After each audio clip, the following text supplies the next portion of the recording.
Understanding women and increasing your dating success starts with Donovan Sharp's massive collection of award-winning books and courses. Get off to a fast start and jumpstart your masculine renaissance with the 49 Laws of Sharp. The 49 Laws of Sharp is the perfect quick start guide for any man new to this community looking for the answers that keep them up at night after a bad experience with a woman. So many men ask themselves, why did she cheat? How could I not see this coming? Why did I miss the signs?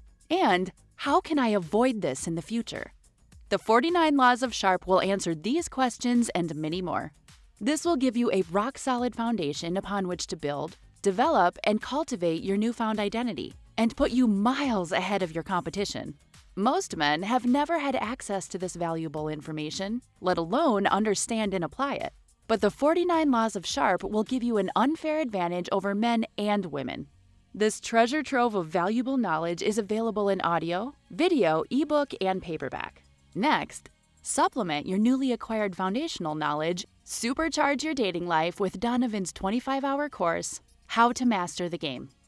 How to Master the Game will teach you the ins and outs of the player life, overcoming approach anxiety, identifying women who you want to approach, text game, first date principles and logistics, avoiding the friend zone, and so much more will be covered extensively. Also included are the bonus podcasts that will cover how to dress, Tinder game, and much more. Put simply, How to Master the Game will turn you into a stone-cold assassin with the ladies. Available in video and audio format. If you're not the kind of guy who wants to live the bachelor life, or you've had your fill of the player life and are looking for something a little more fulfilling, How to Build a Quality Woman from the Ground Up is a must. Donovan's 5-part, 7-hour audio course will show you step-by-step how to find, cultivate, and sustain a solid, healthy relationship.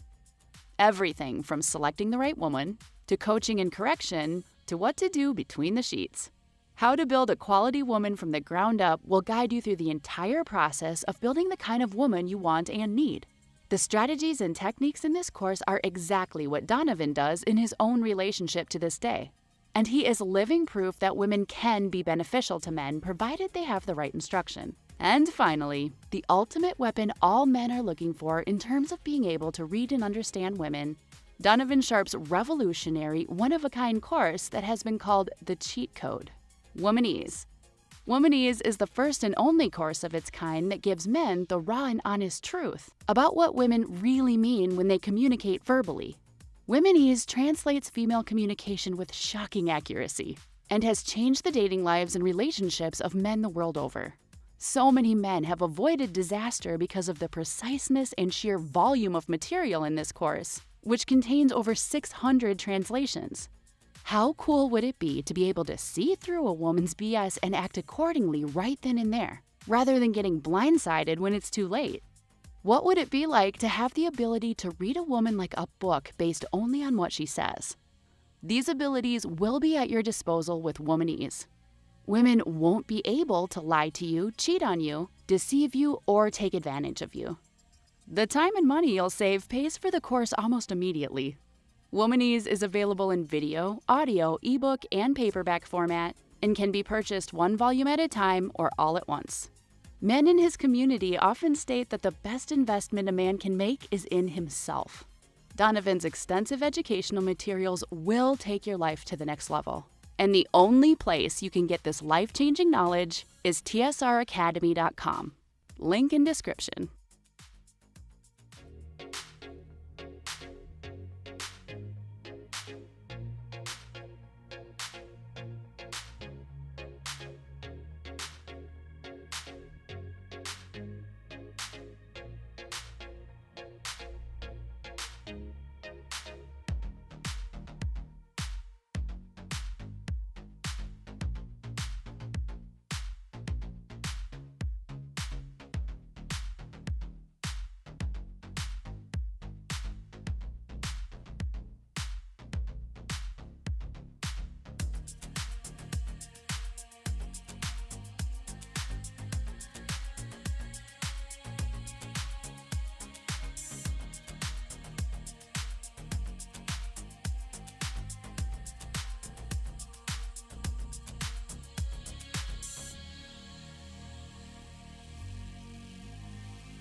Testing, 1, 2, 3. Testing, 1, 2, 3.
woman never belongs to you. It's just your turn. You lost your edge, she lost attraction for you. That's how it works. What'd you think she was gonna do? Tell you she cheated? Men cannot afford to get complacent in relationships. Get your fat ass off the couch, start lifting weights, and learn game. You're welcome. And now your man, Donovan Sharp. What's up, guys? It's your man, Donovan Sharp, and welcome to the 913th edition of TSR Live, your daily dose, pardon me, your daily dose of toxic masculinity, misogyny, and small bleep energy. It is Monday, January 2nd of 2023. Happy New Year to you all. I hope you guys all had a safe and productive New Year. What did Devin and I do for New Year's Eve, you asked? Well, we slept, because that's just what we do. I can't remember the last time I stayed up. I can't remember the last time I stayed up for the New Year's Eve ball drop. Hang on, guys. There we go. I'm gonna do some on-camera production. As always, we are multi-streaming live to Facebook, Twitch, YouTube, mgdow.tv, manosphere.tv, Twitter, and of course in crystal clear high resolution 4K to SharpStream, which is absolutely free on the App Store and the Google Play Store for iOS and Android. So however you're watching, wherever you're watching from, thank you for making the Sharp Reality Live a part of your daily routine. So what I'm doing here, guys, is I am setting up my camera slider. So that's going to be that end. Now we're going to set it up for the other end. How about that? Guys, if you like this, if you like the video, guys, prove it. Do your boy a favor and hit the like button. If you like this channel and the things that I educate you on, make sure you subscribe. Here's another thing that I would suggest that you do. If you have a buddy who's going through it with a woman, do him a favor and share this video with him. If you have a strong opinion, whether you agree with me or not, drop me a comment and let me know what you think. And last but least, if you want to join in the great time we have in the chat, become a member of the channel. So now we're going to go video shot, auto mode, auto loop, take it down to about 85%, and we are good to go. There we go. All right. There we go. That should do it. That should do it. I have a fantastic, fantastic show in store for you guys today. I, of course, am going to be reacting to JustPearlyThings, our girl Pearl, in her round two against Hafeez. Looking forward to breaking that down. Looking forward to reacting to that. Before I get to that, let me quickly remind you that my newest ebook, Dead Bedroom: The Cure for a Sexless Relationship, is now available. It is now available. It is absolutely free. You don't have to pay anything for the ebook. Just go to tsracademy.com/free with another slash, 2 slashes, one in front, one in the back. Plug in your very best email and the book is yours. This book takes you step by step through the process of reigniting your relationship. If you're not having as much sex as you want with your wife or girlfriend, if things have gotten stale, if you have a feeling that she might be thinking about leaving, if you have a feeling you might be thinking about leaving, listen, man, pick up the ebook. Pick up the ebook. It's absolutely free. It is jam-packed with the kind of advice. And again, it's a step-by-step guide. It is a step-by-step guide that, when followed in order, it's going to accomplish one of two things. Your girlfriend or wife is going to get back in line, or you'll end up with a new girlfriend. One way or another, your sausage will no longer be dry. Of that, I can assure you. So pick up my newest free ebook, Dead Bedroom: The Cure for a Sexless Relationship, by yours truly. Go to tsracademy.com/free/ another slash. Plug in your very best email, and like I said, the book is yours. I got to turn down the AC in here. There we go. Anytime I talk about Hafeez, man, things start to get a little bit hot. Let's not waste any time, guys. Let's go ahead and get right to it. Our girl Pearl going toe-to-toe with Hafeez. And away we go. All right. So, here we are. You asked for it out there, guys. You got it. They say, give the people what they want. I feel like that's about like exactly what we're about to do today. Give the people what they want here on Valuetainment. Quick introduction. Welcome to Saucecast. This is the sexiest financial show in the world. This is where finance meets romance.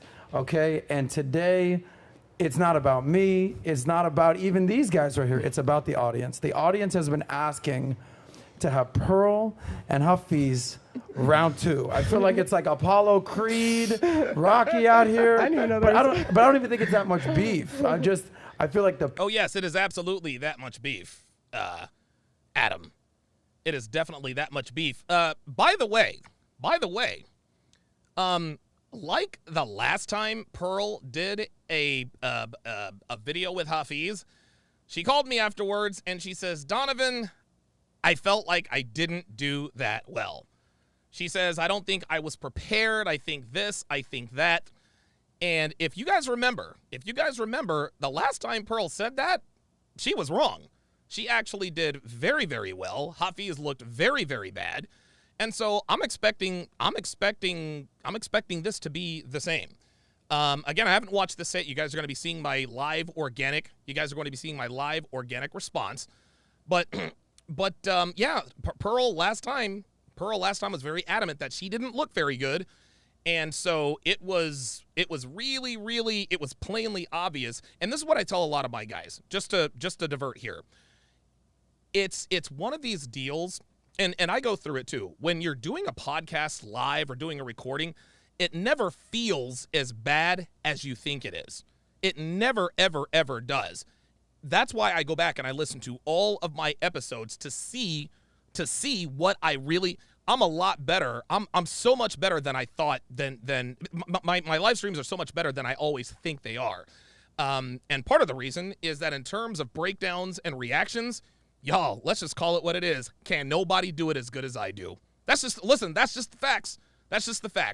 I am the most. To me, I'm just gonna go ahead and claim it. I'm not being cocky. I'm just being honest. Can't nobody do it like your boy. Nobody does breakdowns or reactions on the level that I do. And the reason I know this is because when I listen to it, well, I'm the best that I see. I'm just going to go ahead and take credit for that. I am the king. I am the undisputed king of the reaction.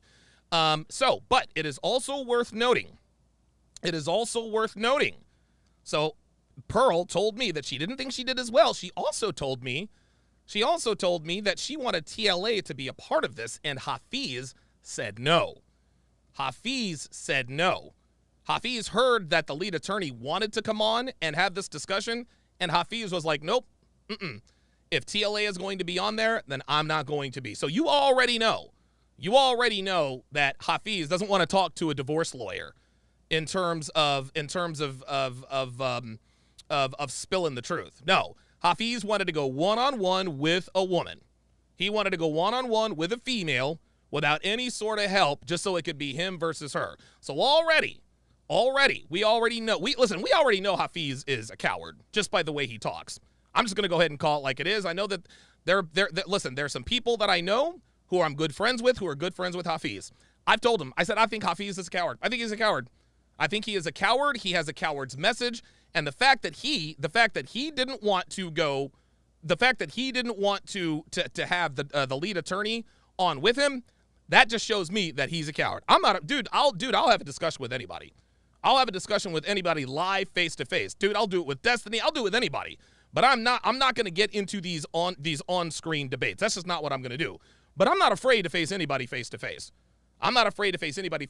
Clearly, Hafeez had that fear. Let's continue. People want it. So on this show, the basic premise is to have discourse. We want to have conversations.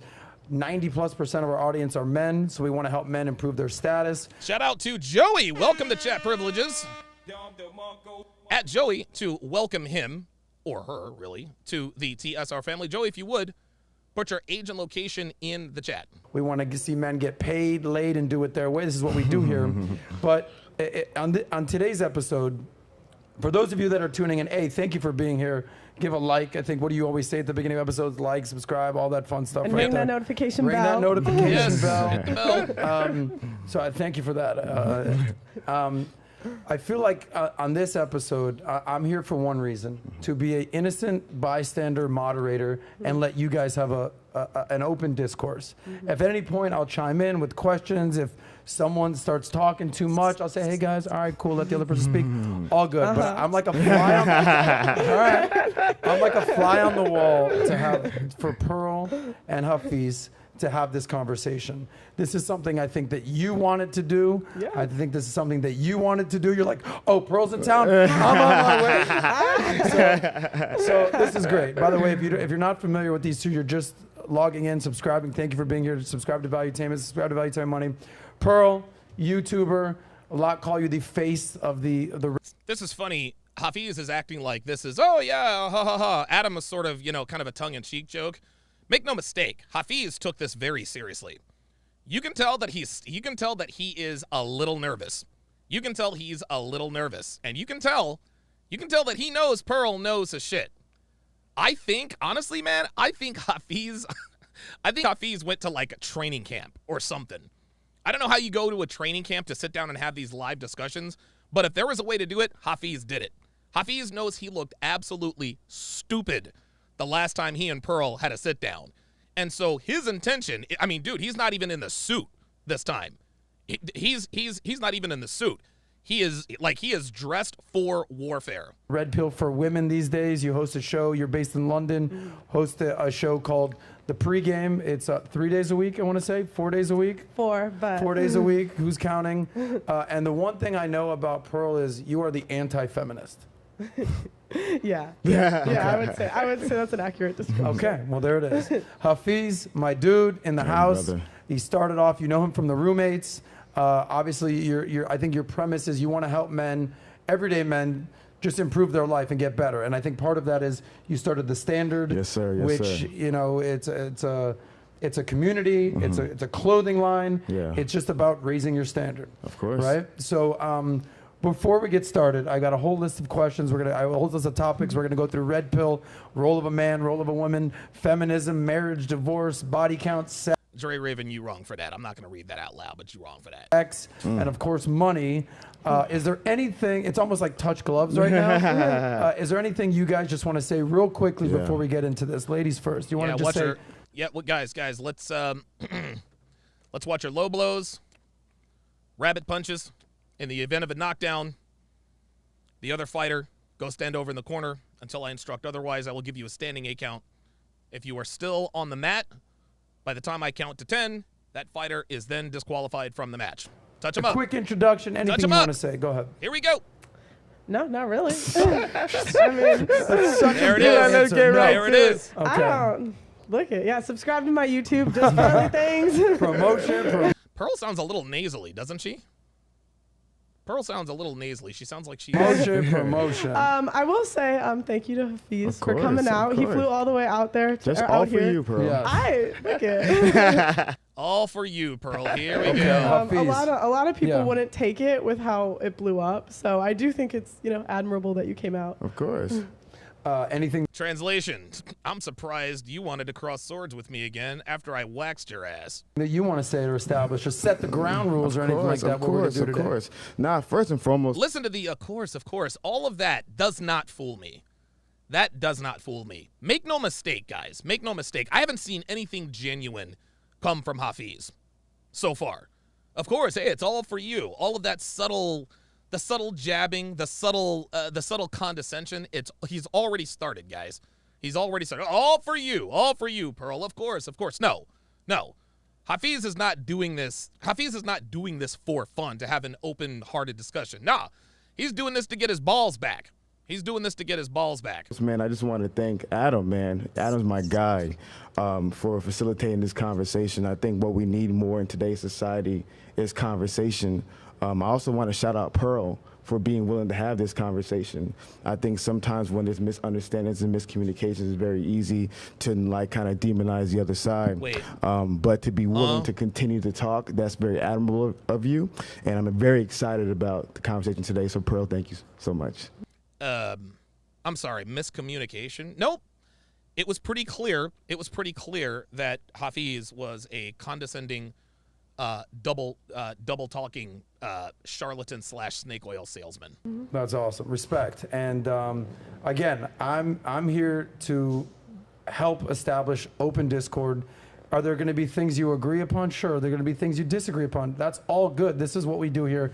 And at the end of the day, the whole premise of a debate isn't to establish, oh, who won or who lost. It's not about that. It's what the audience can take from this. Yeah. So, Malik, if we... That's funny. I love how Adam's like, no, this is not about winners and losers. It didn't used to be about winners and losers. It became about winners and losers after the first Hafeez interview. So, yeah, we're going to be keeping score. Sorry, Adam.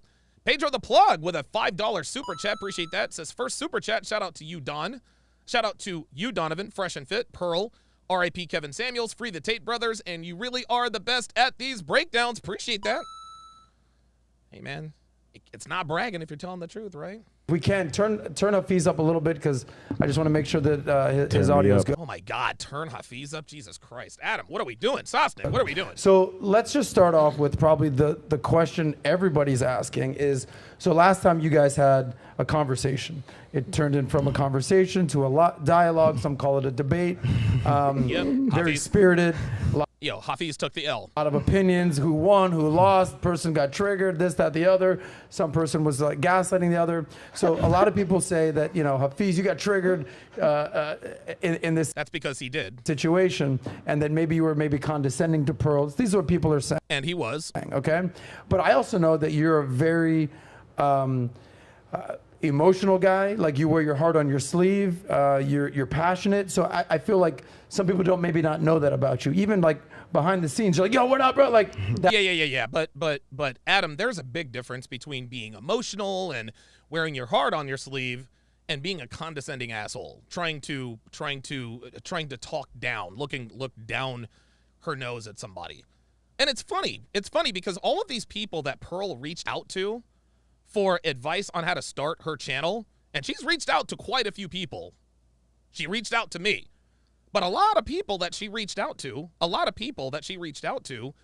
are now on the other side bashing her, calling her all kinds of names. Isn't that interesting? That's you. Yeah. So having passion is a great thing. So let's start with you. Mm-hmm. If you can kind of give a summary of what you think happened last time, what do you think happened? And then what would you want the haters to know about what happened? Yeah, I think for me, the biggest thing that I was not going into it thinking of a debate. Pearl reached out to me about doing a collaboration, and so there was no winner. Like, I wasn't trying to win or anything like that. I think there was a lot of miscommunication. I think there was a lot of misunderstanding. I think a lot of us talking over one another, and so no, there was a lot of you talking over Pearl. Pearl never talked over you, bruh. Stop it. I'm really hoping that today we can be able to clarify those things, but I just feel like the previous conversation was just one big miscommunication on both sides. Oh, wow. Okay.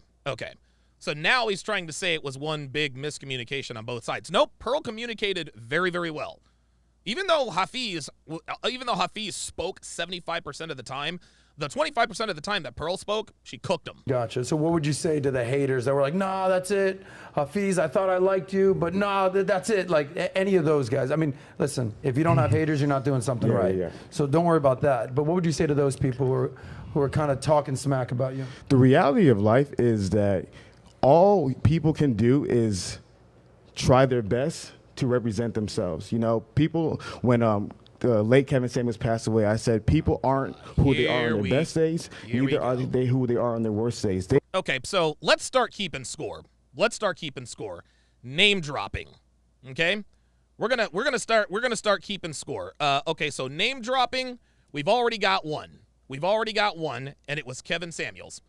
Already got one, Kevin Samuels. So name dropping, 1.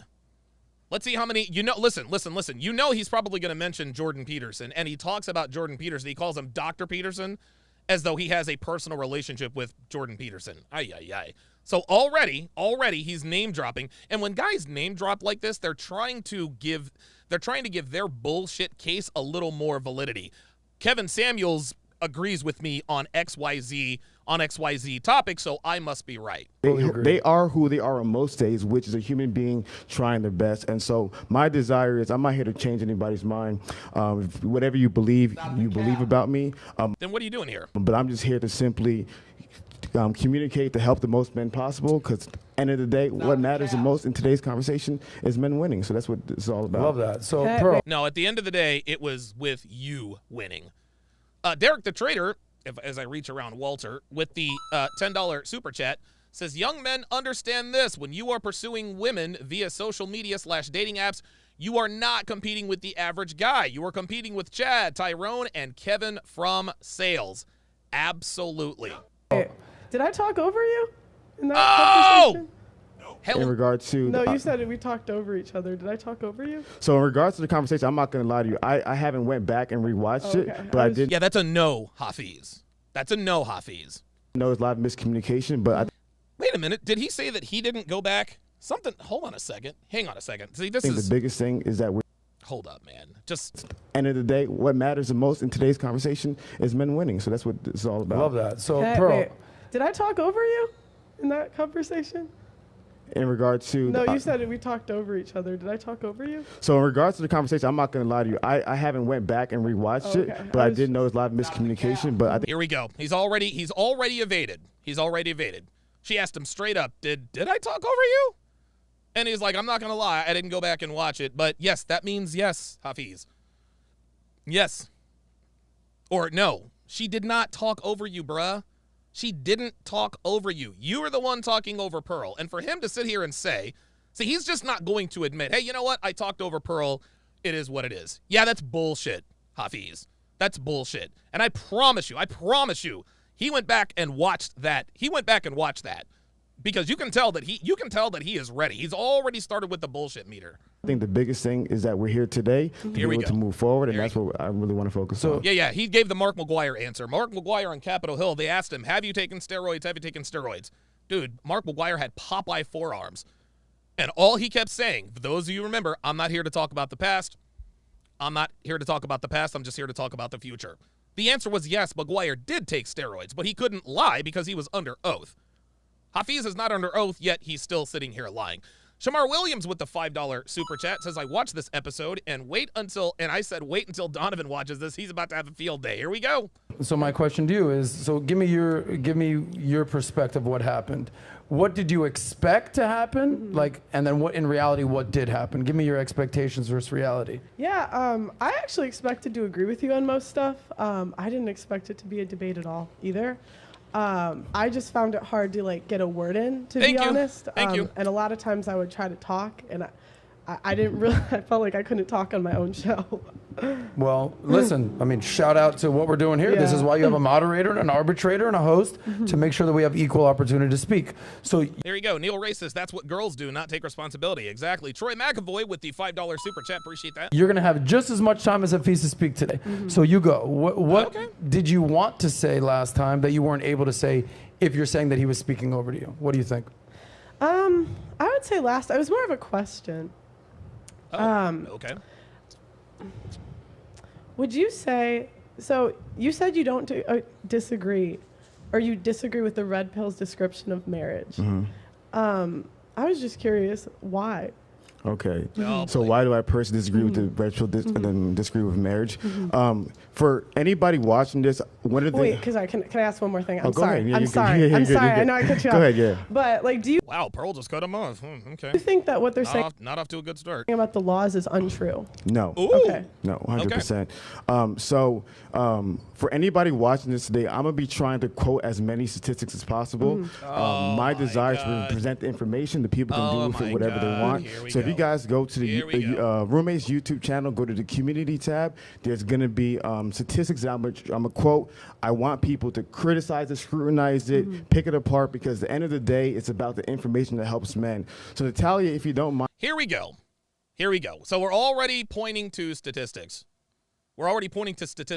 And you can already see the fake condescending body language, right? He's doing this to give us the impression that, yes, this is going to be very thoughtful. It's going to be very scientific. No, he's doing this to put on. That's the first thing. The second thing is, we all know that statistics can be made to say whatever you want them to say. Statistics can be made to say whatever you want them to say. So for Hafeez to think that he is going to somehow prove Pearl wrong about marriage using statistics, this is a bad beat, man. Can you go to the document that I shared you, data for men, about marriage benefits for men? So the first thing that I've heard communicated is that marriage has 0 benefits for men. And if it's true that marriage has 0 benefits for men, that's true, and we need to talk about that. But according to statistics and yeah, this is rehearsed. Make no mistake. This is absolutely rehearsed. He practiced, drilled, and rehearsed this stuff. A Harvard study, there are many benefits. Harvard study? Like what? In marriage for men. Like for what? example, married men have lower mortality rates. Married men have lower depression rates, lower Alzheimer's rates, lower decreased cancer deaths. If you scroll down a little bit, Natalia, if you don't mind, optimal home life to be able to raise their children, and married men earn more money. There's additional statistics as well. So married men earn more money? Well, yes, of course they earn more money because they have to, number one. Number two, he said essentially that married men live longer. That's bullshit. Anybody can say that, guys. Anybody can say that. That's like saying women live longer because they're more durable than men. You guys ever heard that? Well, women live longer than men. And when they say it in such a way that women are somehow constructed in a way that allows them to live longer. But we all know that the reason why women live longer is because they're never in as much danger as men are. Men work more dangerous jobs. They're firefighters, police officers, and so forth. Plus, women are protected at all costs. So to say that men who are married live longer or have lower mortality rates, that's the same as saying that women live longer, and that implication.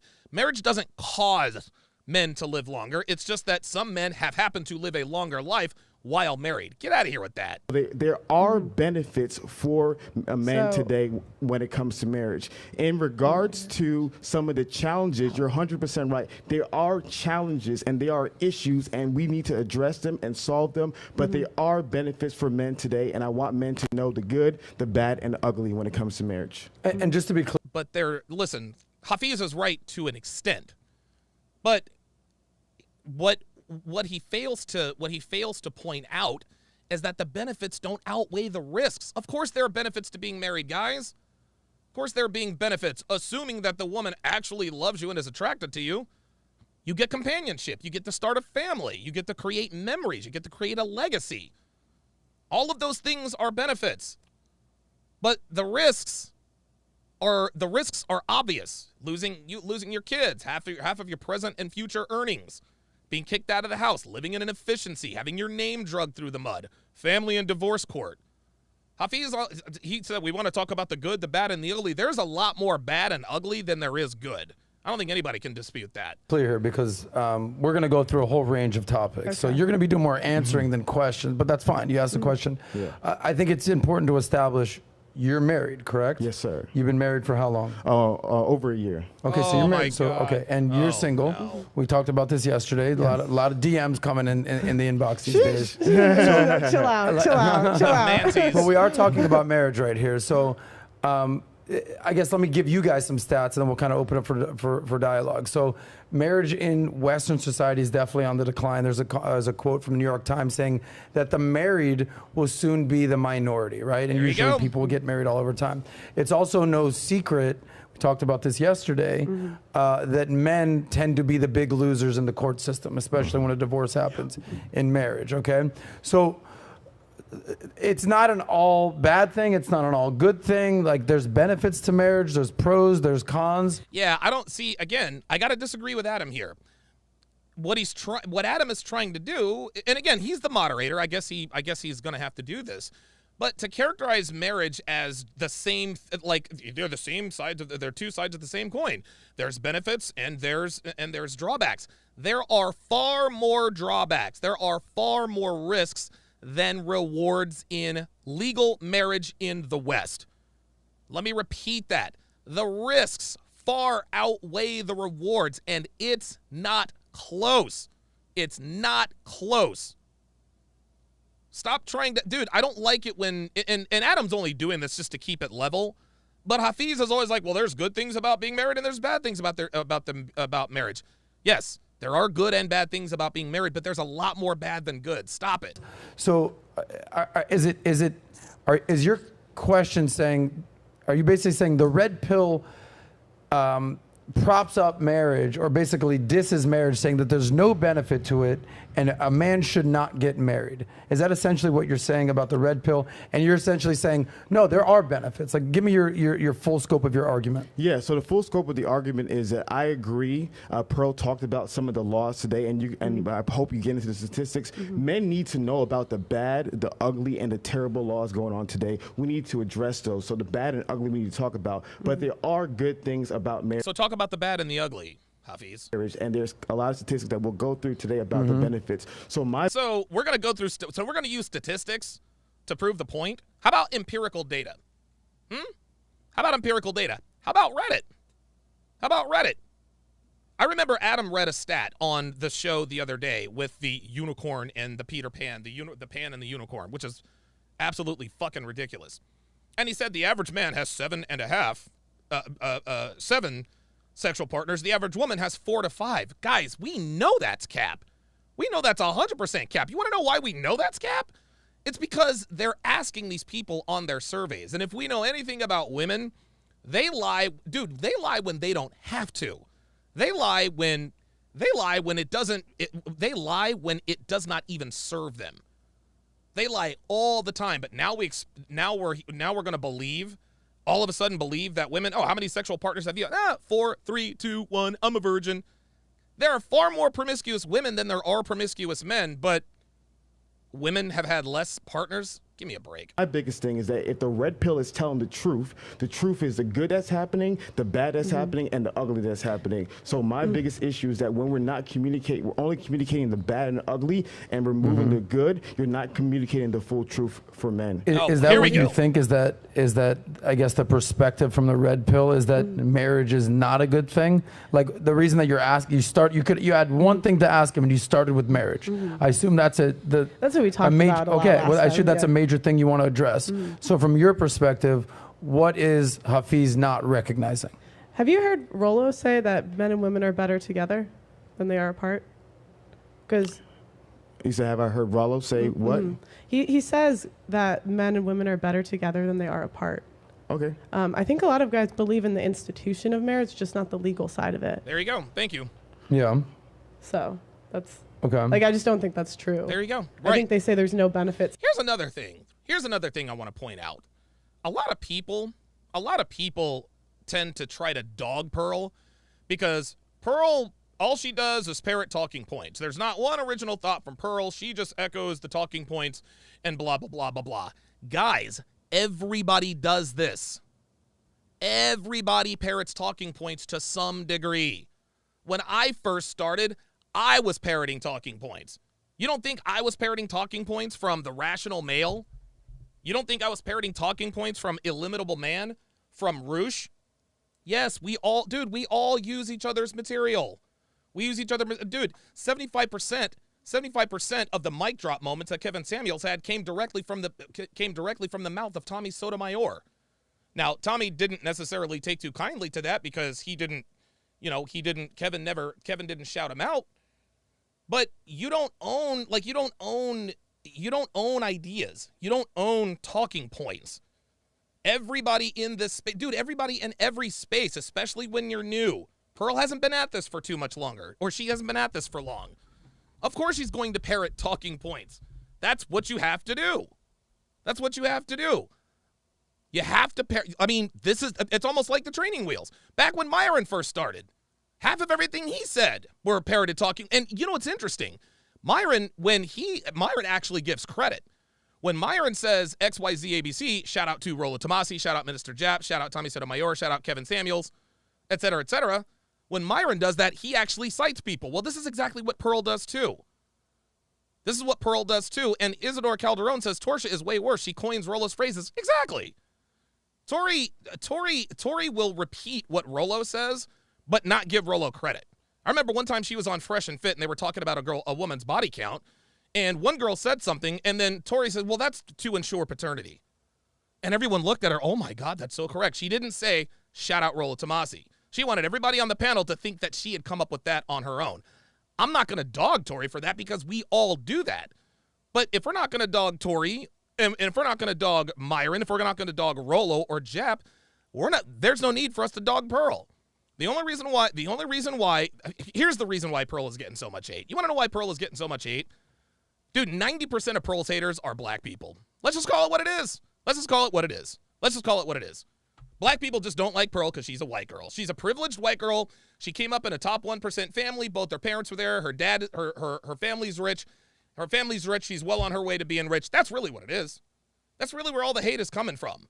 All of the criticisms of Pearl are inaccurate. All she does is parrot talking points. Everybody does that. Well, she brings on nothing but black people. So, what difference does it make, whether it's black people or white people? All of the criticisms of Pearl are, it's almost like a thinly veiled excuse that they're using.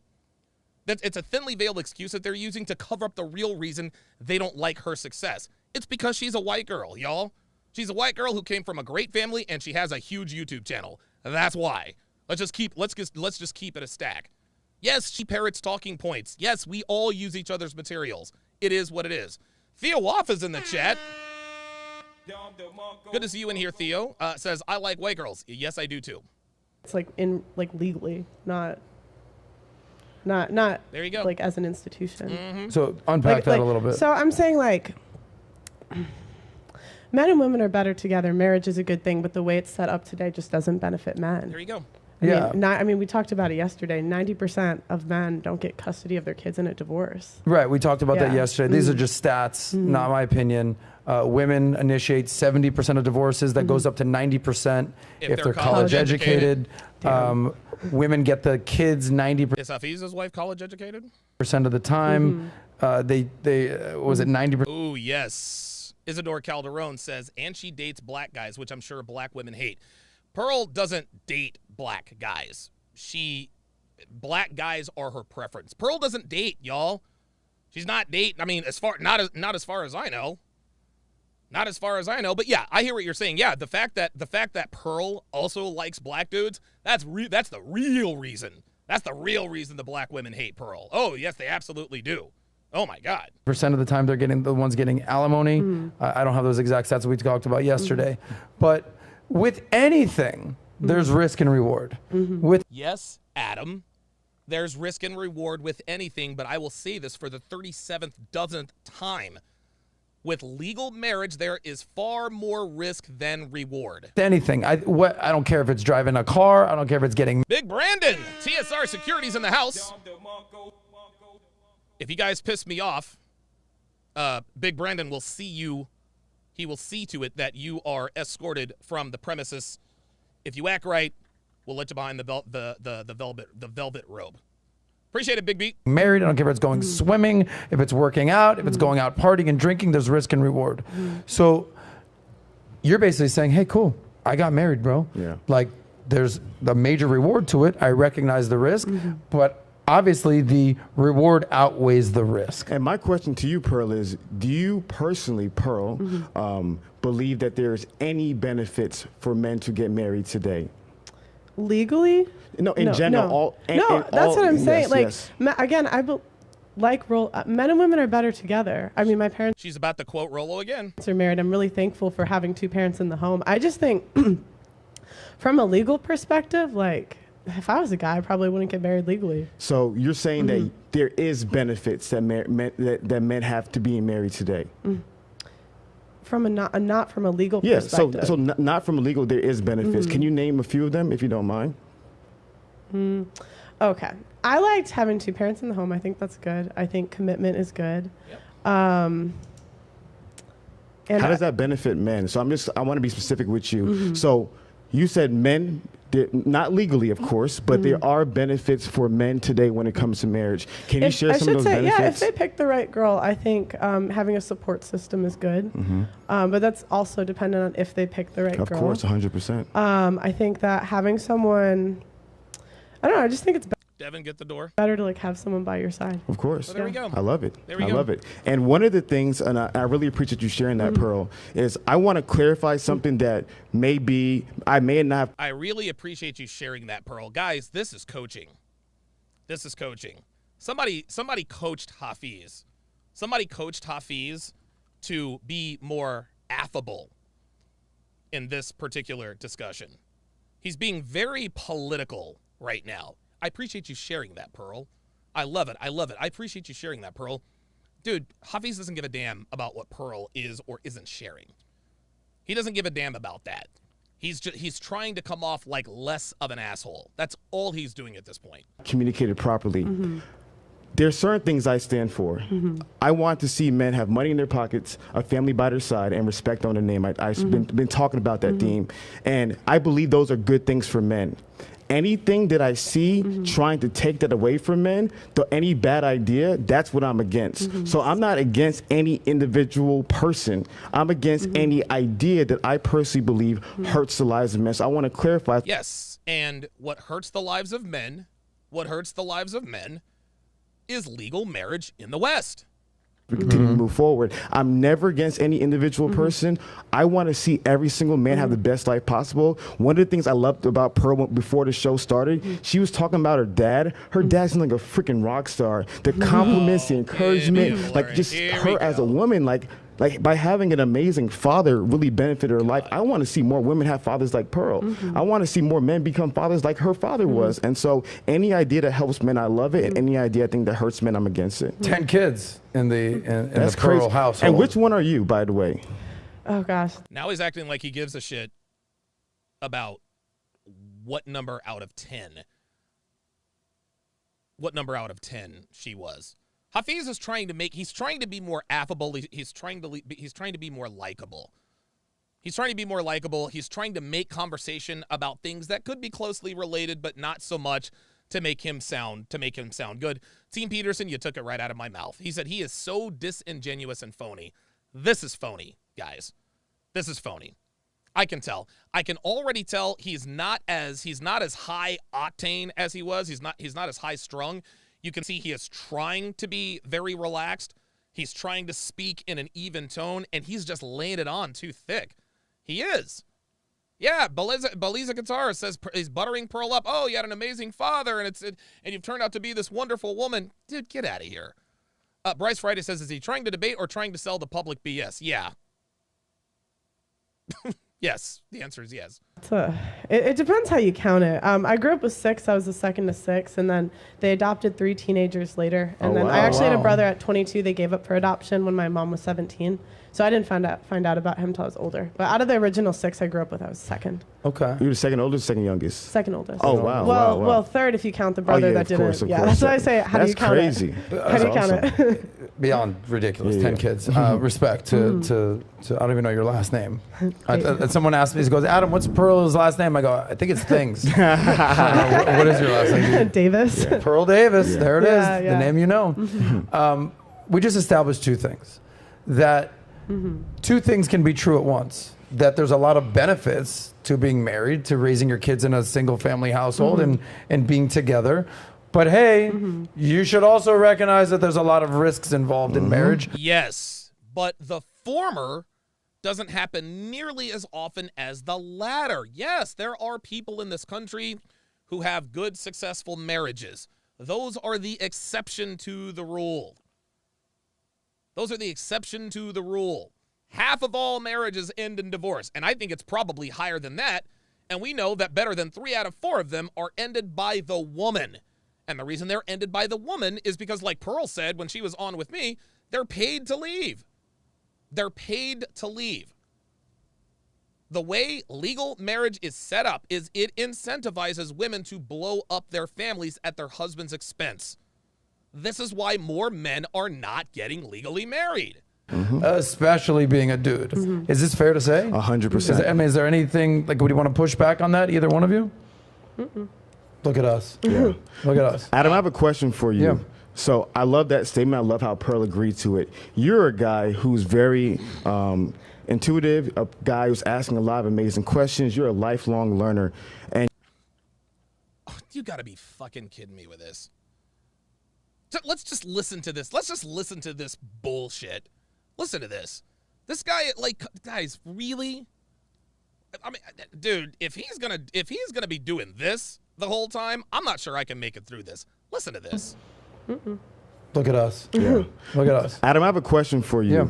So I have a question for you. Just ask the question. Listen. love that statement. I love how Pearl agreed to it. You're a guy who's very intuitive, a guy who's asking a lot of amazing questions. You're a lifelong learner. Oh my and God. Oh my.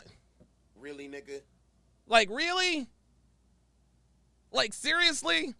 You're an amazing human being. You ask a lot of great questions, and you really strike me as a lifelong learner. Dude, you don't know shit about Adam. You don't know anything about what Adam does in his free time? Like, get out of here. Talk to a lot of individuals in the red pill space. In your personal opinion, I'm just curious, do you feel as though they're... In your personal opinion, I'm just curious. I think what he's trying to do, and look, Adam's engaged now. Look at the way Adam is looking at Hafeez, right? Hafeez, what Hafeez is trying to do, he's trying to bring Adam, he's trying to make it appear that Adam is on his side, right? Adam, let me ask you, just curious, just asking your opinion. I have a feeling that whatever question he is going to ask Adam, it's going to be loaded, and I think he's going to attempt to use it against Pearl. Sharing some of the benefits as well, or do you see a lot of the red pill content creators primarily talking about the issues and rarely skipping over the benefits? That's a good question, and I respect to the red pill community. I think is a necessary voice. I also think that you're a necessary voice. I think just like if it's a Republican or Democrat, like too much of one thing is not a good thing. I'm a moderate in that regard. So I have I agree with Adam there. Too much of one thing is not a bad thing. Yeah, except for the truth. There's no such thing as too much truth, man. There's no such thing as too much truth. There's so much that leads men astray. So many things lead men astray and cause them to walk down the aisle, effectively giving their lives away. So let's not, and I want to make this clear. I want to make this crystal clear. This is not an ideology, guys. The red pill is not an ideology. The red pill is the truth, man. Yes, there are more risks than benefits that come with marriage. We know this. Drew Dorn with the $5 super chat, appreciate that, says this is pathetic, cheap flattery. If you want to compliment someone, at least be genuine. It's all over his face. Dude, like, you're an amazing person and oh God, give me a break. Reverend Brown with the $5 super chat says, every time I hear Hafeez speak, I want to give him an even flow DDT. Me personally, I'd like to suplex him, but that's just me. That's just me. Vic Bynum, $5 super chat, says, CGA couldn't make it this far in this stream. We will rock with you whether you want to continue or not, big dog. So CGA couldn't make it this far, did he? He couldn't make it this far. So he just decided to stop, huh? I might shoot him a text. a lot of respect for the red pill space. And I don't, this isn't my opinion. This is what I hear. This is the feedback I get because I used to only talk about money, okay? And like save that money, improve your money. And then I had a discussion with PBD. He's like, dude, you've been in nightlife in Miami for 20 years. Why don't you talk about dating and relationships? Like, all right, Pat, fine, we'll do it. So I have a lot of people that come up to me, especially friends that I've known for years, are like, since when are you a relationship guy, bro? I'm like, well, this is what we're doing. And the comments that come to me about the red pill space, these are not my thoughts. Don't clip this up and say that Adam is anti-red pill. The comments that people say to me are, hey, that's great. Some of this stuff is awesome for male improvement. I see what you're saying. You know, make money, make muscles, make game, MLD, shout out, like everything. Like, male. Do you see what he just did there?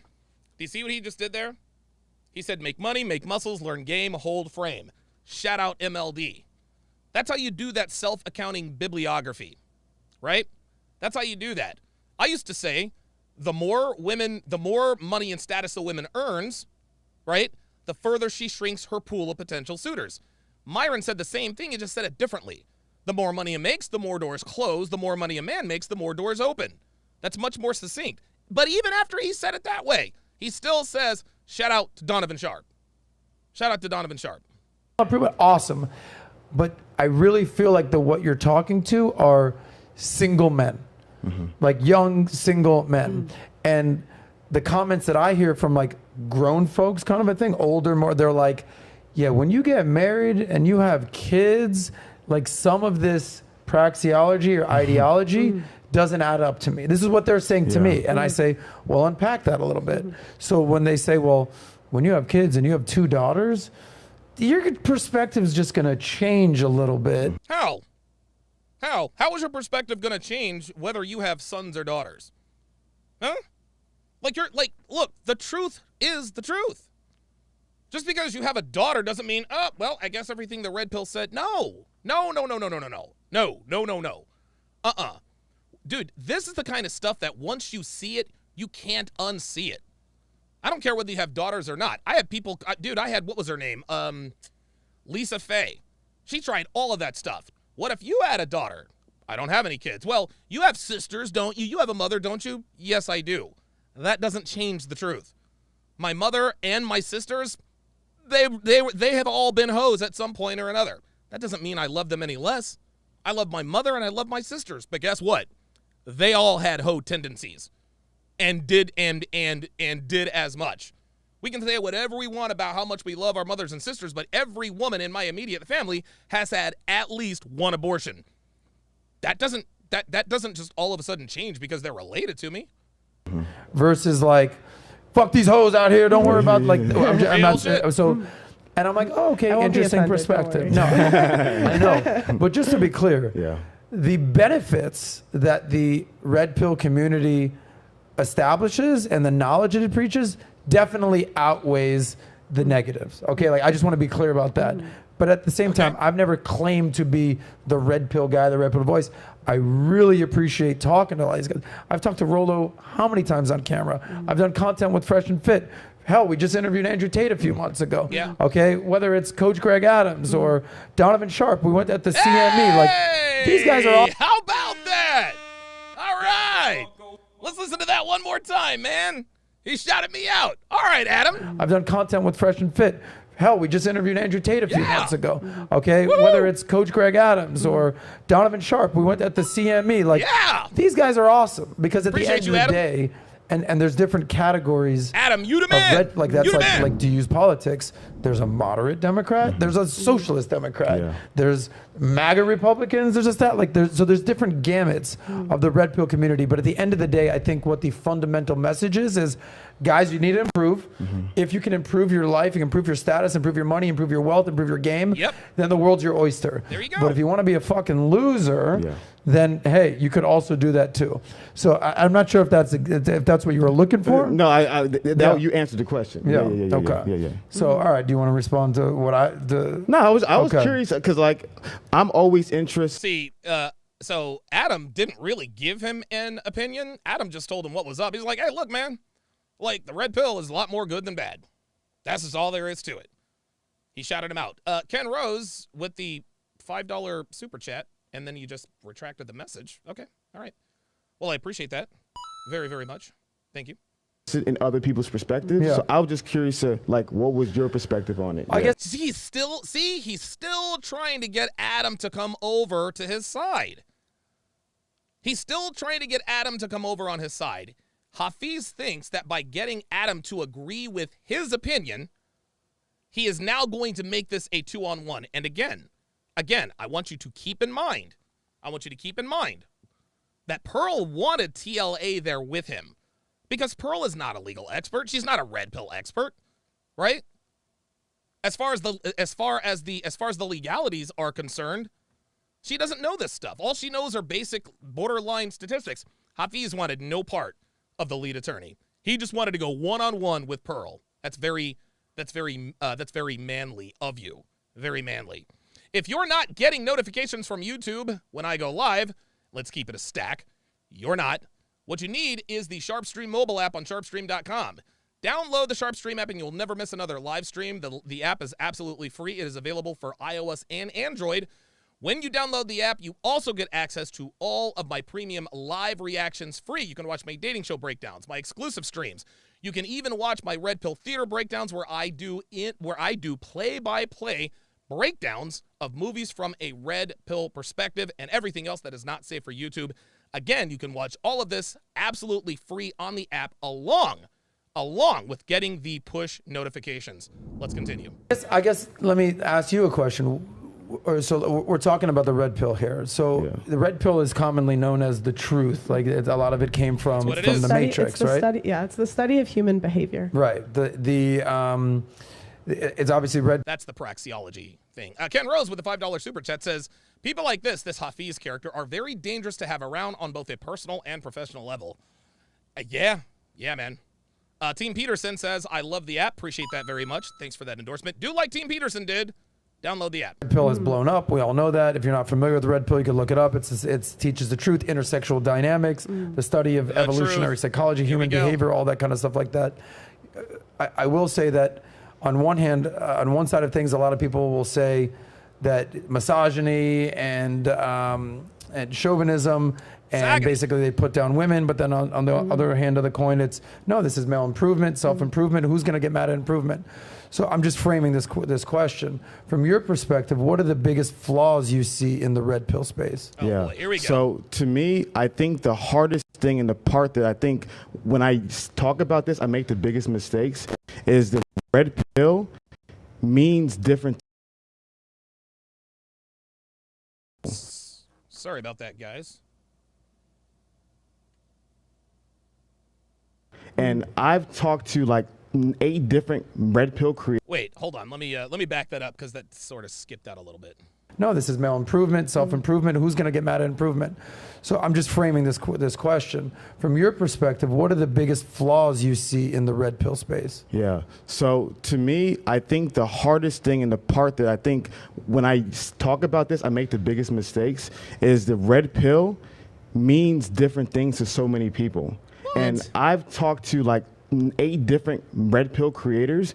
All 8 of them gave me a different answer. Okay, so all 8 of them gave me a different answer. Now he's trying to crystallize and simplify something. See, here's what he's trying to do. He's trying to say that the red pill has way too many messages to be succinct and together. I talked to 8 different people at the red pill. They all gave me 8 different answers. What are we talking about? Every red pill creator is, dude, we are all very different from one another. There are some things that we disagree with on surface level, on surface level talking points of the red pill, but we all agree on the fundamentals.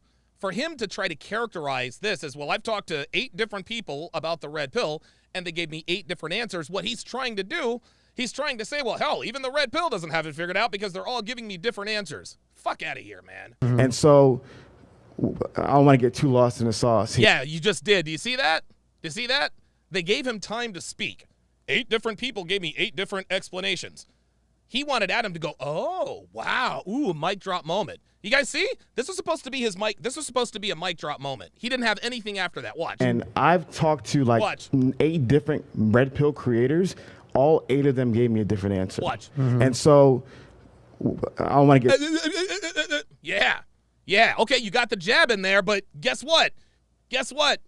You telegraphed the left hook coming in behind the jab. Whoop! Do like Floyd and hold the phone. That was weak. That was weak as shit. Oh, mic drop. Oh, Hafeez won. No, bruh. That's stupid. Get too lost in the sauce here. Yeah, too late, but one of the things that we noticed was that there's a very much difference between traditional red pill. Out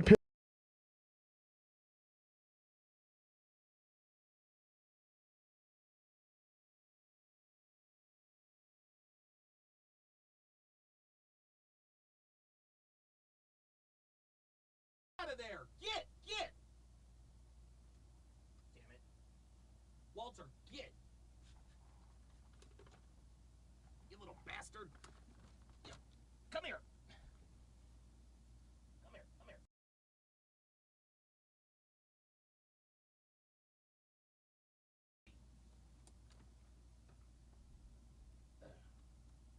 Hang on, guys. Hang on.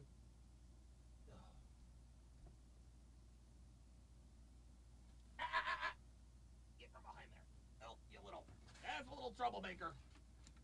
Say hi to everybody. That's a little troublemaker.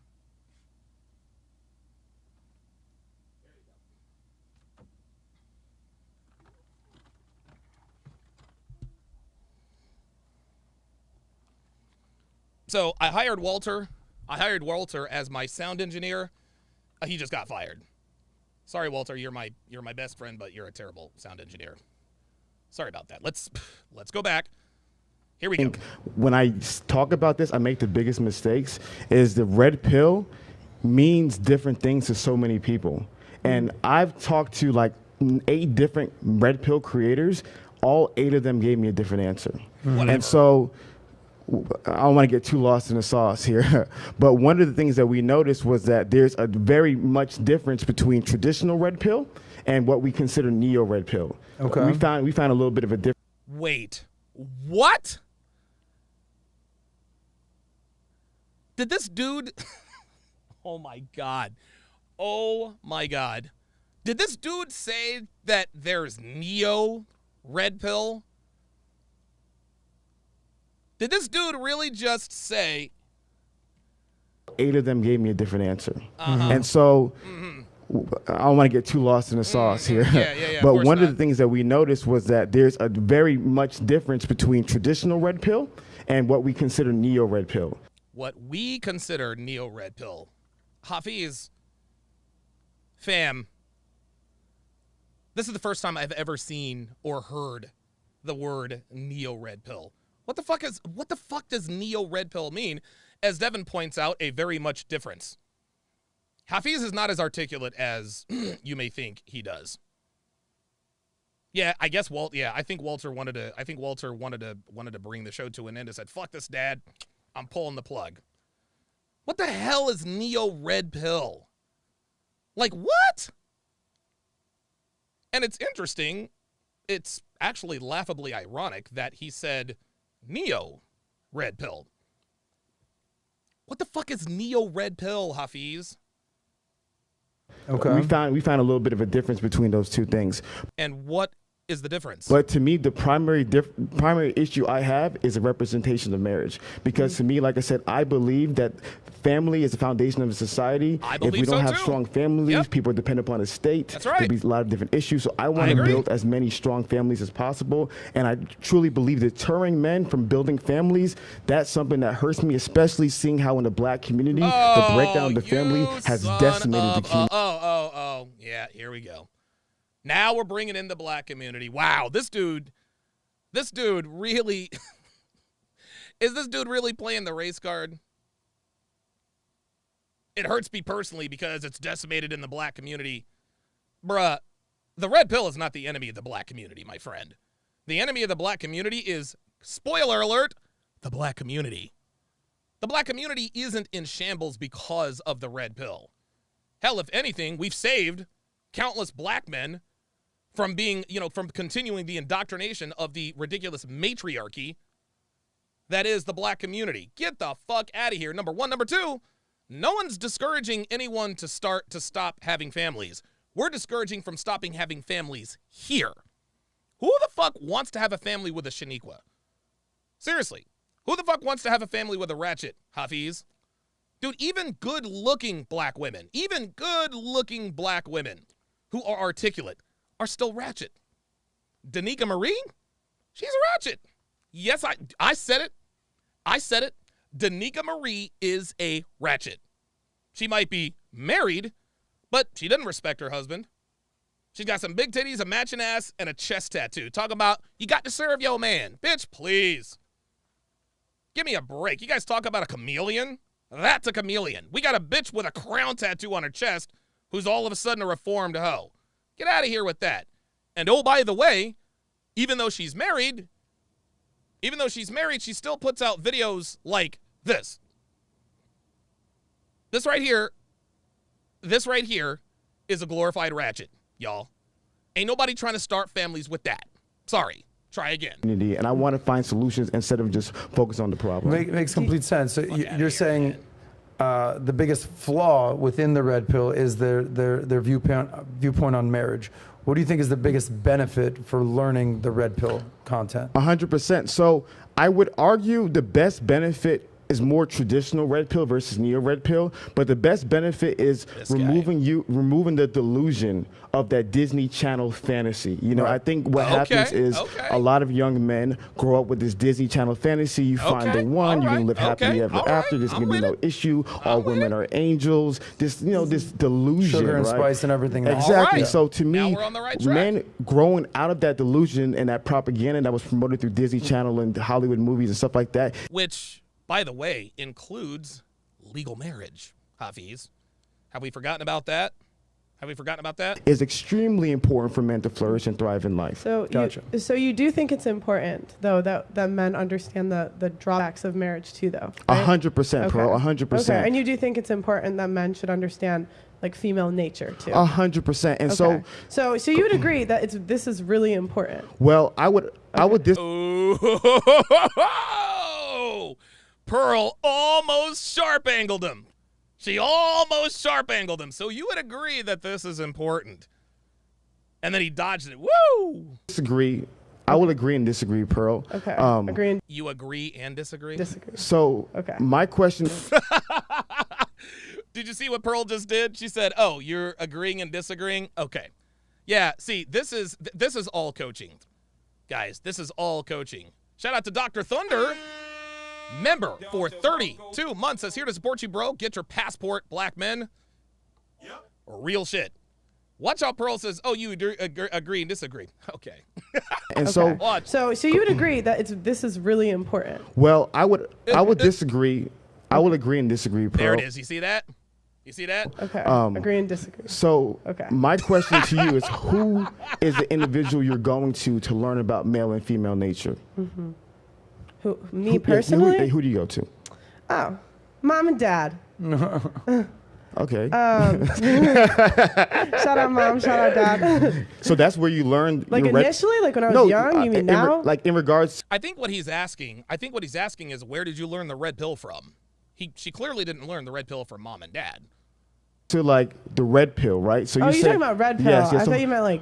Okay. Yeah, because obviously, like you've come to a transformation, from my understanding. So when you're talking about transformation, what is he talking about?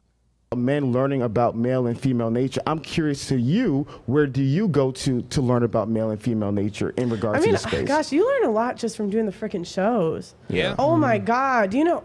Yeah, that's true. You know how many girls cap on the show? Oh. And by the way, and again, I don't think he really wants to know who she gets her red pill schooling and information from. I think he's asking these questions because he's looking for a certain answer so that he can then argue against it. That's what I think. We'll see. Oh my God, like, I feel like I really started to understand the red pill just from like interviewing people. Yeah. Because 4 days a week, 7 people in the studio. Of course. Like, oh my, it changes your life. Oh my God. Yeah. What's the biggest lesson you've taken away from interviewing all these people, especially women? They're flaky.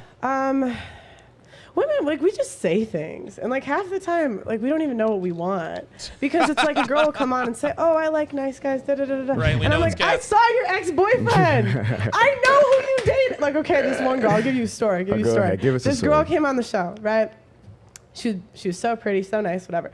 And the whole show, she was talking about how she only dates, like, you know, the nice guys. Oh, I remember this. After the show. Yeah.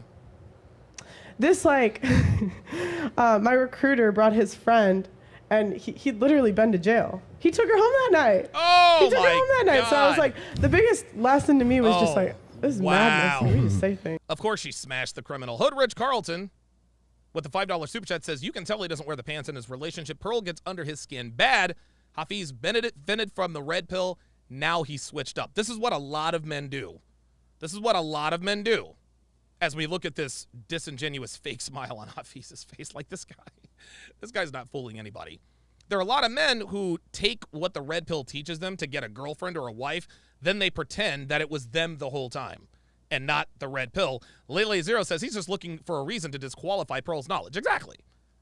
That's the only reason why he's curious about who she learns the red pill from. So listen. And I will say, not every woman, not all women, but it's just like, I feel like that's like part of it. The reason why I asked you that question initially is I'm asking in regards to like when you said learn about male and female nature, I'm saying, like, let's say outside of the content, because you obviously learned about it. Where did you go? Like, what was the like book? Growing up?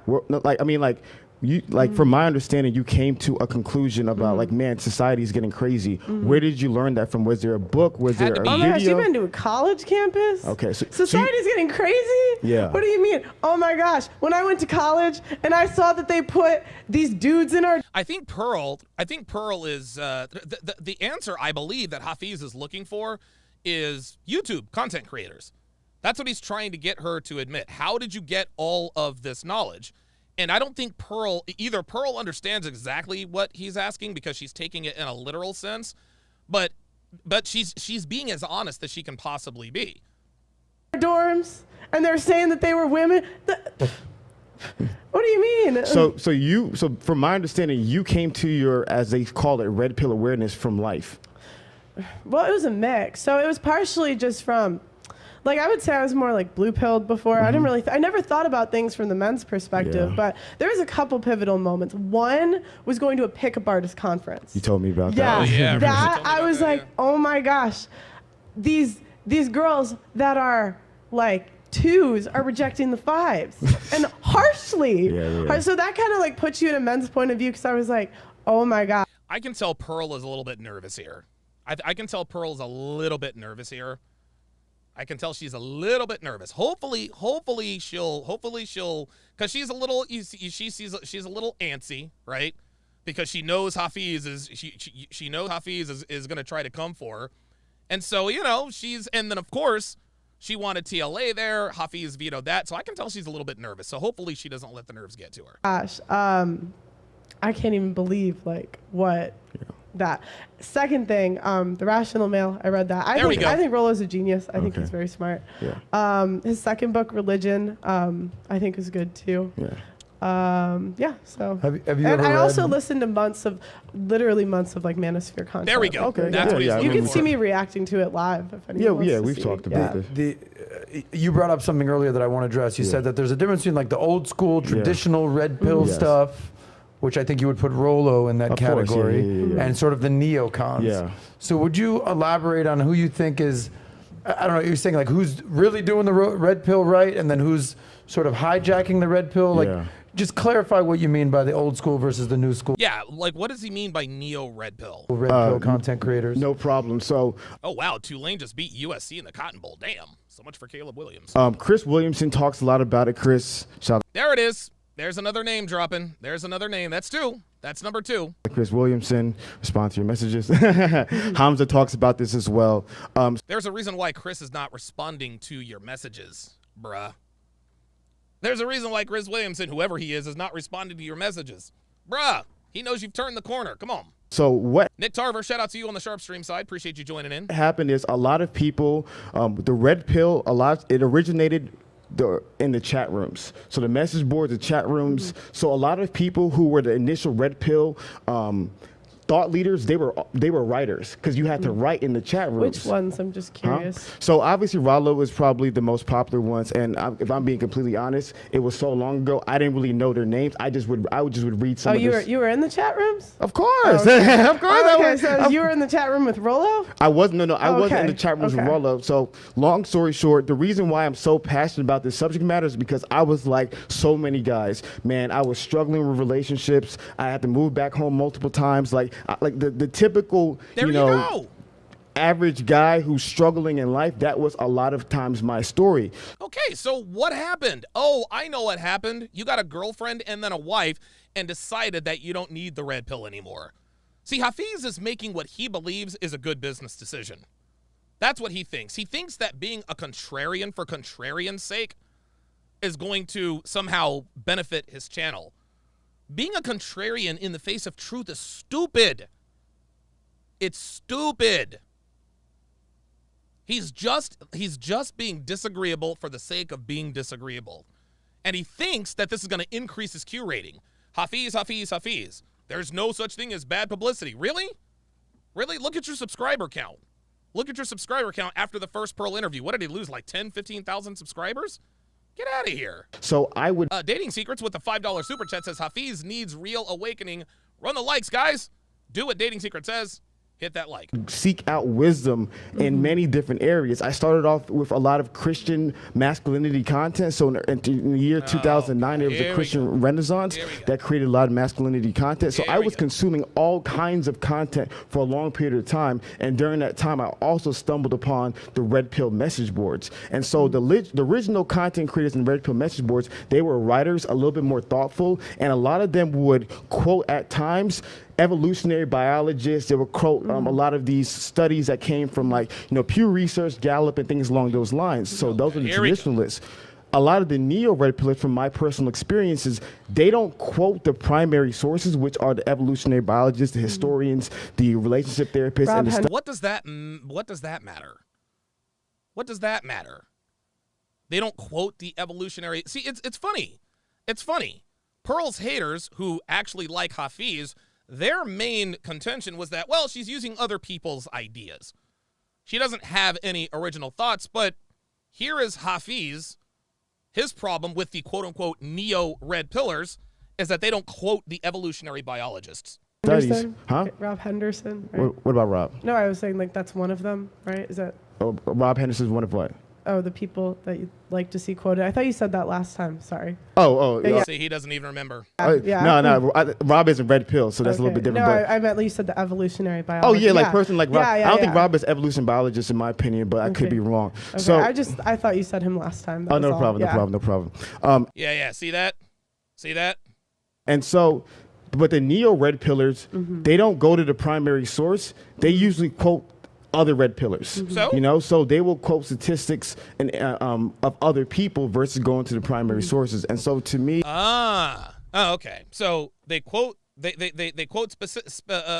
statistics, but not from the primary source. Did it ever occur to Hafeez that the primary source could also be biased? Hoodrich Carlton TV says Pearl lives rent-free in Hafeez's head. You better believe it. that's why I distinguish those two different things. And a lot of the neo-red pillars, they came to content creation in a time when it was very profitable to make content. So the one thing I will definitely... So he's still trying to say this is about the money, huh? He's still trying to say that this is about the money. The only reason why we talk about this stuff is because it's beneficial financially. So in other words, we don't really believe the things that we espouse. Basically, we're just doing this for the money. We are purposely spreading lies to get paid. The Fit Comedian $5 super chat says, Hafeez, I know I don't eat meat, but that's a lot of word salad. Okay. Give Rollo was doing this when there was no money here. So I can give him that. Like there was no financial gain from him. I mean, obviously he made good money from his books, but obviously he made money from his books. So, because somebody makes money, what's the difference between somebody making money writing a book and somebody making money with content creation? Because there are plenty of bullshit books out there. There are plenty of bullshit books out there that are obviously very, very misleading and tell straight up lies. But if it's in a book, it's okay. But if it's content creation, that's somehow out of bounds? He was typing and talking about these things for years. A lot of the neo-red pillars, a lot of them came into when it was very profitable. And so I can't, in my community, we distinguish those two individuals. If you would. True Chino says, so he took the red pill, used it to make his podcast, then switched up when he got a woman. That's exactly what happened. That's what happened. Hafeez used to be red pill. The girl that he was dating at the time, who is now his wife, more than likely probably got in his head and said, hey, like, we don't believe this stuff. You need to quit talking about this stuff. Blah, blah, blah, blah, blah, blah, blah, blah. He allowed his wife to henpeck him into changing his brand, and now he is paying the price. Let's get positive for a second. Let's just be positive. What do you see as the biggest benefit for men understanding intersexual dynamics, red pill, understanding how women operate? This is good. Give me the benefit. I love this. The Level Up Man says, dude, Hafeez, there is nothing wrong with monetizing your beliefs. There you go. The Level Up Man says, according to Hafeez, you're only really helping people if you are not for profit. Give me a break. Listen, man, there are doctors who do cancer research to help people, but nobody works for free, fam. Nobody works for free. And to suggest that he would do it is disingenuous at best, dangerous at worst. Stop it. Benefits you see So of what they're talking I wouldn't about. call it red pill. I would call it understanding evolutionary biology. So my book of choice for every man is Dr. David Buss's Evolution of Desire. Dr. David Buss is a leading expert on evolutionary biology, and especially in regards to human mating. He's a world-renowned expert. He has a Buss School of Psychology in Austin, Texas. So his book is absolutely phenomenal. Footnotes, data. So I would say to learn. See, here we go. This is Hafeez, again, trying to... What he is doing is he is trying to negotiate attraction. Here's what I mean. We see girls and guys all the time talk about what should be. Well, girls should like good guys. Girls should be attracted to men who want to do good for them. But we know that that's not the way it is, at least not the way they are anyway. What Hafeez is trying to say is that, well, you can really find out the truth about women, just read a book. Look in a book. Look at the studies. Oh, okay. So after I see all this red pill stuff, then I'm going to go to these texts and base my decisions and to refute the red pill, because this is a publication and I'm just an airheaded YouTuber. Get out of here with this. Learning from the primary sources like that Here we go. give you the knowledge to not be naive in today's world. No, Hafeez, wrong. What gives you knowledge to not be naive in today's world is experience. Talking to other people who have experience. You can read all you want. I said this on Sharpstream today. You can read a book on how to drive a stick shift vehicle. You can read a book, you can read all the texts, all the subtitles and all of the studies and statistics and gear shift ratio and all that. But the way you learn to drive a stick is by getting in the car and driving a stick, getting practice. Men are naive because the world tells them the same kinds of things that you do. We know about evolutionary biology, Hafeez. Nobody disputes that. But evolutionary biology is the basis from which we get a lot of ideas that we espouse. He's trying to tell men, go read a book if you have any questions or any misgivings about the red pill. So if we read this book by Dr. David whoever about evolutionary biology, what, all of a sudden they're no longer going to be naive? No. Men need to get out there. They need to fail with women. Talk to other men who have failed with women. Me, right here, Hafeez. What Hafeez doesn't understand is that he is trying to make studies and statistics sound like the end-all be-all. We in this community, we know that nothing could be further from the truth. We know that nothing could be further from the truth.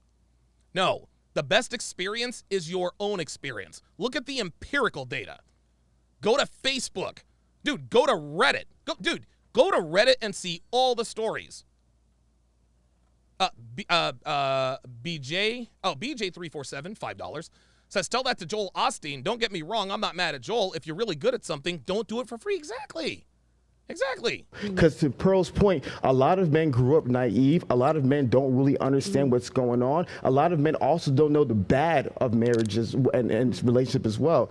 Trust me, more men know about the drawbacks of getting married than the benefits. So Dr. David Buss is phenomenal. Dr. John Gottman in Washington is a rock star. He's been one of the leading experts on marriage for the past 40 years. John Gottman is able to predict divorce by 88% accuracy. Oh, get the fuck out of here. Get out of here. Oh, he's able to predict it. He's able to predict it 80% of the time. Is he? Well, then why isn't he more well known? Number one. Number two, if he is predicting marriages and divorce up to 80% accuracy, Dr. John Gottman probably has red pill awareness. Probably. You've seen him before? He's a beast. So to me, those primary sources, I love the primary sources. I would consider most red pill as secondary sources, but the actual doctors and experts and people who been doing this for decades of their lives, I think there's so much benefit from learning from those individuals. That's bullshit. Doctors and theorists and authors. No. This is why this community has grown, guys. This community has grown because guys like me have very similar experiences to guys like you. We share our experiences. We share what we did right, what we did wrong, and we make adjustments. That's part of what the red pill is. X with the $2 super chat says, that's what I was thinking. Okay. Even Zoomer with the $5 super chat says, the red pill is even more than evolutionary biology. It's the application to intersexual dynamics that count. The RP keeps evolving in ideas and practice. Hafeez is naive. Yeah, right? St. Jim with the $2 super chat says, Hafeez talks with upspeak, again, effeminate. I'm just saying. The Fit Comedian with the $10 super chat says, the saying goes, a smart man learns from his mistakes, but a wise man learns from others. Thank you. Thank you. This guy is trying to say, don't listen to those red pill guys. Don't listen to those red pill guys. Go to these brainiacs who have done this for, what the fuck is that? What is that going to do? Men don't need to know evolutionary biology. They need to know basic elements and tenets of evolutionary biology to understand women from that perspective, from a red pill perspective. But nothing, Hafeez, and I mean nothing, can substitute your own experience and empirical data. I'm going to give you the same question, and then I'm going to give you a follow-up, so just be ready for that. Best benefits you see for men understanding red pill content? I just think a lot of guys have they don't see the negative side of female nature. And as much as maybe you want to harp on saying, oh, what about the positives too? I just think it's important that you see the negative side of female nature. So if something happens down the line, you're at least not surprised, and that you're aware of the risks that come in marriage. Okay, I respect that. Now, one of the reasons that you've had so much success is that you're one of the few women that are major advocates of red pill. We have Rebecca and Allie on here. Those are the homegirls. Yeah. Janelle. But there's not that many women in this space. What, you said that it enables men to understand female nature. So as a woman, what don't men understand about women? Oh my God. You see what I'm saying here? You're like, all right, so it helps you understand women. It's kind of help us understand women. Okay. I mean, I would say first and foremost, it's just, especially doing the show, it's just crazy how much girls like cap. Thank you. And I just think a lot of cap for our 30 and over crowd, that means lie. Okay. And I also think it's important to understand that women are hypergamous. I think that's important, and the things that you need to do to be attractive to women. And I don't give dating advice. That's not my thing, But I think it's important that men understand that, Did you guys hear what she just said? That's very important. That's very important. Pearl doesn't give dating advice. Pearl doesn't give dating advice. All Pearl is doing is shining a light on female nature in real time. Nothing wrong with that. No, women, they don't like nice guys. They tend to like guys that have a backbone, that sort of thing. There you go. Yeah, and you don't think that guys know that? No, a lot of times not when they're younger. When they get older, I feel like most guys figure it out. But when they're younger. Well, I feel like that most men have to go through some shit. You have to go through some heartball. You got to go through some struggle. It's even yesterday. The guy on the show, she's a unicorn. Right. Yeah. Come on, I've met so many guys like that. Let's get real here. Point and case. Well, See that? That's only half the story, though, Pearl. He just got out of a divorce. Yeah. So I think once you get a divorce and you have 2 kids, I think you recognize that women aren't sugar and sweet and everything nice. Yes, Nick. Jesus. Yes, Adam. But he still calls her a unicorn. Yes, he just got out of a divorce, and that divorce should have shown him that women are not made of sugar, spice, and everything nice. That guy, whatever his name was, we called him Peyton Manning, we called him Peter Pan. Poor man's Peyton Manning or poor man's Peter Pan. He called her a unicorn because he believed, it's a hot chick who is agreeable. Yeah, for now. It's a new girl, and even if she's a unicorn, I think he recognizes, all right, I also loved my wife when I married her 10 years ago. Okay, but go deeper with women. No, I don't think so. I think he thinks this woman is different. Okay, beyond understanding that you can't just be Mr. Nice Guy and women aren't sugar and spice and everything nice, go deeper. Pretend it's not even us here and you're just in the women's locker room and you're talking locker room talk for the women. Yes. What are those conversations that are being said? Because you have no problem calling out women and feminists. So for the men out there, give us a little glimpse into what it's really like, what they're saying. Hypergamy is an example. So I'm teeing this up for you. Can I give you can I tell a story? I love anecdotes. I love stories. I have a story. There was a girl in college, girl next door, right? I promise you, she was like cute, sweet, quiet. You never know. And I've told this story a lot on my podcast. But basically, she dates a guy freshman year, right?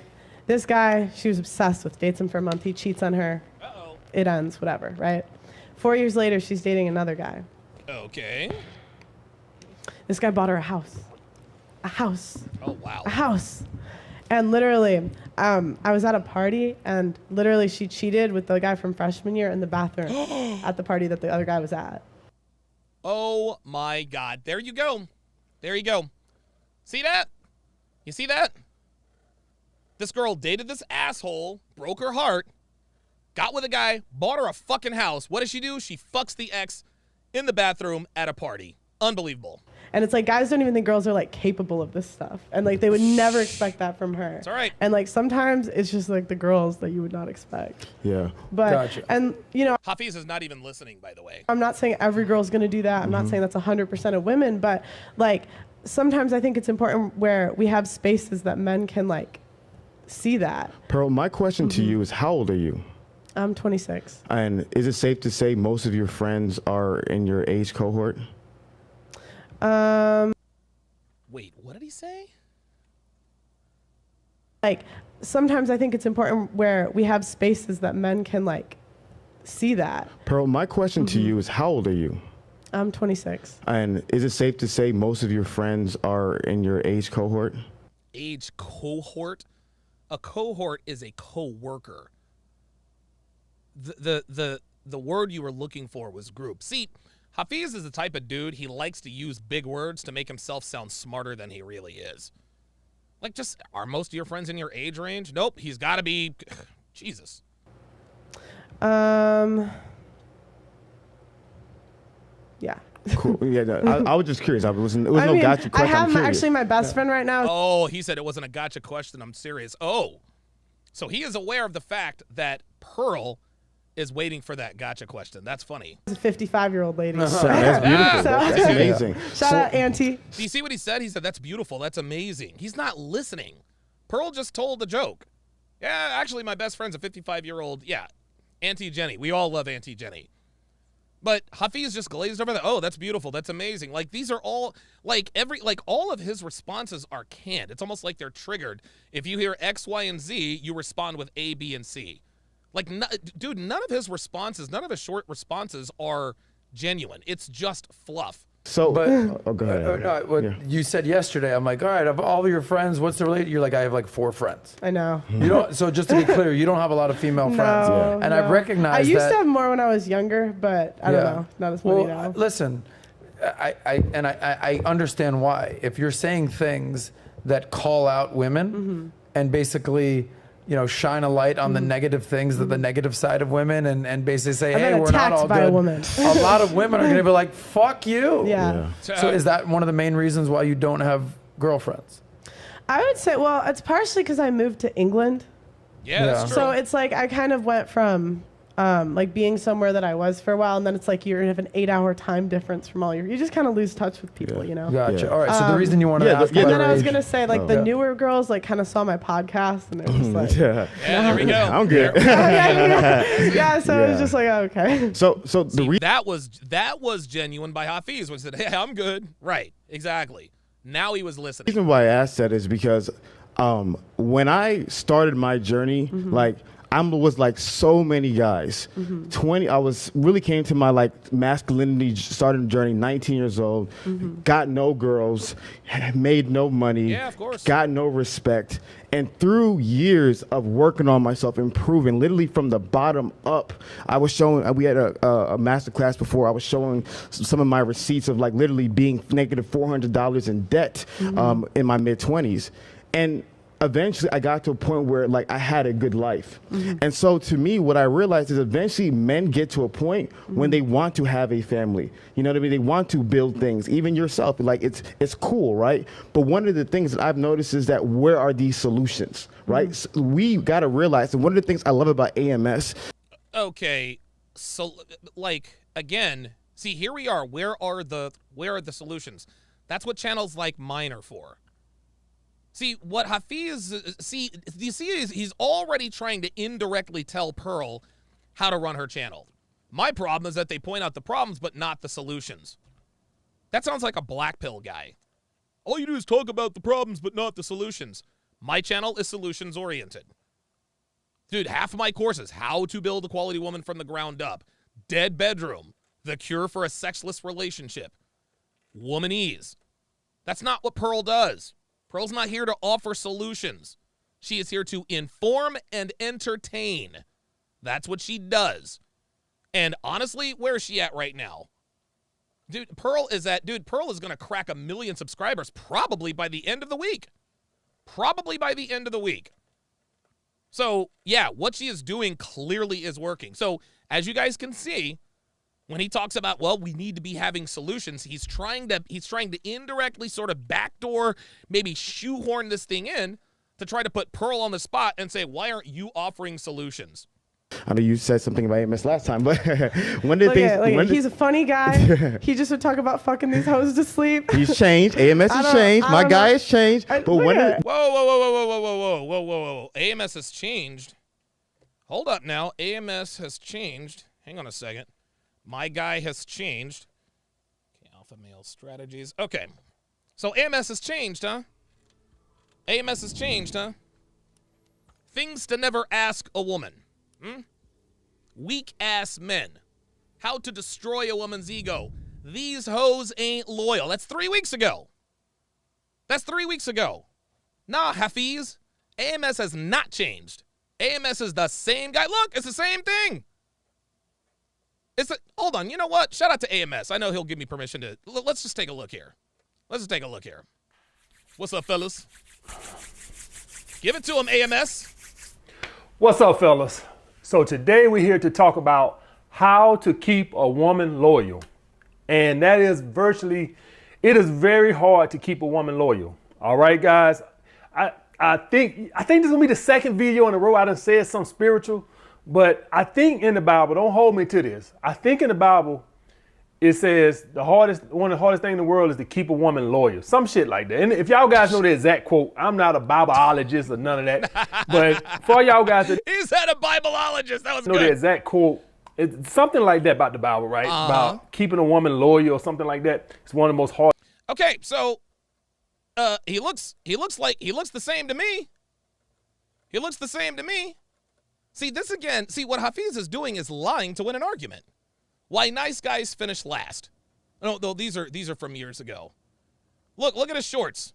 Look at these shorts. Never take disrespect from anyone. Let rejection be your motivator. Grind hard every day, fellas. Things to never ask a woman. This was 4 hours ago. But he said, he's changed. My man has changed. Nah, bruh. Hafeez, dude, look, AMS is the same dude he has been forever. For him to sit here and say, so what he's trying to do, remember, he said that Kevin Samuels wasn't red pill.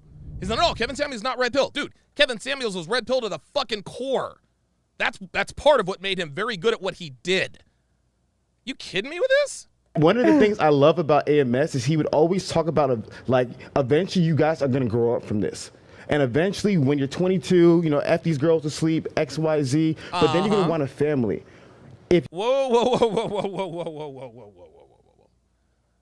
Just because you grow out of the player phase and fucking these hoes to sleep doesn't mean you should go and pursue a family. You see how he's glazing over this?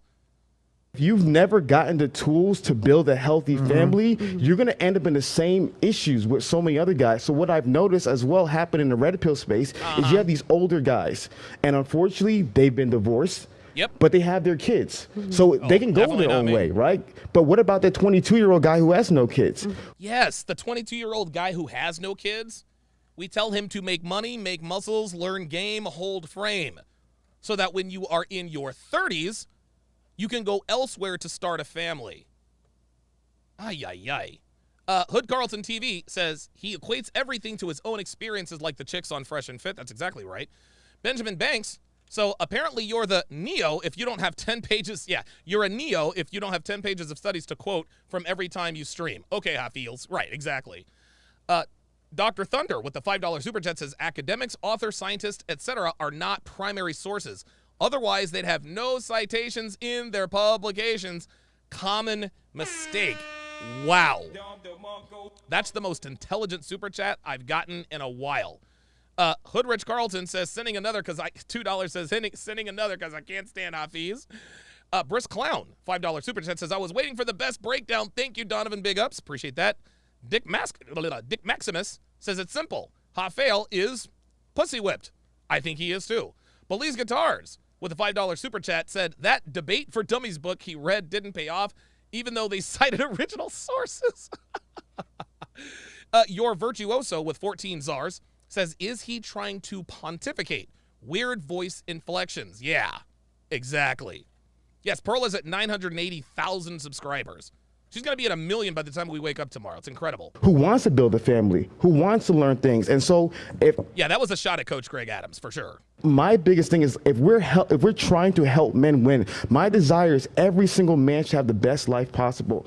Why are we not giving information? Why are we not giving tools and resources to help those men be successful? We are, Hafeez, but just because we're telling them, part of giving the men the tools to be successful is telling them what to avoid, namely getting married to an American woman in America. Like what he doesn't understand, like he keeps, it's almost like he's trying to indoctrinate everybody. So an example of that is when we talk about divorce, and we can go ahead and get it. Would you say that game is resources to help be successful? Because they talk about game in like a relationship, like even Donovan Sharp, like he's got a whole. So to me, hey, shout out Pearl for shouting me out. Ow! Appreciate you, Pearl. Appreciate that. I would say traditional game reminds me a lot of what pickup artists had, which was the game. And if you guys want to do a study, read the Game by Neil Strauss. Yeah, of course. The first chapter about mystery, about to kill himself, it was so powerful because I cannot tell you how many men learn how to attract women but never learn how to retain women. They know how to go on defense. They don't know how to build a family. And so that's bullshit. They know how to go on defense, but don't know how to start a family. Seriously? So a man trying to protect his meat, as CGA would say it, all of a sudden we don't know how to build a family? Dude, men have been building families for eons with no knowledge on how to build a family. But building a family relies on one very important thing, a worthwhile woman to build a family with. Most women in the United States, most women in the West are not worthy of building a family with. That's why this exists. And Trugino913 says, hold up. Coach gives solutions, no habitation, no LTR, no marriage. That sounds like, see, those are the solutions. Those are solutions. It's just not the solutions that Hafeez likes. He wants the solutions to be like, well, just throw caution to the wind and get married because, feelings. Fuck out of here, man. My biggest thing is that if men are never getting the tools and resources to build a family, what's going to happen is, you'll learn game, but you're a human being. You're going to actually want to build a relationship. But if you've never given those tools to build a healthy relationship, then it will never be able to last. So our desire is that what we want to focus in on is helping men get those tools to be able to have healthy, lasting relationships and to have as many men win as possible. Dude, he keeps regurgitating the same thing.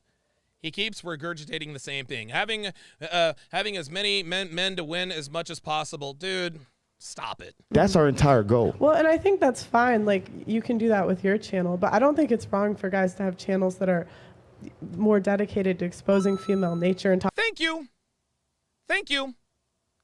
Fresh and fit, anybody? Fresh and fit, anybody? He's not talking shit about fresh and fit, is he? All right? The JustPearlyThings podcast? There's nothing wrong with not giving solutions, Hafeez. There's nothing wrong with it. And again, Pearl aims to entertain and inform. That's what she wants to do. Talking about the negative sides of marriage too. 100%. No, you're 100% right. So that's like, I feel like a lot of men have a good reason for avoiding marriage today. I love it. And even you can even say there's his tell. There's another tell. When he says I love it, I think when he says I love it, this means that that Pearl has said something that he has rehearsed a rebuttal for. I could be wrong. Let's watch. Cohabitation, like a woman can seize your assets, even if you're just living together. Even so much sense, it's in certain states, and I'll say it varies from state to state. But it's like if she leaves her stuff at your apartment for like a period of 3 months, she can literally seize your assets. There you go. Okay, so what I want to do is I want to go ahead and address that point. So what I truly believe, Adam, is a two-folded process, and I had a I told you. He said I love it. And now he's about to go into this PowerPoint presentation.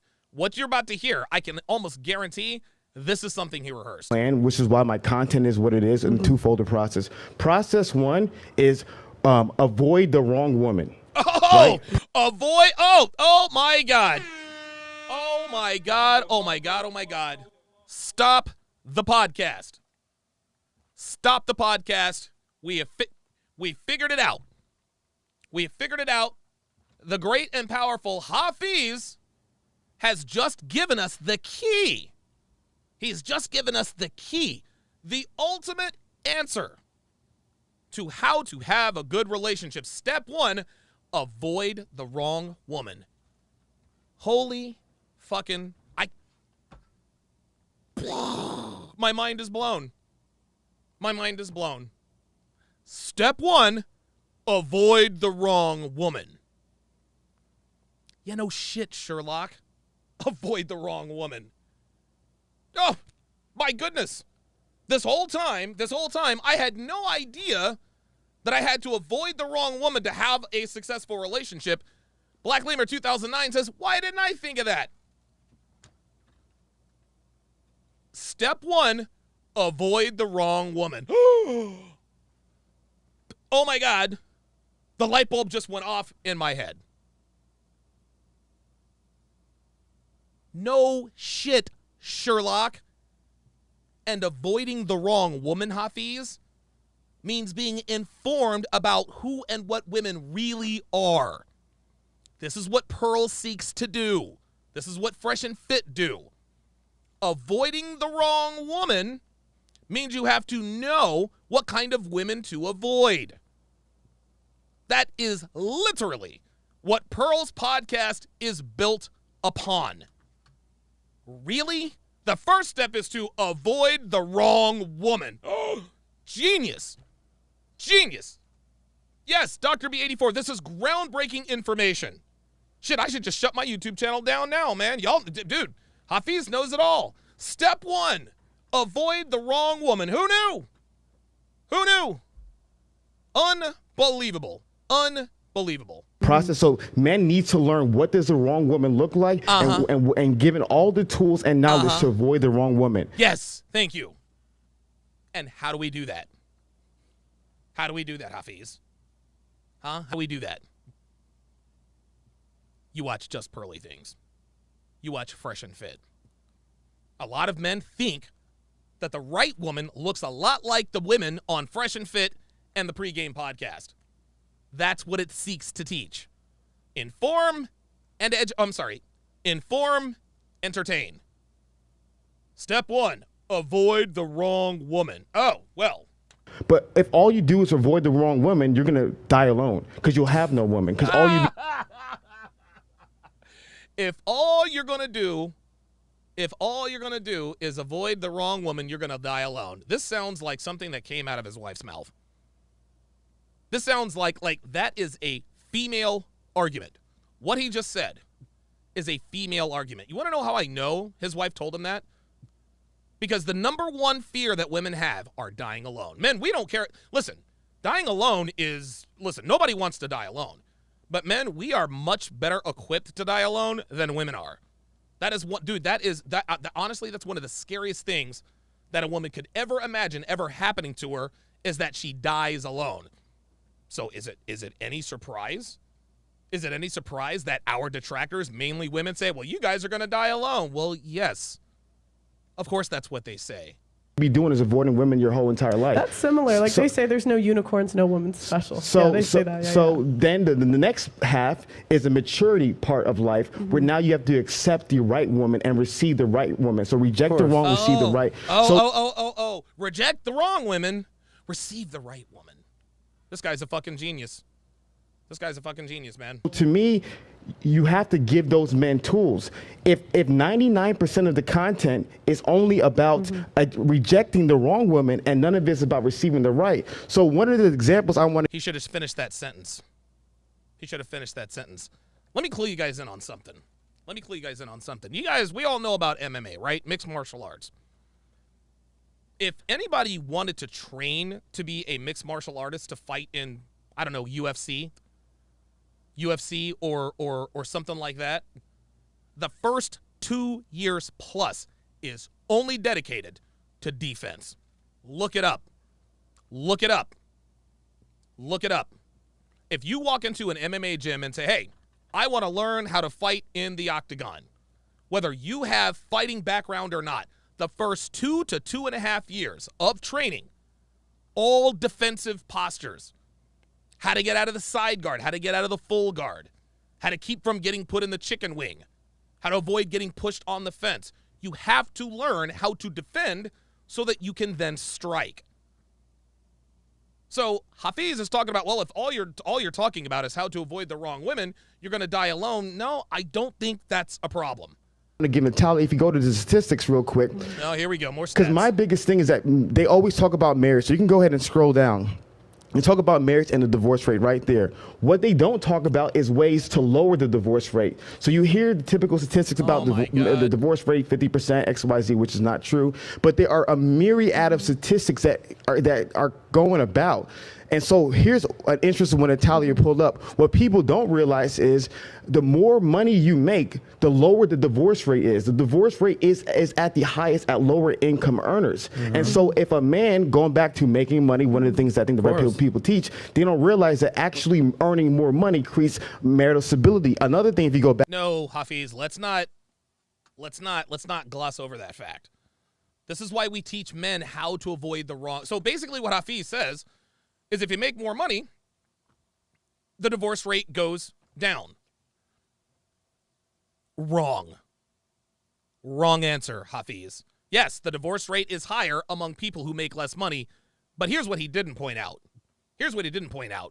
The more money you make as a man, if you make money as a man and don't have game, don't understand women, don't understand evolutionary biology, you become a target. And then women are targeting you for your money.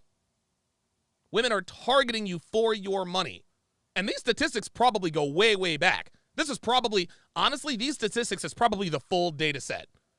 Let's see the statistics from 2010 on. Let's see the statistics. Let's see what the statistics are in terms of socioeconomic status when no-fault divorce was put into play, huh? Let's see what those statistics are. Women are incentivized to leave. Why do you think Brittany Renner told all these bitches, hey, you want to come up off a check? Just fuck an NBA player. They don't like to use condoms. Those guys make money. Their marriages don't last any longer or shorter. This is bullshit. Back to the data, Natalia, is that if you look up, can I ask a question on that one? Can I finish and then you can go ahead and ask your question? Oh, here we go. He cracked. Thing that's also discussed is about religious couples, because there's a misnomer. In actuality, if you look at the IFS studies, religious couples have a 47% lower divorce rate. There's so many.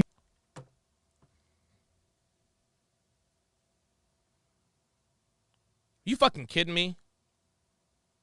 So Hafeez is telling us to make more money and find you a woman in the church.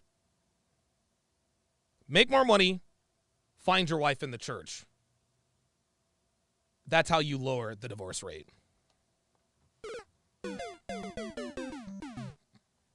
47%. There are 47% less divorces in religious families. Like, get the fuck out of here. Like, that statistic, dude, what this guy did, he just looked for statistics that back up his talking points. This is ridiculous. different things that you can do to drastically lower the divorce rate. It's never going to be zero. Nothing is going to be zero in We never said it was going to be zero, Hafeez. this life, but there are so many things that every single man can do today to drastically lower the divorce rate, to give him the best chance of raising his family. And so it's my desire is let's give them, let them know the bad, but let's give the men all the tools to win and have the best life possible. That's all that matters to me, men winning. What my question was, what is religious? Like, how do you define someone being religious? Great question, Pearl. So Pastor Mark Driscoll in his book, Real Marriage, talked about this. I would advise people to read the book because Ain't nobody reading a goddamn book, Hafeez. Ain't nobody reading a goddamn book, bruh.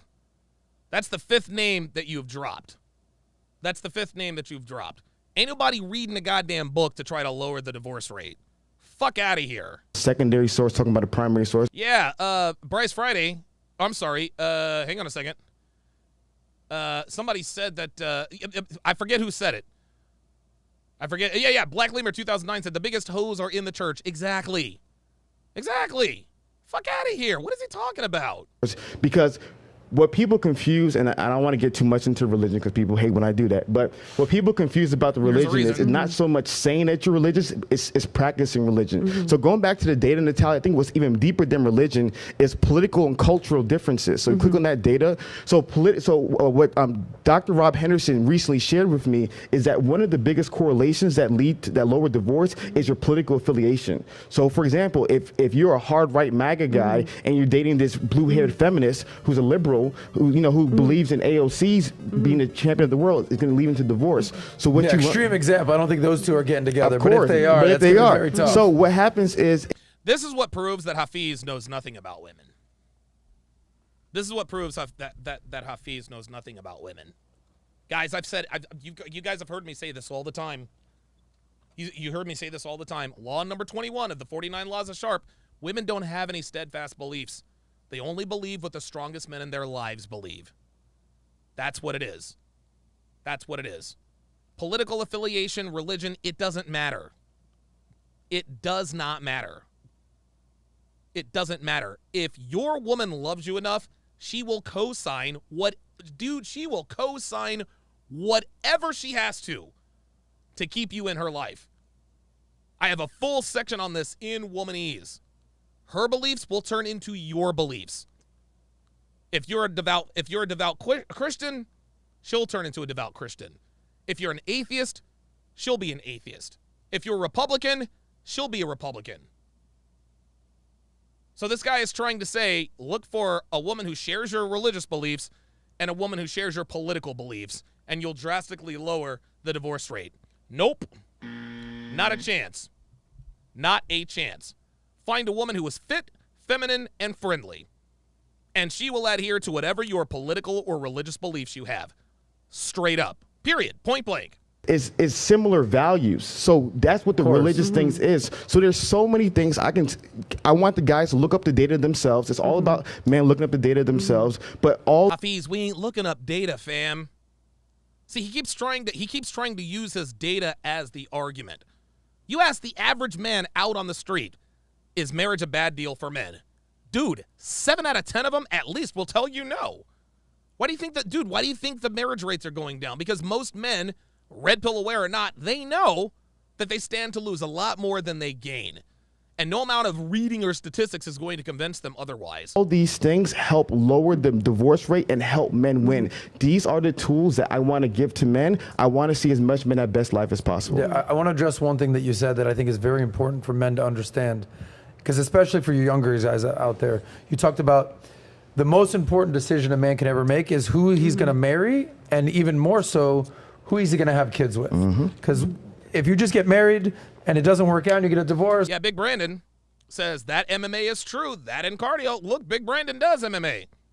He can verify with you. He can verify to you. They teach you defense for the first 2 years. How to not get knocked out or get your legs snapped. All right, cool. Maybe you get out, with no issues. But when you get kids involved, it's a major issue. And part of the major component of that is men, the number one quality that a man wants in a woman is faithfulness. Beauty. Before you get to faithfulness, that too. You can't get in the door. Can't get in the door. That's beautiful. That's real. So I caution men, Gentlemen, women are very beautiful creatures. Yes, They're they very are. beautiful things. Okay? It's very hard to do, but try your best not to fall in love with your eyes. 100%. Or just not to fall in love with your eyes only. And I agree with Adam. Easier said than done. We all know that it's easier said than done. Don't fall in love with your eyes. We get that. And the way we get that is by looking at the experiences of others and then experiencing that for yourself. We tell young men all the time, guys, you are going to go through some shit. You're going to go through some shit. You're going to get cheated on. You're going to get used. You're going to get lied to. You're going to get played. You're going to get finessed. As long as you don't do one of two, as long as you don't do these two things, get a girl pregnant or get legally married, you'll make it through. You'll make it through. I got legally married. Thankfully, my ex-wife, she couldn't have kids. Thankfully, she couldn't have kids. And I don't have any kids that I know of. That's why me, a 4-time convicted felon who's been arrested almost 3 dozen times, lives the life that I live. Because we've all seen a gorgeous girl. Oh my God, just That's the right. hottest girl. I have a buddy of mine That's right. who every time he goes out, he falls in love. Oh, bro, this Oh, girl. my Oh my God. God. And it's like, buddy, like when the makeup comes off and the heels Dude, come off and the real extensions shit. comes off Real and like shit. everything comes off. Wait, when the heels come off?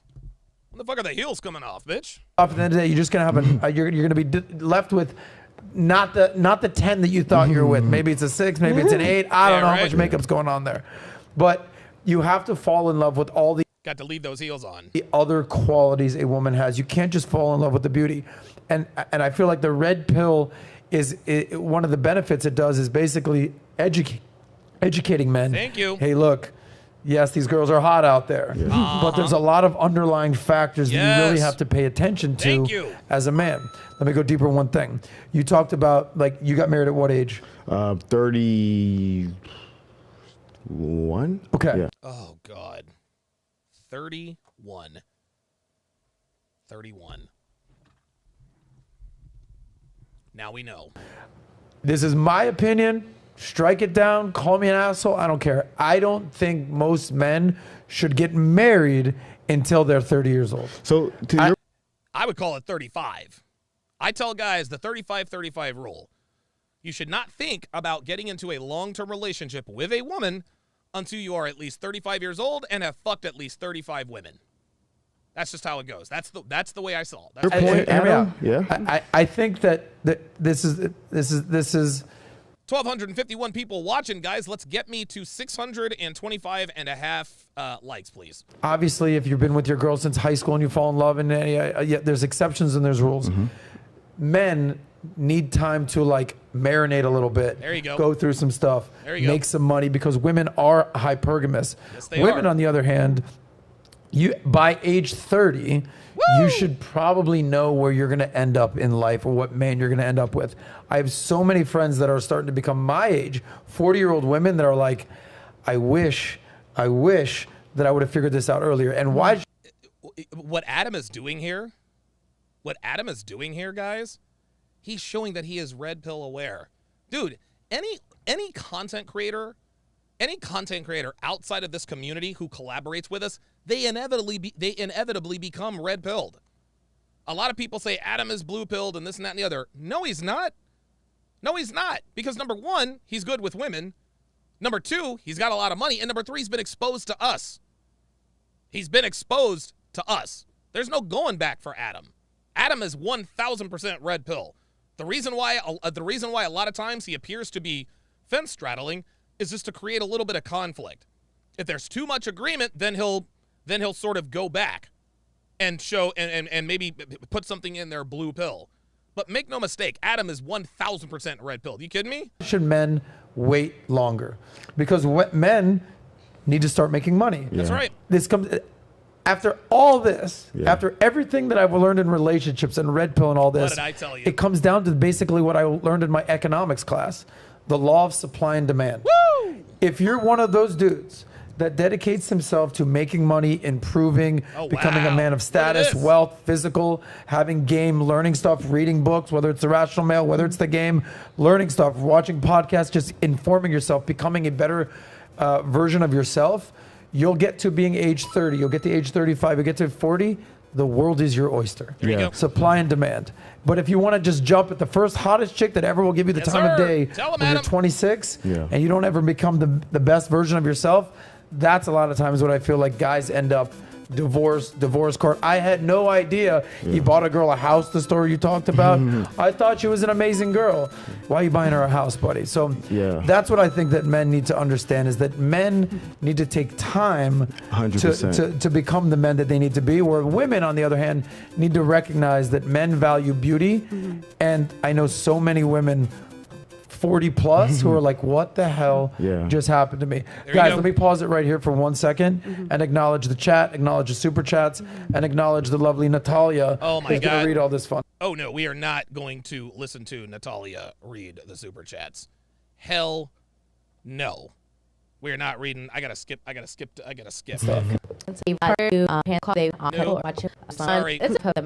Oh my gosh, this is terrible. You kind of want to. Don't give a shit. Natalia is terrible at reading super chats. She's terrible at it. Guys, be sure to pick up my newest free ebook.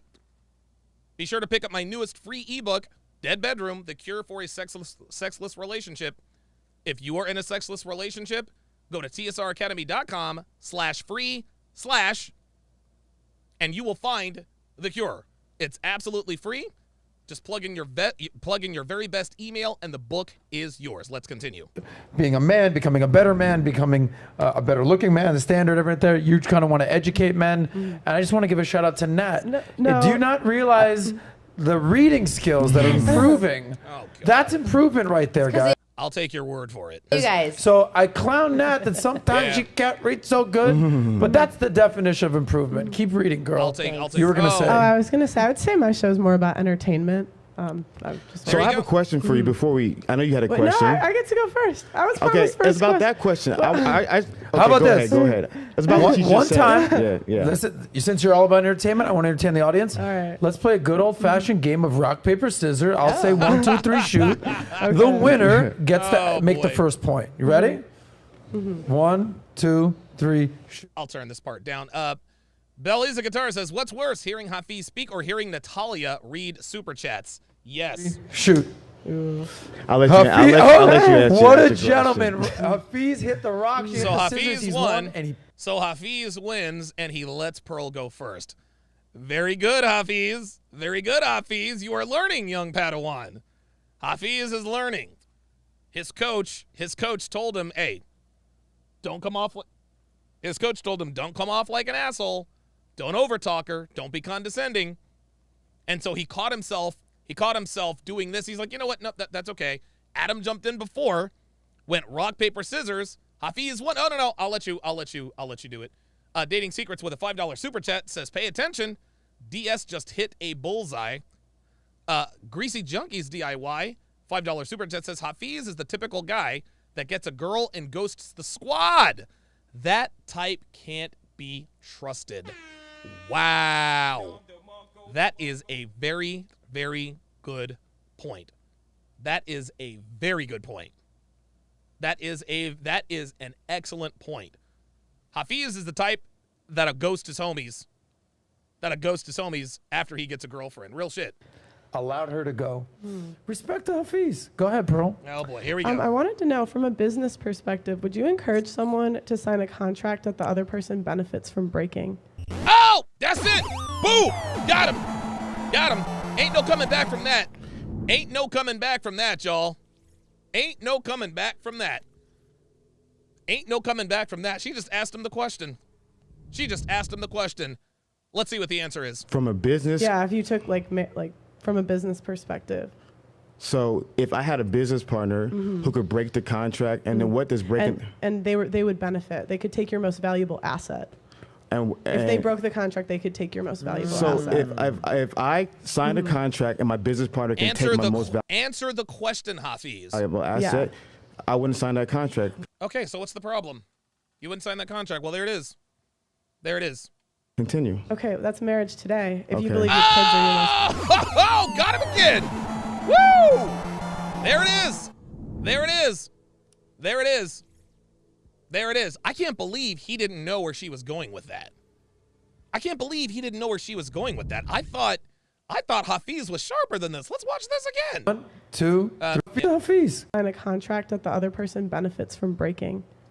From a business. Yeah, if you took like from a business perspective. So if I had a business partner who could break the contract, and then what does breaking? And they would benefit. They could take your most valuable asset. And If they broke the contract, they could take your most valuable so asset. if I See, Adam knows what she's asking, but for whatever reason, Hafeez doesn't pick up on this. This is uncharacteristic of him. sign a contract and my business partner can take my most valuable asset, I wouldn't sign that contract. Continue. Okay, that's marriage today. If Boom. you believe your kids are your most valuable asset. That's it. I love this. And I think that's more. Uh-oh, he said. I love that. I love this. Uh-oh. Uh-oh. Now, the way he said, please continue, makes me think that he was waiting for this question.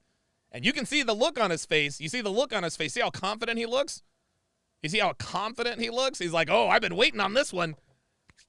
He said, oh, I've been waiting on this one. He's looking like AMS at the beginning of his videos. Oh, he's waiting on this one. Let's see. Let's see what happens. More of the red pill. Like, I would say that's more of why men are walking away from marriage today. I love this. So Man, he sat up in his chair, rolled up his sleeves. let's stay here because this is a fantastic. I have two questions. First, in your personal opinion, this is a separate question. What is your goal for your channel? Like, what are you trying to do? What is your purpose for doing Pearly Things? Here he goes. Once again, he is trying to attack her intentions. What is your goal? My goal for my channel is to help enrich the lives of men so men can win. What's your goal? That's all he's doing here. This is more virtue signaling. I'm doing this for the right reason. You're doing this for the wrong reason. What is my purpose? Yeah. I would say it's mostly entertainment. Okay. So you want to entertain? Yeah, and then Okay. I started the wife school because I was like, I really think as women we should listen to what the men are saying. Wait a minute. Didn't he yeah. Good point. He just deflected. He answered the question. Yes. Pearl said, well, that's marriage today. That's marriage today. Then he's like, I love this. He still couldn't answer the question. Devin says, don't worry, just marry someone who won't divorce you. Yeah, exactly. How about that? Well, there's an answer to that. If you want to lower the divorce rate, says Hafeez, well, just marry a woman who won't divorce you. Oh, problem solved. And then, yeah. So your show was... Which I did start by the... Could I please get the... No. I promise you, I wanted to do this. Shout you out for doing the wife school. And I saw parts of the first episode. It was classy. I like what you're doing. So I'm going to give you... Yeah. I told you, when you do it, I'm going to give you your props. Shout you out, Pearl, for real, for doing the wife school. I think You can tell Pearl knows that this is all just fake. Right? He didn't believe that she was actually going to do it. But now that she's done it, now he has to give her props. So now he's trying to appeal back to the audience. I'm not a complete asshole. I said that I was going to hold her to it. She actually did it. Now I have to give her props. it's going to help a lot of people. So let's go ahead and talk about the... But I just think, I like entertainment because I feel like in entertainment you can tell the, like Sneeko always says, you tell about the truth about the world through funny. And I was like, that's so true. Yeah. So There you go. And that in one ear and out the other. In one ear and out the other. Watch.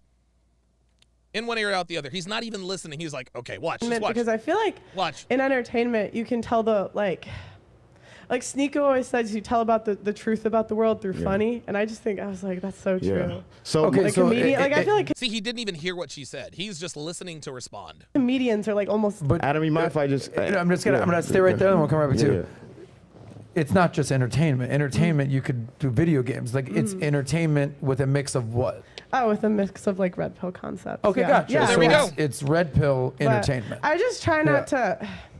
because there's so many guys that I just think are like geniuses in the space. You know what I mean? I just look up to them a lot. So I just try not to like, you know, there's people that are like researchers, they're like very in depth, you know. Gotcha. So it's not just entertainment, because there's a lot of entertainment. Entertainment, respect. Yeah. Go ahead, Hafeez. Atta So, girl. to me, the business analogy you gave was totally irrelevant to any form of marriage conversation, because here's a Oh my God. fundamental reality. If a man wants to have a child, whether he has a baby mama, whether he has a wife, whether he has a girlfriend, whether he has a fiance, whether he has a rando, if she wants to take away custody of the child under certain circumstances, she can. So Okay. what people in the red pill to me do is they straw man that. They say, oh, if you get married, she can take away your kids. But if you hook up with girl down the street, she has your kid.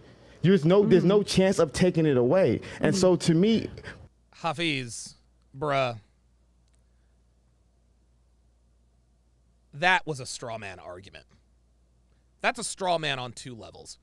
What he is trying to imply is that the only way a woman can take away your most treasured assets is to get married to her. He is saying, and he's right. He's right. A woman, all you have to do is have a baby by a woman, and she can take you to the cleaners. You don't need a marriage certificate to do that. He's right. But why do people get married, Hafeez? People don't just get married just to just get married. People get married to have children and start a family. That's what that is.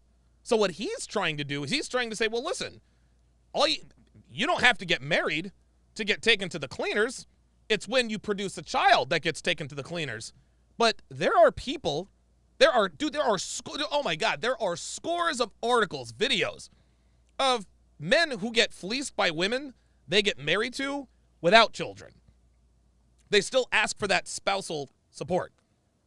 They stay married to the guy for 10 years, no children, just to get the alimony. And a lot of times, women take men to divorce court to try to get some money anyway.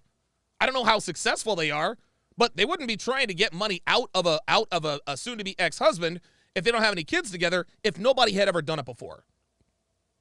So what Hafeez is trying to say here is that, well, all you have to do is really have a baby. That's where it really comes down to. So yeah, go ahead and get married. Get the state and the government involved with your marriage. Nope. Sorry. That's a bad argument. That's a really bad argument. Oh my God. The Geek Surgeon. Welcome to Chat Privileges. At the Geek Surgeon to welcome him to the TSR family. The only female surgeons I know of are on TV. The Geek Surgeon, if you would, put your age and location in the chat. Thank you, sir. Putting that on marriage is a false correlation. Putting that on the laws today, if you're gonna say the laws today, but that's not a marriage problem, because in the black community, 70% of people are born in single mother households. They're not even getting married in the black community, and that's a huge problem. That's got nothing to do with anything, Hafeez. So going back to what I was saying, my desire is to help build up society and to give men the tools to where your family doesn't end in divorce. But here's the reality. If you don't get married and you have a child, you've lost a child. Yes. There's no chance. Okay, And fine. with going back to statistics, if you do the statistics, if you prepare, there's no guarantee, but you greatly improve your odds so you can be like Pearl's dad and my dad to raise your child. But if you're just gonna if you're not gonna get married, it's not the case. So my question to you is, 63%, according to the Bureau of Labor statistics and also census data, we can pull it up later, 63% of men over the age of 15 have a child. So Did this dude say, wait, what the fuck did he just say? but if you're just gonna if you're not gonna get married, it's not the case. So my question to you is, 63%, according to the Bureau of Labor statistics and also census data, we can pull it up later, 63% How about now? of men over the age of 15 have a child. 63% of men over the age of 15 have a child. Stop the cap. Hafeez, my friend, that is false. That is false. What the fuck are you talking about? 63% of men. So 2 out of 3 men over the age of 15, 1-5, have a child? 2 out of 3 men over the age of 15 have a child. Okay. Well, then how is it that 1 out of 3 men from the ages of 18 to 35 are either a virgin or haven't had sex in the last year? Like, the statistic he just gave is false. That's false. I don't know where he got that from. And it's convenient that he says we can pull that up later. He says we can pull that up later. No, how about we pull it up right now? 63% of men over the age of 15 have a child? Where are you get, dude? Where in the world are you getting these statistics from? The fucking hood? Like, is this like, dude? Is this in like the is this at Humboldt Park, Humboldt Heights in Chicago? Are we talking about? Listen, if we're talking about Section 8 housing, yeah, I can believe it. 63% of men over the age of 15. 63% over the age of 15 are fathers. But dude, who the hell is putting these dude? No, man. 15-year-olds aren't running around fucking bitches enough. Fucking bitches enough to put babies in them. What is he talking about? What on earth is he talking about? Nick Penn with the $5 super chat says, what the cap did he say? Appreciate that, Nick. Long time no see. But dude, this is ridiculous. Oh my goodness. So say that stat again. So Natalia, can you go to the data real quick? Because I want to be able to. 63% of men over the age of 15. Let's pull this up. Let's pull this up. Scroll down. Let's see what we got here. Up. Men are fathers right there. Should be right there. Yes. So I have the. So June 13th. Actually, I'll just pull this up here. Let me just pull this up, just so we're looking at this from an accurate scope here. So it says about 61% of men age 15 and over are fathers. And of those, 72.2 million men have a biological father, a biological child, according to blah, blah, blah, blah, blah. More than 1 in 4 men have a biological child under the age of 18. Of the men with the biological children under 18, 4 out of the 5 live with at least some of those minor children. Dude, that is way too vague. That is way too vague, man. This is way too vague. This is absolutely crazy. Over 1/3 of men are married and have biological children with their spouse. Right. They have to get married to have sex.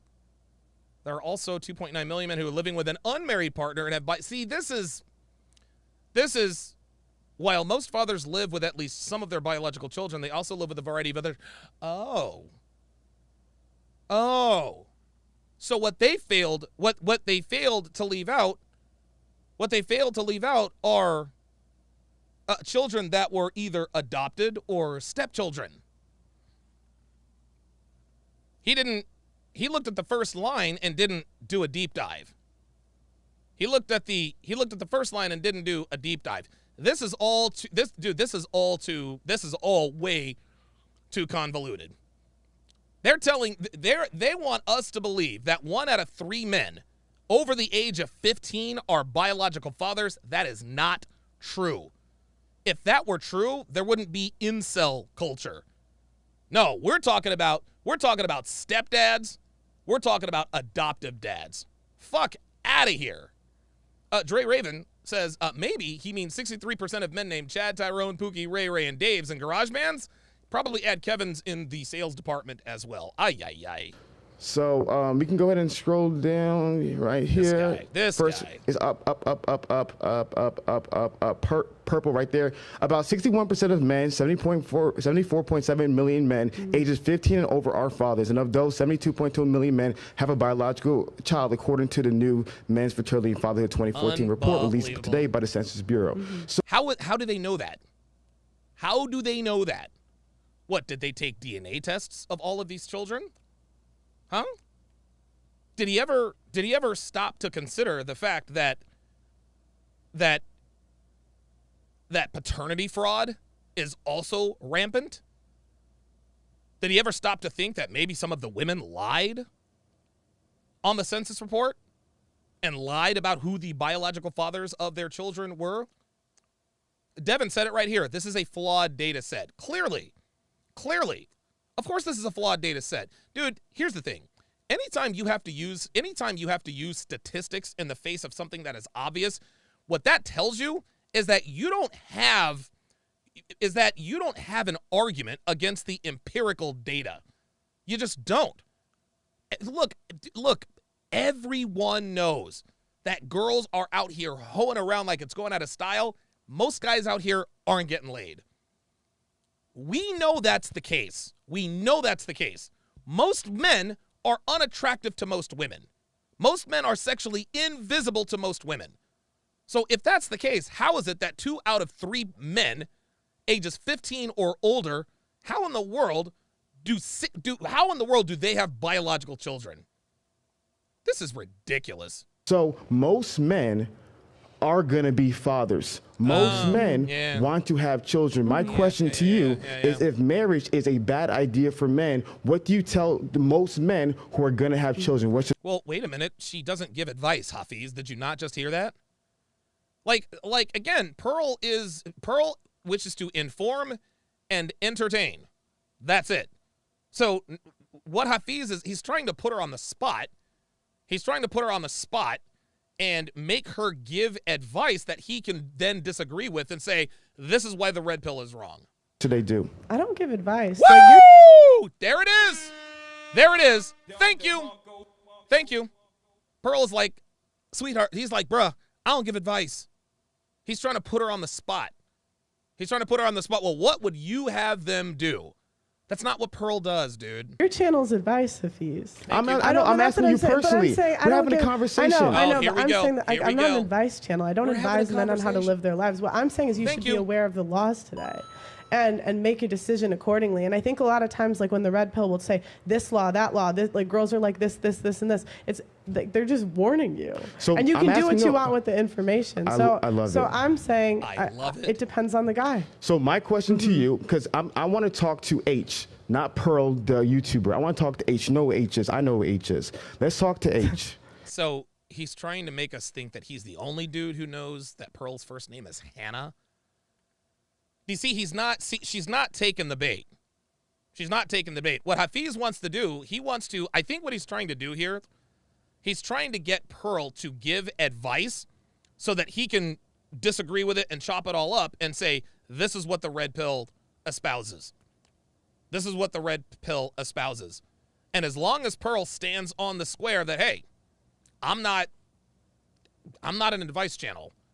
I'm here to inform and entertain. Jay Blaze says another tell. He's pissed. Yeah, when he says I love it, that means he's pissed off. So Pearl didn't take the bait this first time. But now he's going to say, well, I want to know your advice. I'm not talking to Pearl. I want to talk to H.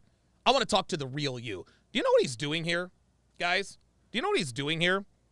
He's attempting to say that Pearl doesn't believe what she talks about. That's what he's trying to do. He's trying to indirectly say that Pearl does not believe the things that she talks about. That's why he says, I don't want to talk to Pearl, the podcast host.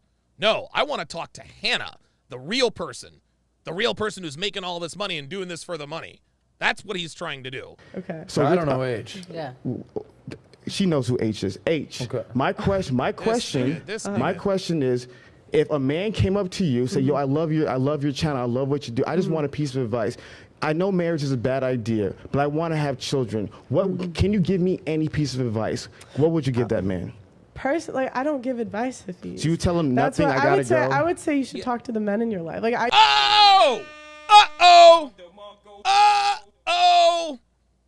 Got him with that. Talk to the men in your life. Thank you. I just don't consider myself someone to like gives advice. Yeah. Like that's not my channel.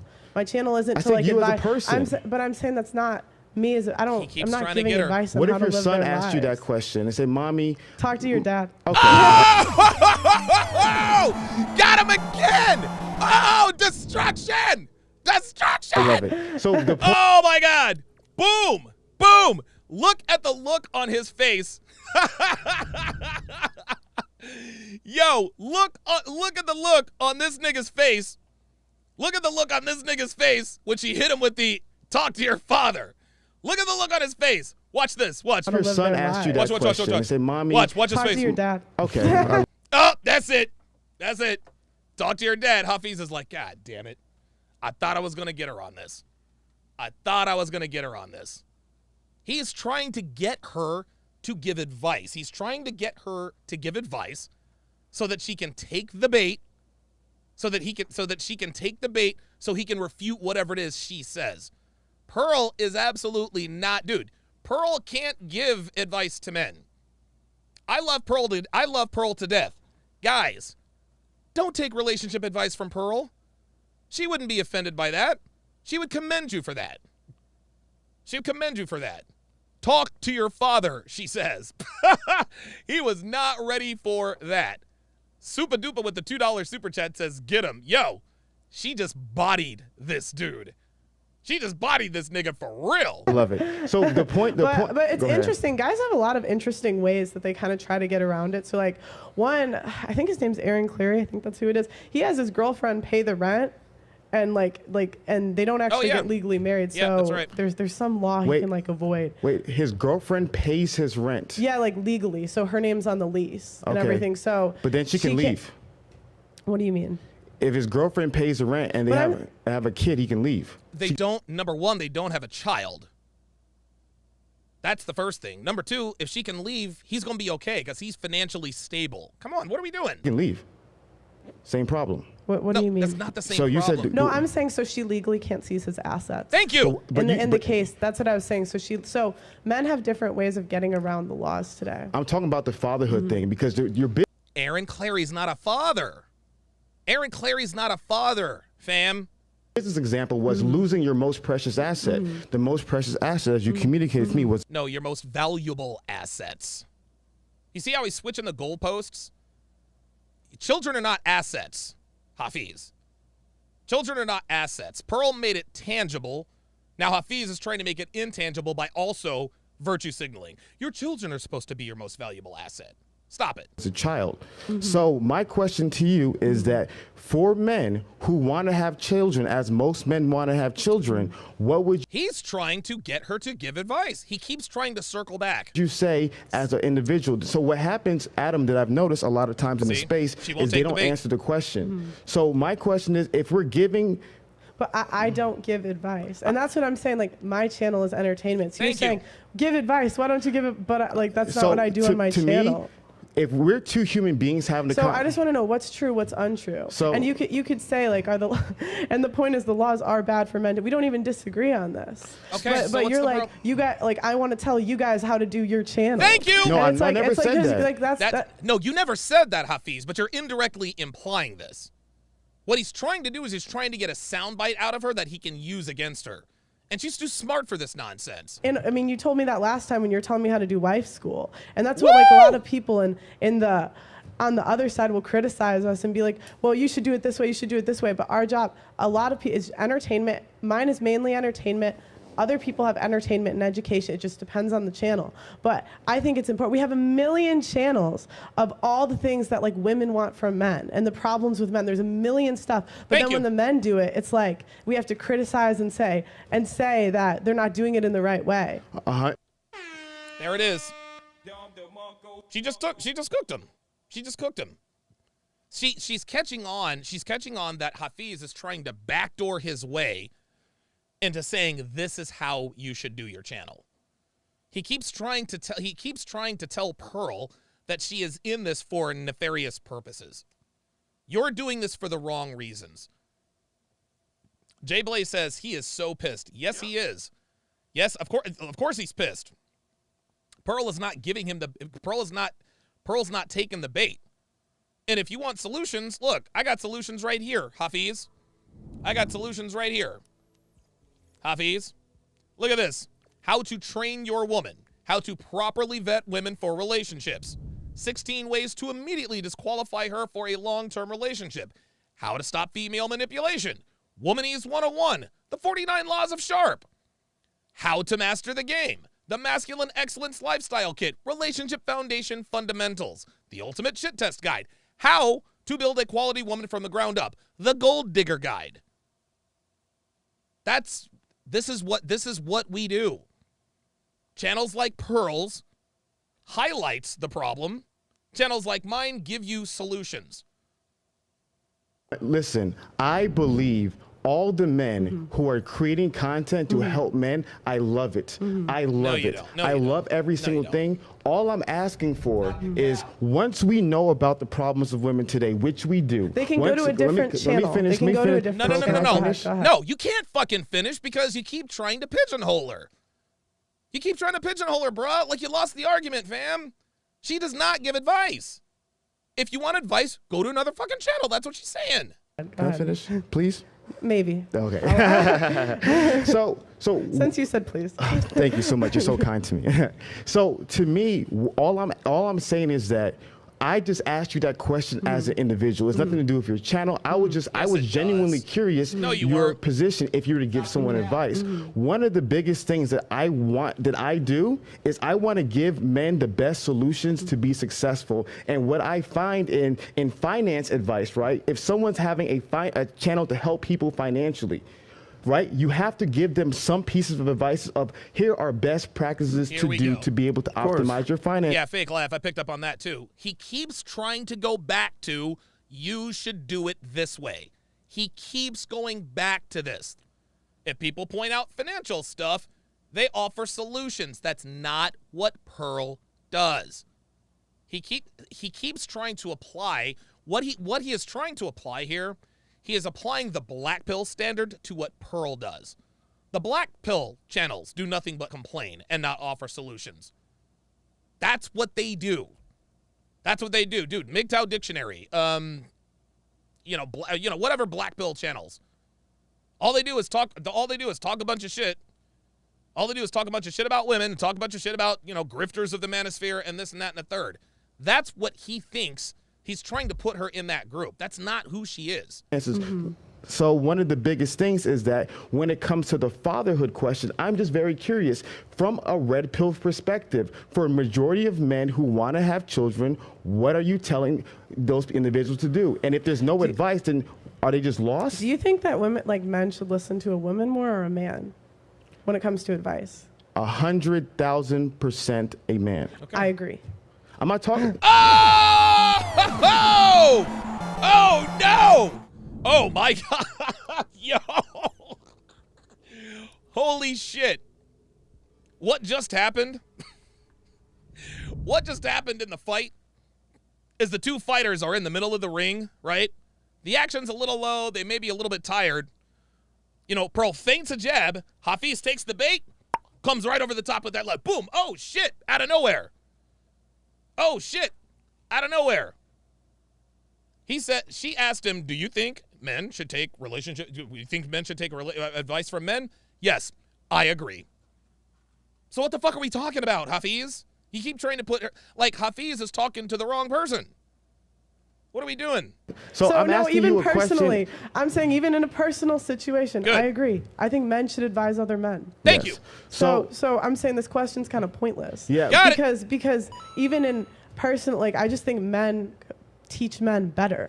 Okay. So if I can answer, I feel like you do have an answer, and I feel like your answer is very simple. I think it's buyer beware. Just beware of what's going to happen. You don't have to be an advice person to be like, look, before you get married, just buyer beware. Well, that's kind of what she does. That's kind of what she does. She does that. She does that, of course, too. She does that with her content. I think that's implied. I think that's something that you would abide by. I do want to give you credit on one thing, because when she asked the question, if you're going to get into business with somebody and you're going to sign a contract, but then your business partner can basically screw you over and take your business, would you sign that contract? You're like, hell no, I wouldn't sign that contract. I was like, oh, damn, Hafeez, what's up? She got you, right? But then I think the point you made was actually very astute. You said, hey, listen, you don't have to get married to have a kid. You could knock up the girl on the street. It can be your baby mom. It could be a girlfriend. There's a million different things.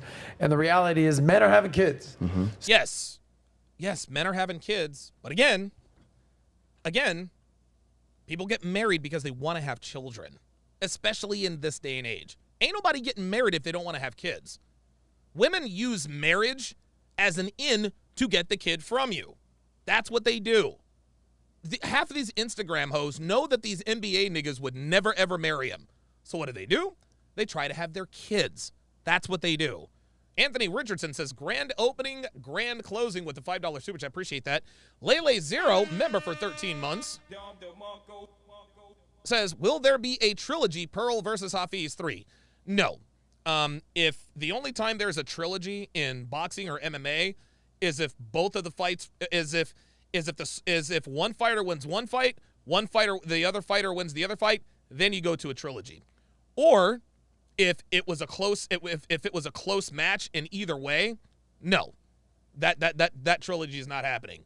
Arturo Gatti versus Mickey Ward, that was a trilogy. Mickey Ward won the first fight. Arturo Gatti won the second fight. He then turned around and won the third fight. Okay, Manny Pacquiao versus Eric Morales, same deal. Pacquiao won the first fight. Morales won the last two. Bo Holyfield. Evander Holyfield won the first fight. I think he lost the second and third fight. No, man. No. There absolutely will not be a trilogy. No way. If I'm the referee, nope, that's it. That's it. If I'm Mills Lane, shout out to him. If I'm Mills Lane, I'm stopping the fight. The fighter can no longer defend himself. He's bleeding profusely. Call in the doctor. That's it. So whatever the red pill teaches you, whatever anybody teaches you, there's no way to prevent the crazy girl that you knocked up from doing something to take your kid away, aka your asset. Yeah. So I guess what is your advice? Because Pearl's not going to answer this. That's fine. 100%. And I respect the fact that she's like, I'm not a dude, I can't answer it. So I don't want to belabor the point. You want to have kids one day? Of course. Okay. So what advice would you give men? So what's really interesting about this conversation is one of the things is I'm always trying to give men opinion. A lot of this. Just answer the question, Hafeez. Like, what are we doing? Do we have to filibuster every time? Come on. What advice would you give men? Advice would give behind the scenes. I'm going to give one piece of advice, but I don't give all the advice. I don't want anyone watching it and changing some of the laws. So when you really. Gotta be fucking kidding me. Hafeez, like you're not that important. He thinks somebody watching this might go and change the law because of something he suggested. So let me get this straight. Your solutions are so life-changing that if a lawman or a congressman were to ever get wind of it, the laws might get changed. Hafeez, come on, man. Just say you don't know, bruh. Just say you don't know. Hafeez ain't giving solutions. All Hafeez talks about, Hafeez doesn't talk about solutions. All he does is talk shit about red pill guys. Kevin Samuels is not red pill. Yes, he was. Alpha male strategies has changed. No, he hasn't. Fuck out of here. We study custody laws, and I've been studying recently, when do men get custody? One of the primary reasons why women win custody battles is because women spend more time with the child when it's younger. So what the divorce from my because a lot of times you have to breastfeed. That's just so. What the judge is going to do is the judge wants to continue to stop the child's standard of living, right? So the judge wants to ensure that the child's his living is not disrupted very much. So if the child is spending 90% of the time, hypothetically speaking, with the mom because dad is going to work and she's taking care of it, taking it to the hospital, different things like that, they're going to award it. So what in the fuck is he talking about? He is telling us that judges award custody to the mother 90% of the time because the mother simply spends more time with the kid?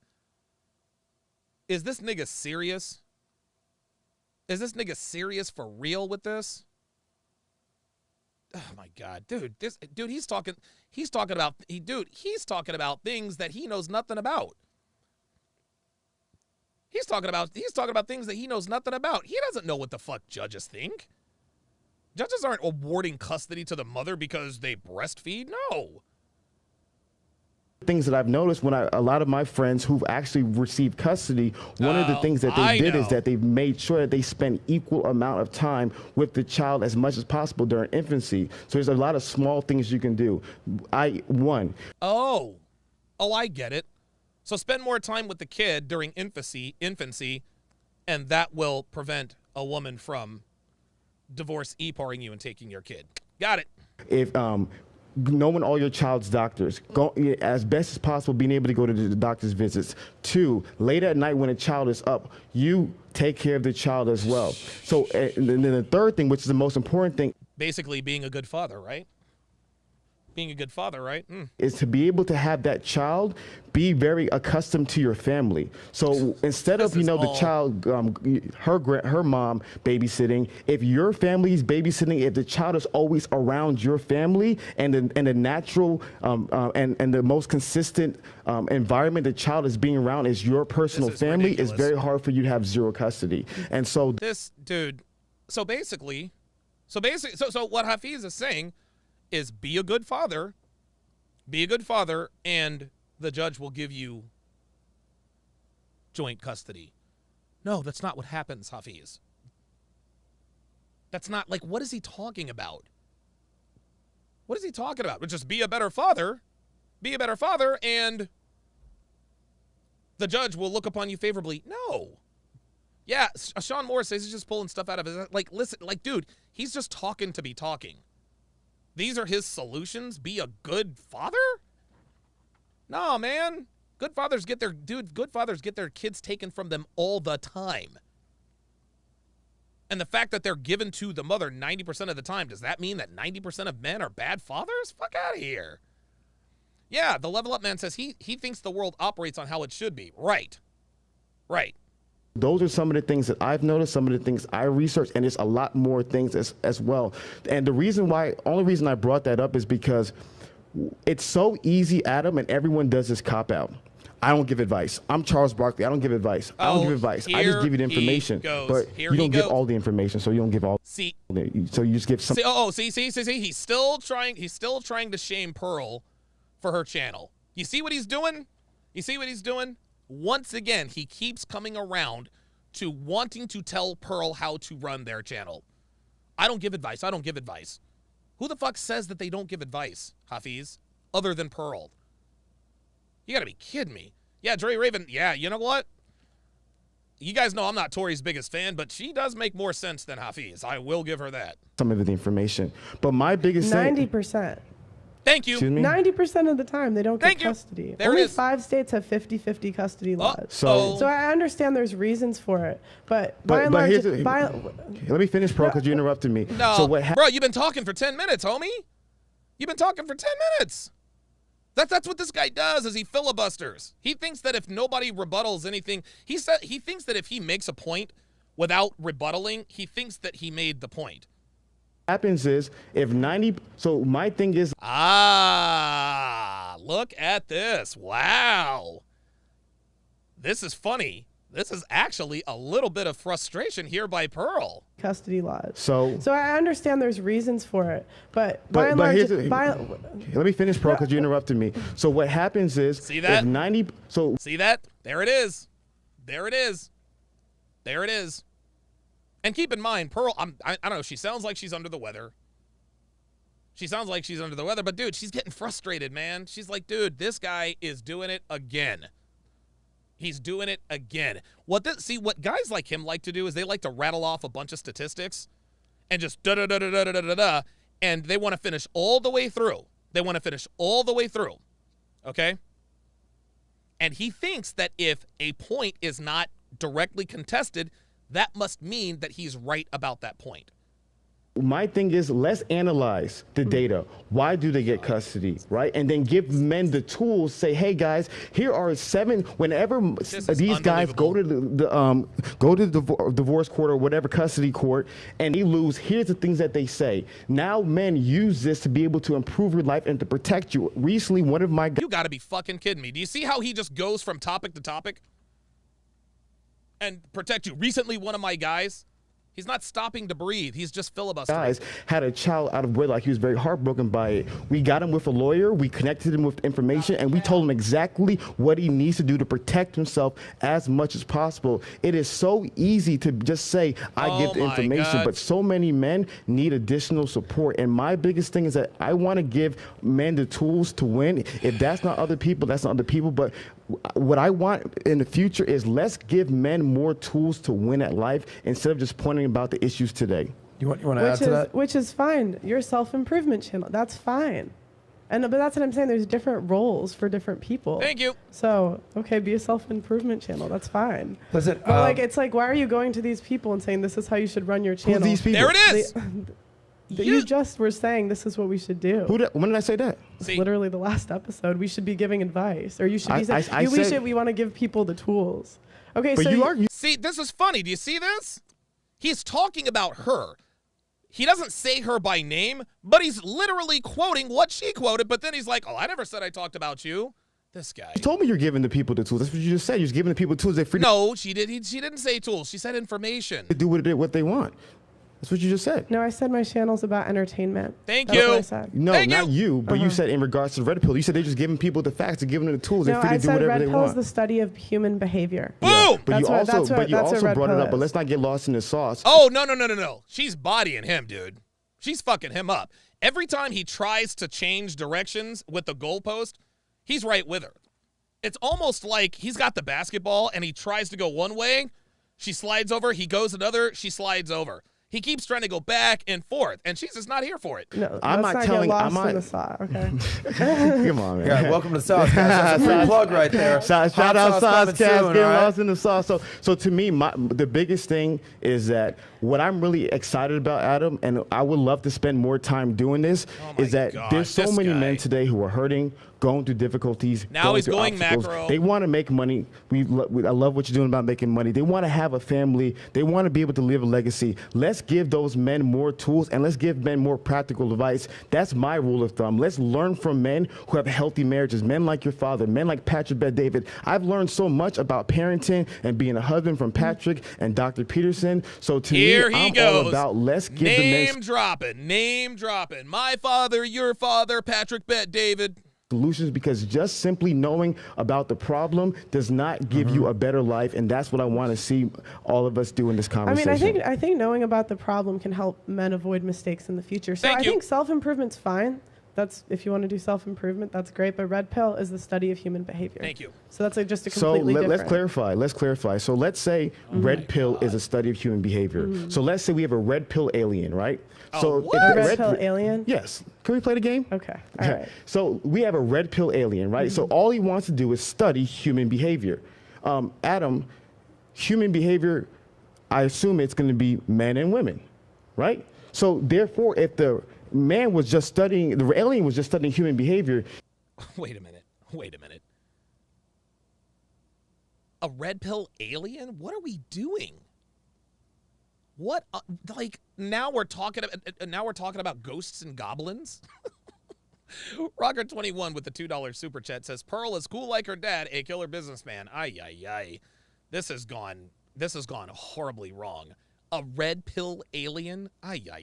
He will study the behavior of men and the behavior of women. He will study the good in men and the good in women, the bad in men, the bad in women, the ugly in men, the ugly in women. He will do both. So to me, what you would see if it's truly a study of human behavior is what Dr. David Butts did. So I would challenge anyone to read any red pill book and then read Evolution of Desire by Dr. David Butts. Read any of the Understanding Human Sexuality. We're not reading shit, Hafeez.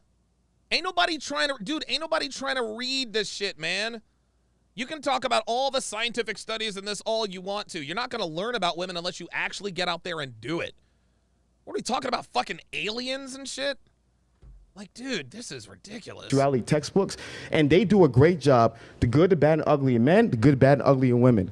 Versus what I've seen happen at times with some content creators where it's literally 90% women. So to me, if you're calling it the study of female nature, I love it. But let's not call it the study of human nature because it's not equally criticizing both parties. Jesus fucking Christ. Now we're talking semantics.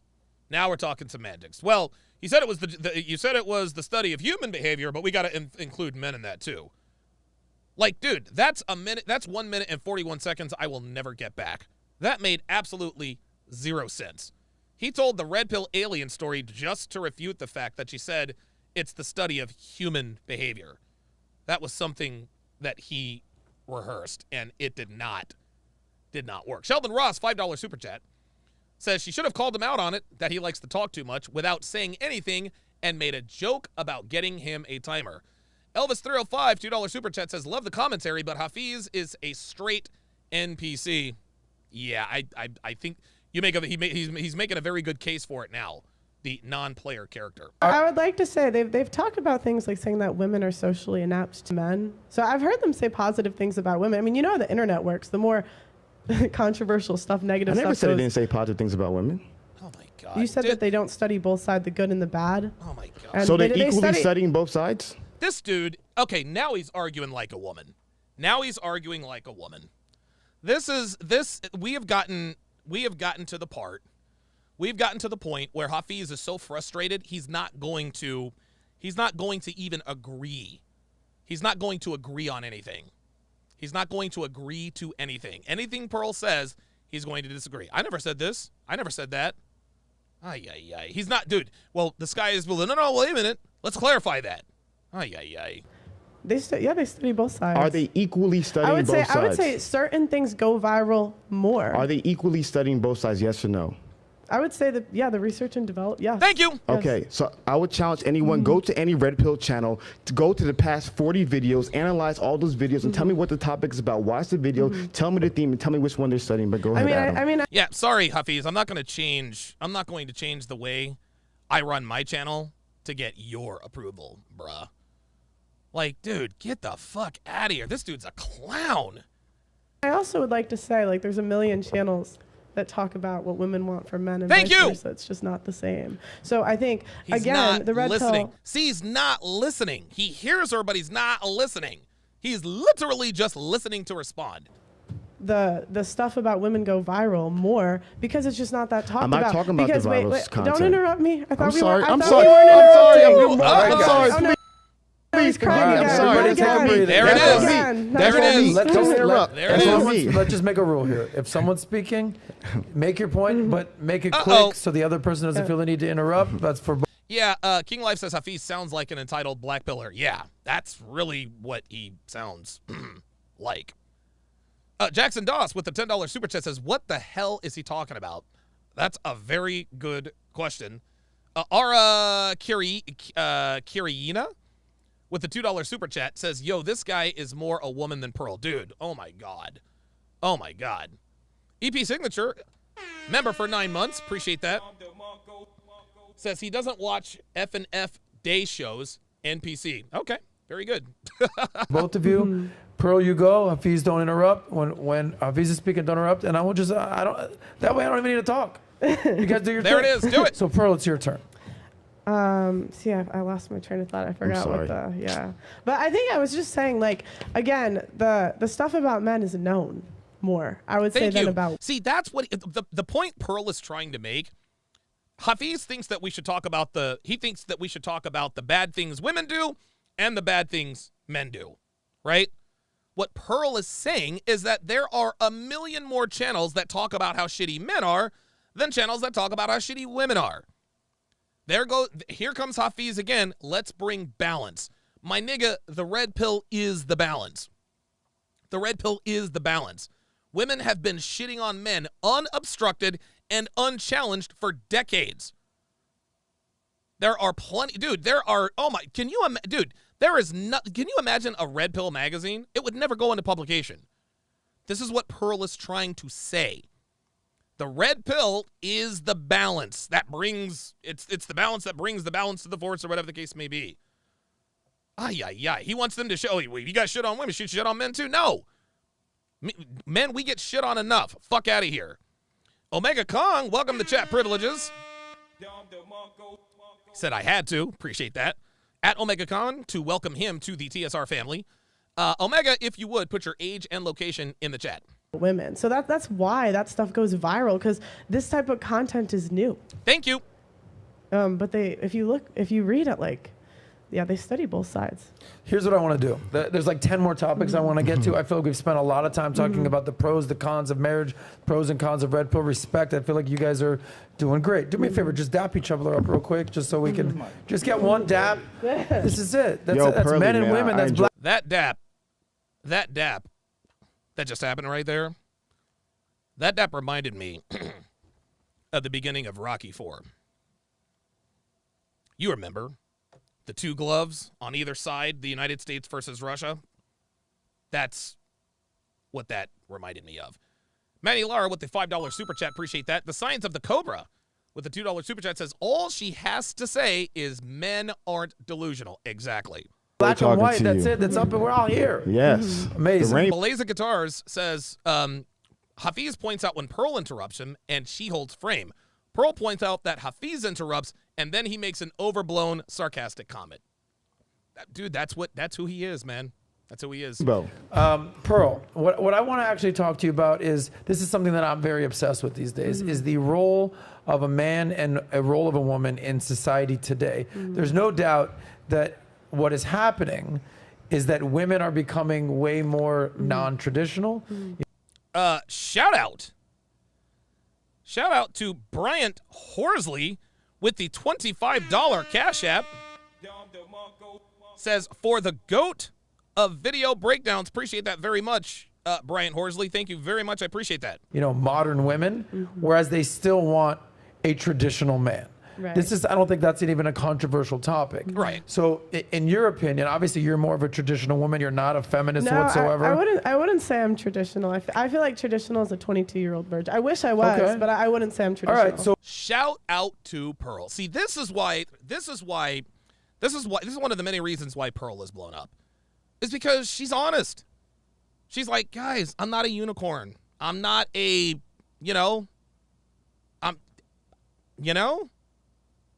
like, she just nailed it. I'm not a traditional woman.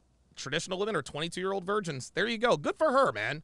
Good for her. So then break that down. yeah. And what do you think is the ideal role for a woman in society today, with all the pressures that come with feminism and working and being a boss babe and marketing and you can be any weight you want to be? I know it's a loaded question, but what is in your opinion, the role of a woman today?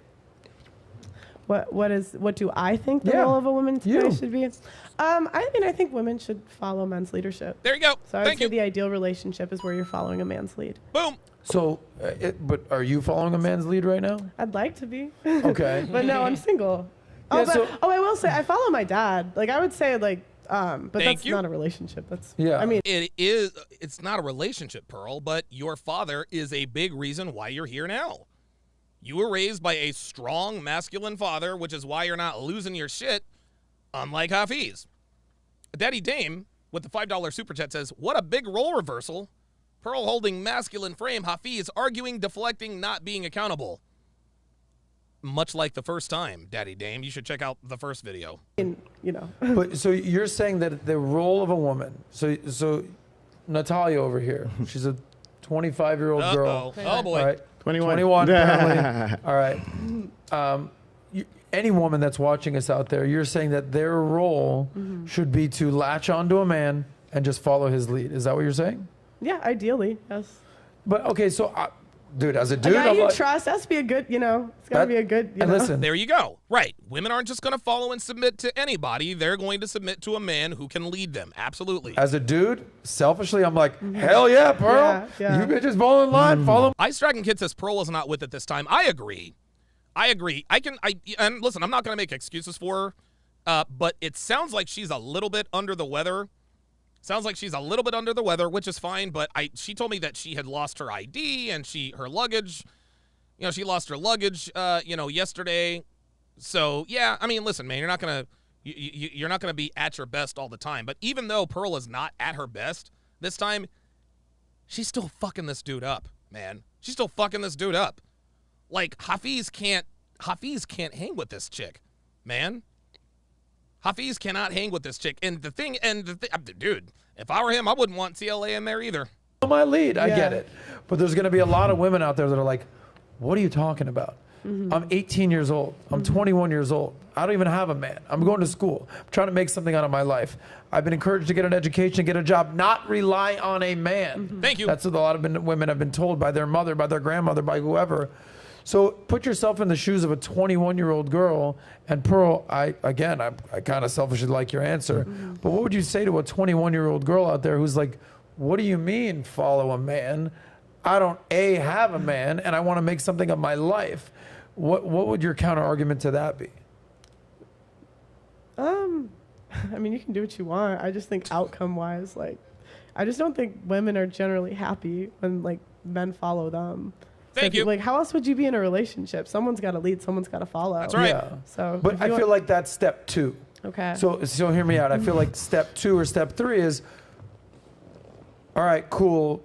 Step 1 would be, like, be a normal functioning element of society, be a contributing member of society. Of course. Go to school, get good grades, be a good person, like, get to class, get an education, get a job. Like, this is normal society. And then once you're there, step 2 would be like, maybe meet somebody. Step 3 is maybe you have a boyfriend. I see Maybe what he's doing. Okay. Step 4, maybe you get engaged, married, cool. Okay. But step 1, before you're at step 3 or step 4, is you got to have a role Why in do you keep society asking today. me for advice and I don't But get this isn't advice, Paul. You're a girl. No, okay. Like- I mean, she has to get a job to eat, so you still have to get a job. Okay, so go there.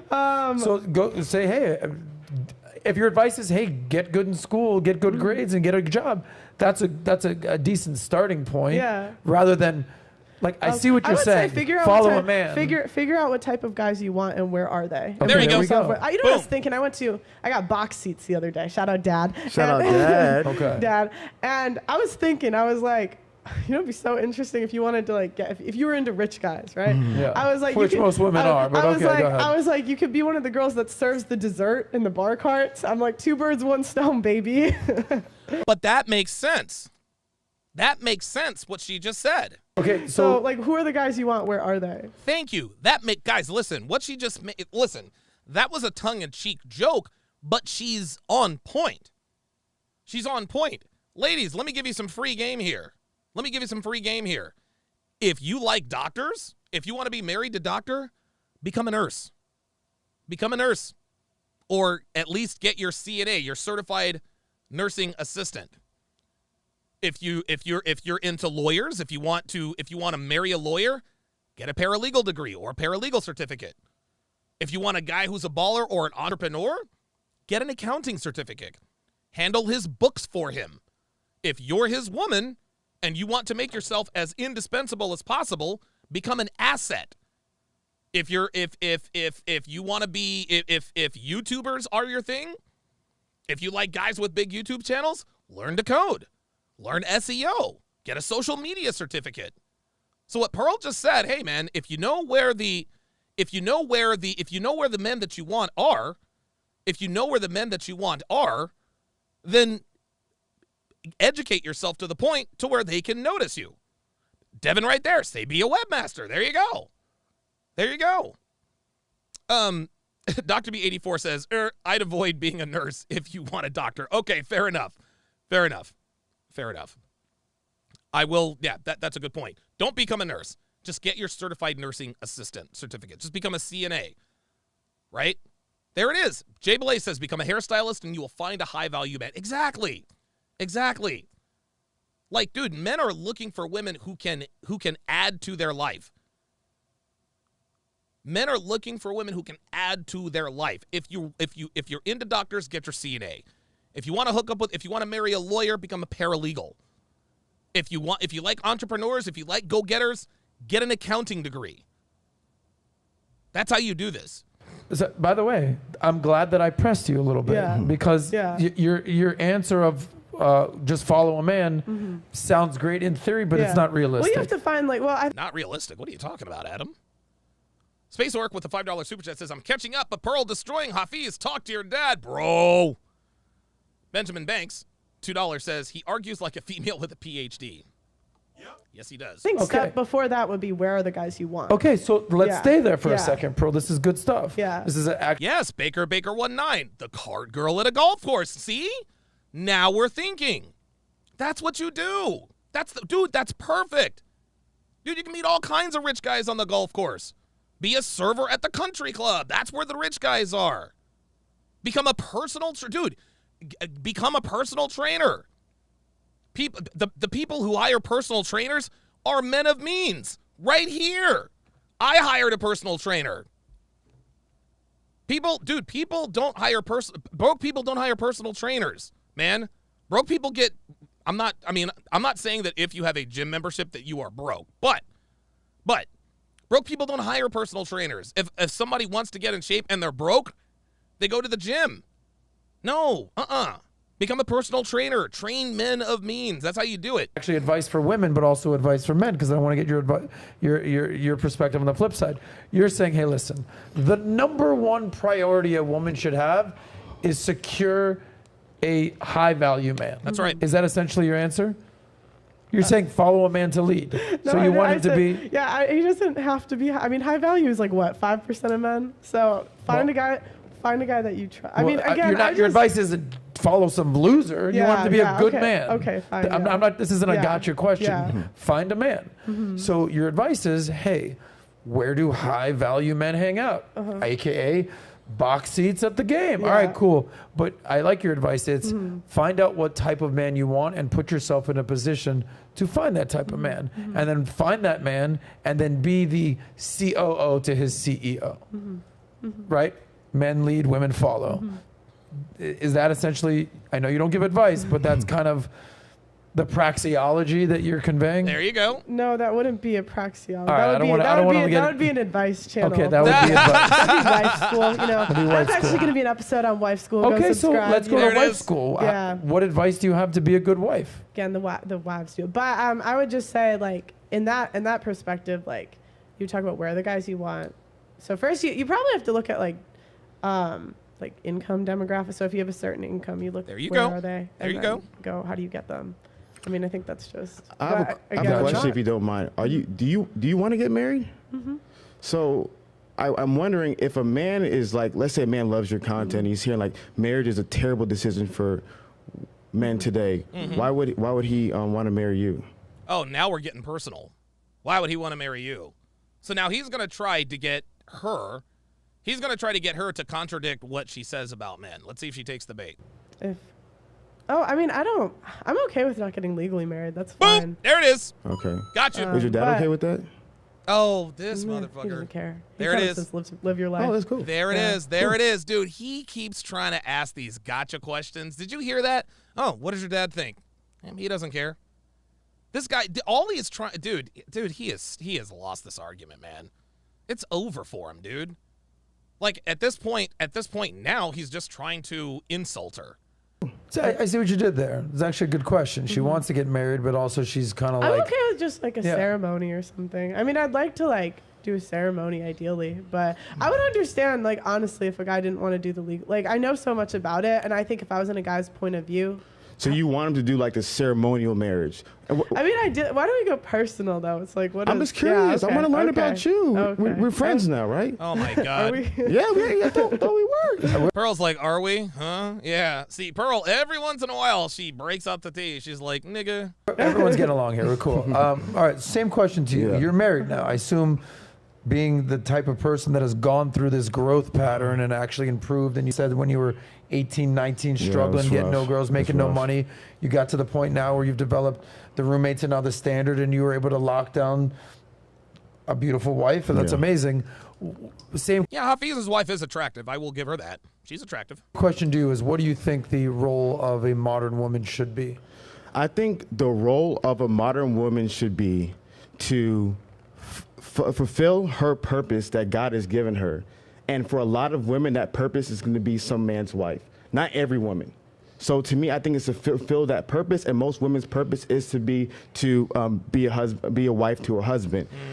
The challenging thing is, I want to clarify something. Every man does not need to be married. I'm not forcing men to be married. If you don't want to get married, you're free to not get married. So at the same time, if there's a woman who's disagreeable, one of these knuck if you buck, you know, the girls that you obviously talk about on your show, she shouldn't get married. Right? She shouldn't get married because she's so disagreeable. She's so damaged. She has so many issues. And so to me, I think it's to figure out what that is. And this segment is brought to you by Kratom. I'm having to take this toss and wash style so I can make it through the rest of this. Nonsense. If you're interested, go to my affiliate link. It is in the description. Get your hands on this stuff. Then based upon that decision, then you pursue it, right? So that's what I think I would say for modern women today.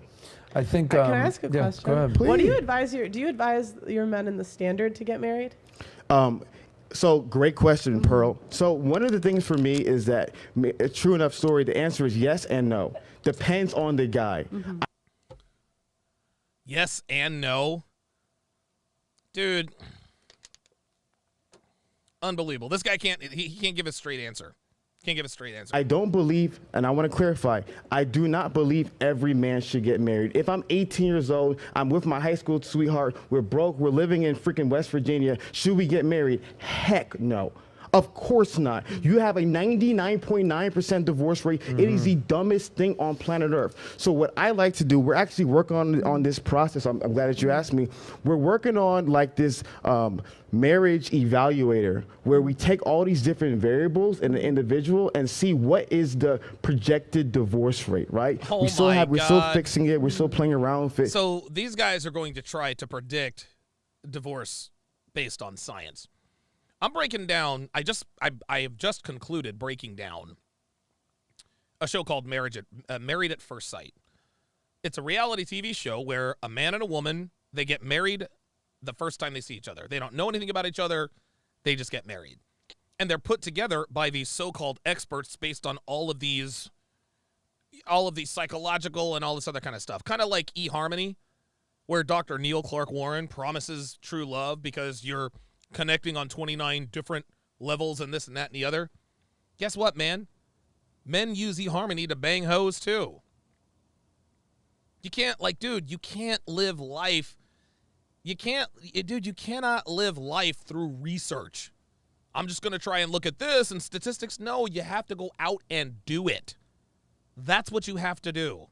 So if a man meets certain criteria, right? So if a man knows his purpose, he's financially sound, he's physically fit, he's emotionally healthy, he's spiritually grounded, and he meets certain criteria, and he wants to bring in the right woman, because it's not just so much you being the right man, she also has to be the right woman, Thank you. And then obviously you gotta have the conversation with the marriage mediator if you want to do the prenups and things along those lines. If you're willing to do all those things, go through the pre-engagement counseling and all that stuff, I support it. I think the straw man to my argument is every man should get married no matter what age and social. No. It's a very specific man that I believe should get married, and I believe every man should work to become that man, and once he's that man, I believe marriage is in his best interest. Yeah, I believe marriage is in his best interest.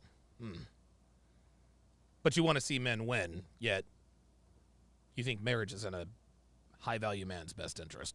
Got it. That's basically what I was saying about supply and demand. Become a guy who's in high demand, and there'll be a ton of supply out there for you. So you think if a guy does all those things, he should get married, would you say legally too?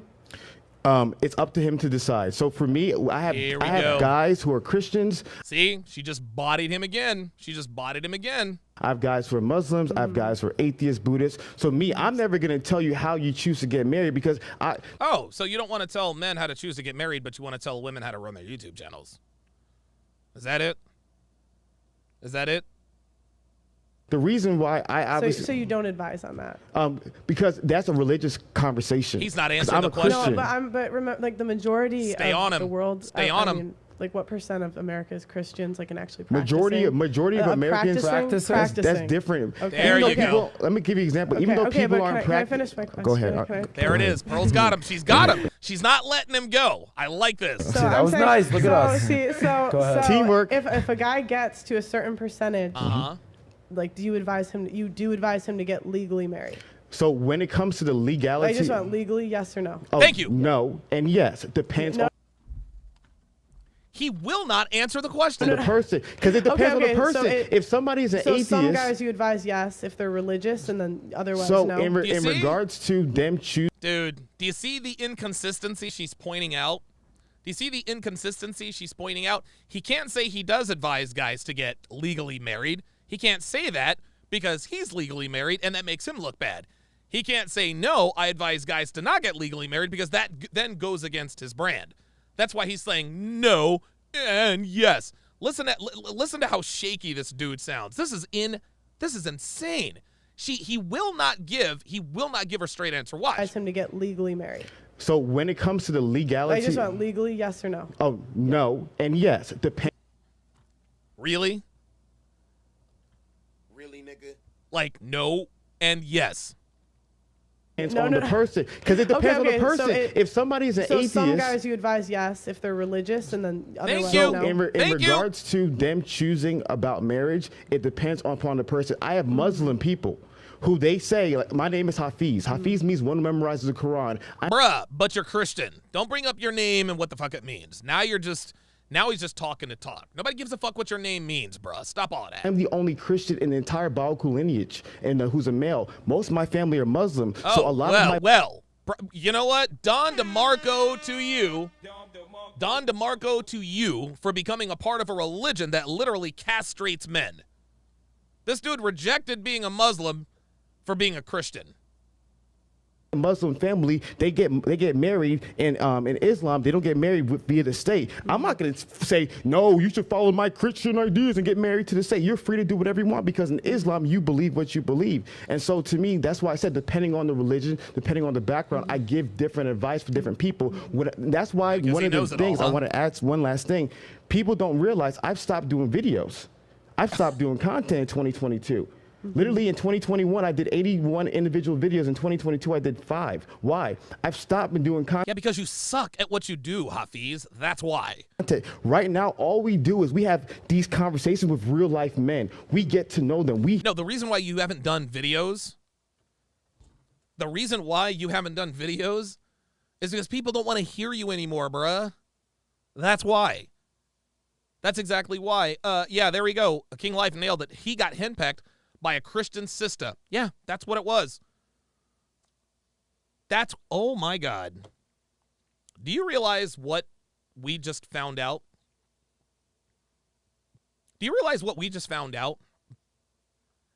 Let me go big here, because this is something to note. We're going to get back to this, but this is something that is absolutely critical. This man just said, I am the only Christian in the Baoku family. His father, his grandfather, his great-grandfather before him, every male, every generation has been a Muslim, except for him. Except for him. This man gave up his religion for a woman. That's what happened. This is what happened, guys. This man gave up his religion for a woman. There you go. He fell into his woman's frame. He started dating this woman, and she disagrees with the Quran and Islam and all that good stuff. And she said to him, if you're going to marry me, then you need to become a Christian. And so he did that.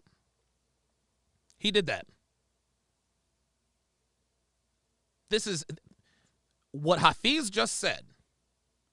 He has gone against the traditions of his family for a woman, an American woman at that. This man gave up his legacy religion, his entire lineage. He just said, I'm the only member of the Baoku family who is a Christian. Bruh, that's an L. That's an L. You don't never change your religion for a woman. And I can promise you his woman does not have as much respect for him as she used to. Unbelievable. This man abandoned his religion for a woman. Shit. Wow. We hear their stories, we hear their struggles, we give them tools and resources, and we give specific advice. The biggest problem with the internet, what I can agree with you, Pearl, if you believe this or not, is the internet gives you vague advice. So some advice can work for some men, but doesn't mean it works for other men. You want to give as specific advice as possible, and therefore you must know that man as best as possible. So recently, based upon how I know that man will be based upon how I give him the advice. Okay, I was just curious your thought process. So Christian does all the things you say. Yes or no, recommend legal. She's going to sharp angle the mirror. Christian, yes. Legal, okay, yes. So if he's Christian, yes, fits in that category, high value man, whatever, you think legally he should get married? Yes. And bingo. There it is. She got him. She got this man to admit that if you're a high-value Christian man, he recommends that you legally get married. Protect himself. Okay. Wait, hold the fuck up. And protect himself, and how would you advise? Does all the things you say, yes or no, recommend legal, not ceremony? Christian, yes. Legal, Okay, yes. so if he's Christian, yes, fits in that category, high value man, whatever, you think legally he should get married? This was funny. He didn't want to say yes. Did you see how he tried to filibuster to make Pearl forget about the question? Pearl stayed on point. She stayed on him through all of that bullshit. She says, so let me make sure I'm understanding you correctly. Would you recommend legal marriage for Christian men of a certain socioeconomic status? And he said yes. Married. yes, and protect himself. There's the hedge. Protect himself how? Yeah, Uh-oh. so there's with a prenup. yeah, so you're there's a myriad of ways of protecting yourself. So Natalia, if you don't mind, can you go ahead Myriad. and go back to the data real Can you even spell myriad? quick? So go ahead and scroll down a little bit further. Oh, you're at the bottom. Can you scroll up? Oh, no, sorry. stats? Scroll the way down. Pearl. Scroll up the bottom one, number 6. Marriage mediation agreements. Oh my great. God. So that's a great article Are for you guys to you read to learn a kidding little bit me? more about marriage mediation from a lawyer's perspective. So What? this is something that I think guys need to do. So what happens is before you get married, you find that you get Oh a my marriage God. mediator, and Oh my depending on the God. state's different laws. And what she will do is she'll sit you down and walk through every detail of marriage, how much money you're planning on making, what responsibilities each person is going to have, and then through the mediation, then the mediator will work with the lawyer to coin the prenup. But this is very important because it identifies what you expect out of that marriage. So these are additional ways a man can protect himself by making sure that my if you're God. marrying a woman, you and her are crystal clear, in regards to what you expect. And then if you want to go ahead and go through do the premarital agreement, aka the prenup, there's other things you can do as well as if you want to protect yourself from alimony, there's things that you do as well. All these resources we give to our guys in the community, we're constantly giving all these tools, all this information for them to win the most in life.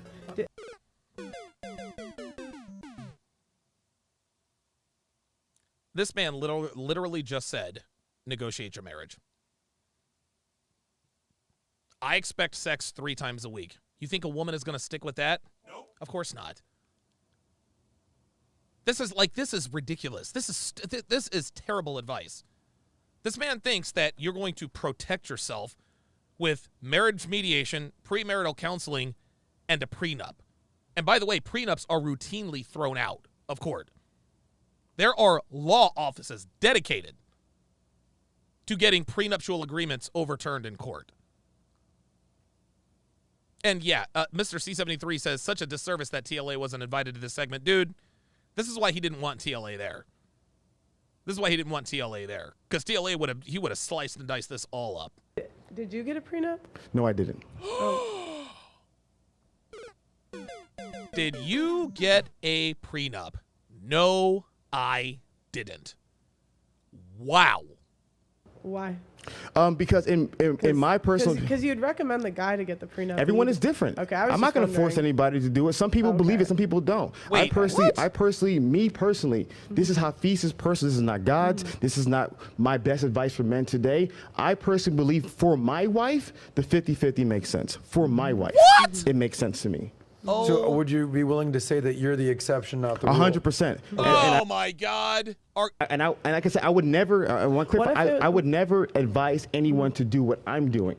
Oh my God. This nigga thinks he is the exception and not the rule. This nigga really thinks that no, Hafeez, no.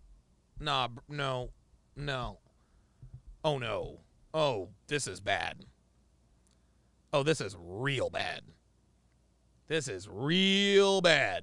Yep, you guys nailed it. His wife said no. His wife said no to the prenup. His wife said, I'm not marrying you until I get 50-50. This nigga is a whole bitch, y'all. Jay Blaze says he follows his wife's orders. Dude, his wife runs that relationship.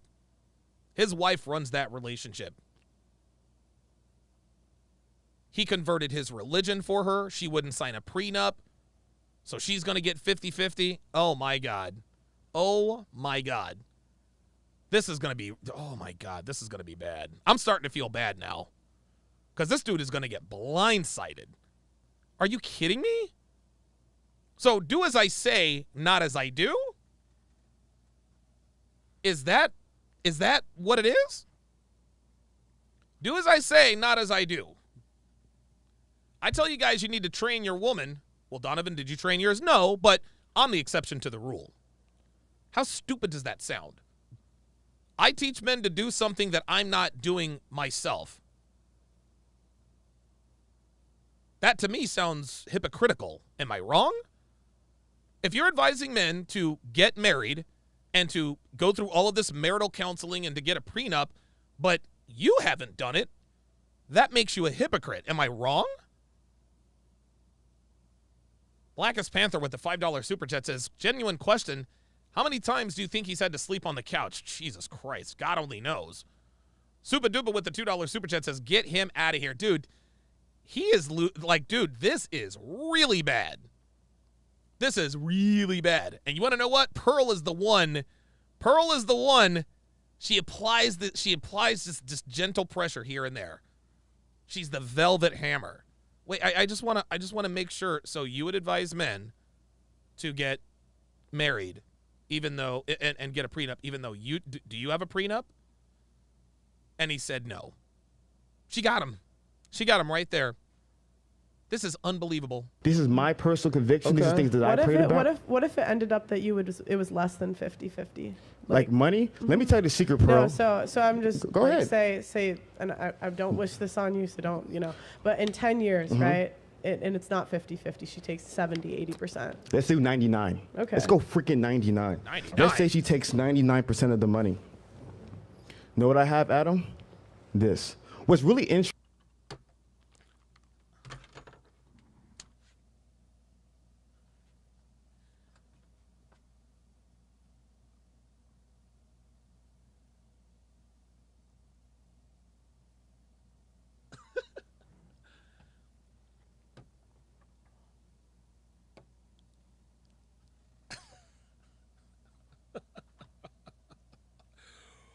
Woo! Oh boy.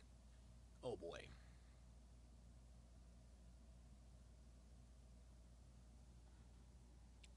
Gonna take a precaution here. Just stay with me. Stay with me. Stay with me. This is a precaution. Let me just clean out any earwax buildup that I happen to have in my ears. Make sure my glasses are good to go. Testing. So I'm hearing properly. Let me just rewind that just to make sure I heard what I thought I heard.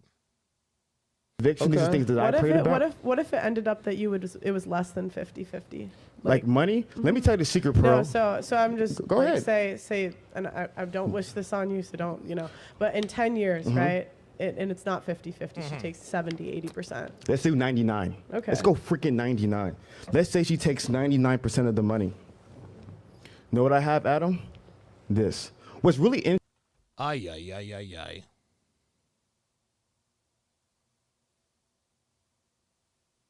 Oh boy. Oh boy.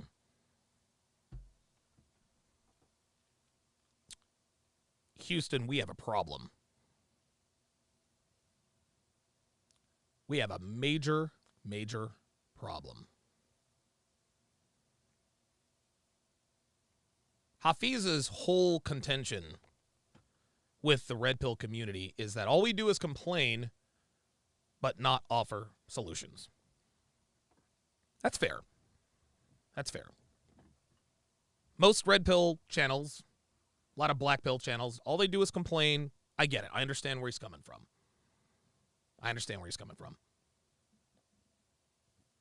And so Pearl asks a series of questions in such a way that requires him to give the kind of solutions that he wants the red pill community to give to people. Okay. He says you can lower your rate of divorce by making a lot of money and finding you a good Christian woman. I beg to differ on that, but just let's just assume there's some credibility to that. Pearl then asks him, okay, so be a Christian man of high value, marry Christian woman, and that lowers your rate of divorce. Okay. Well, then there's the prenup. As long as you protect yourself, that's what he endorses. So he says marital counseling and the prenup. She asks, do you have a prenup? Hafeez says, no, I don't. So Pearl asks a logical question. Well, I know you're the exception to the rule, Hafeez, and that your wife would never dream of taking you to the cleaners, but for the sake of argument, let's just say that you're wrong about that. Let's just say, for the sake of argument, in some bizarro world in the sixth dimension, let's just the 0.5% chance that your wife might take you to the cleaners. And takes 70, 80%. This nigga said, let's go 99. I got this. What the fuck kind of advice is that? Don't worry, good Christian men who make a lot of money. If you don't sign a prenup, or if the judge throws the prenup out, that's all right. You still have this. Gentlemen, if you haven't learned anything at all today, what you need to understand is that men like this are dangerous. Men like this are dangerous. No, I'm not saying that successful marriages are impossible to accomplish in America. I'm not saying that. But they damn near are. Women are incentivized to blow up their marriages. They're given cash and prizes. They are paid to leave. This is what Pearl says. But this dude would have you ignore all of the empirical data, all of the stories, everything we know about the divorce court and family court. And this dude says, hey, no problem. If it all goes up in smoke and she ends up with everything, you've still got this.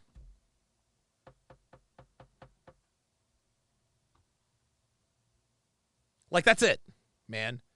That's it. And I haven't read the comments on this yet. I try not to because I don't want to get any spoilers. But anybody in the comments section who said, Pearl took an L, Hafeez got the W, you niggas are blind. You niggas are blind. This nigga just sat here and said with a straight face that if his wife took him for everything he had, well, 99% to be exact, he'd be all right. Because he still has this. Gabity with the $5 super chat says, since he got all that mental stuff, he can wire me 99% of his assets and I'll take it right.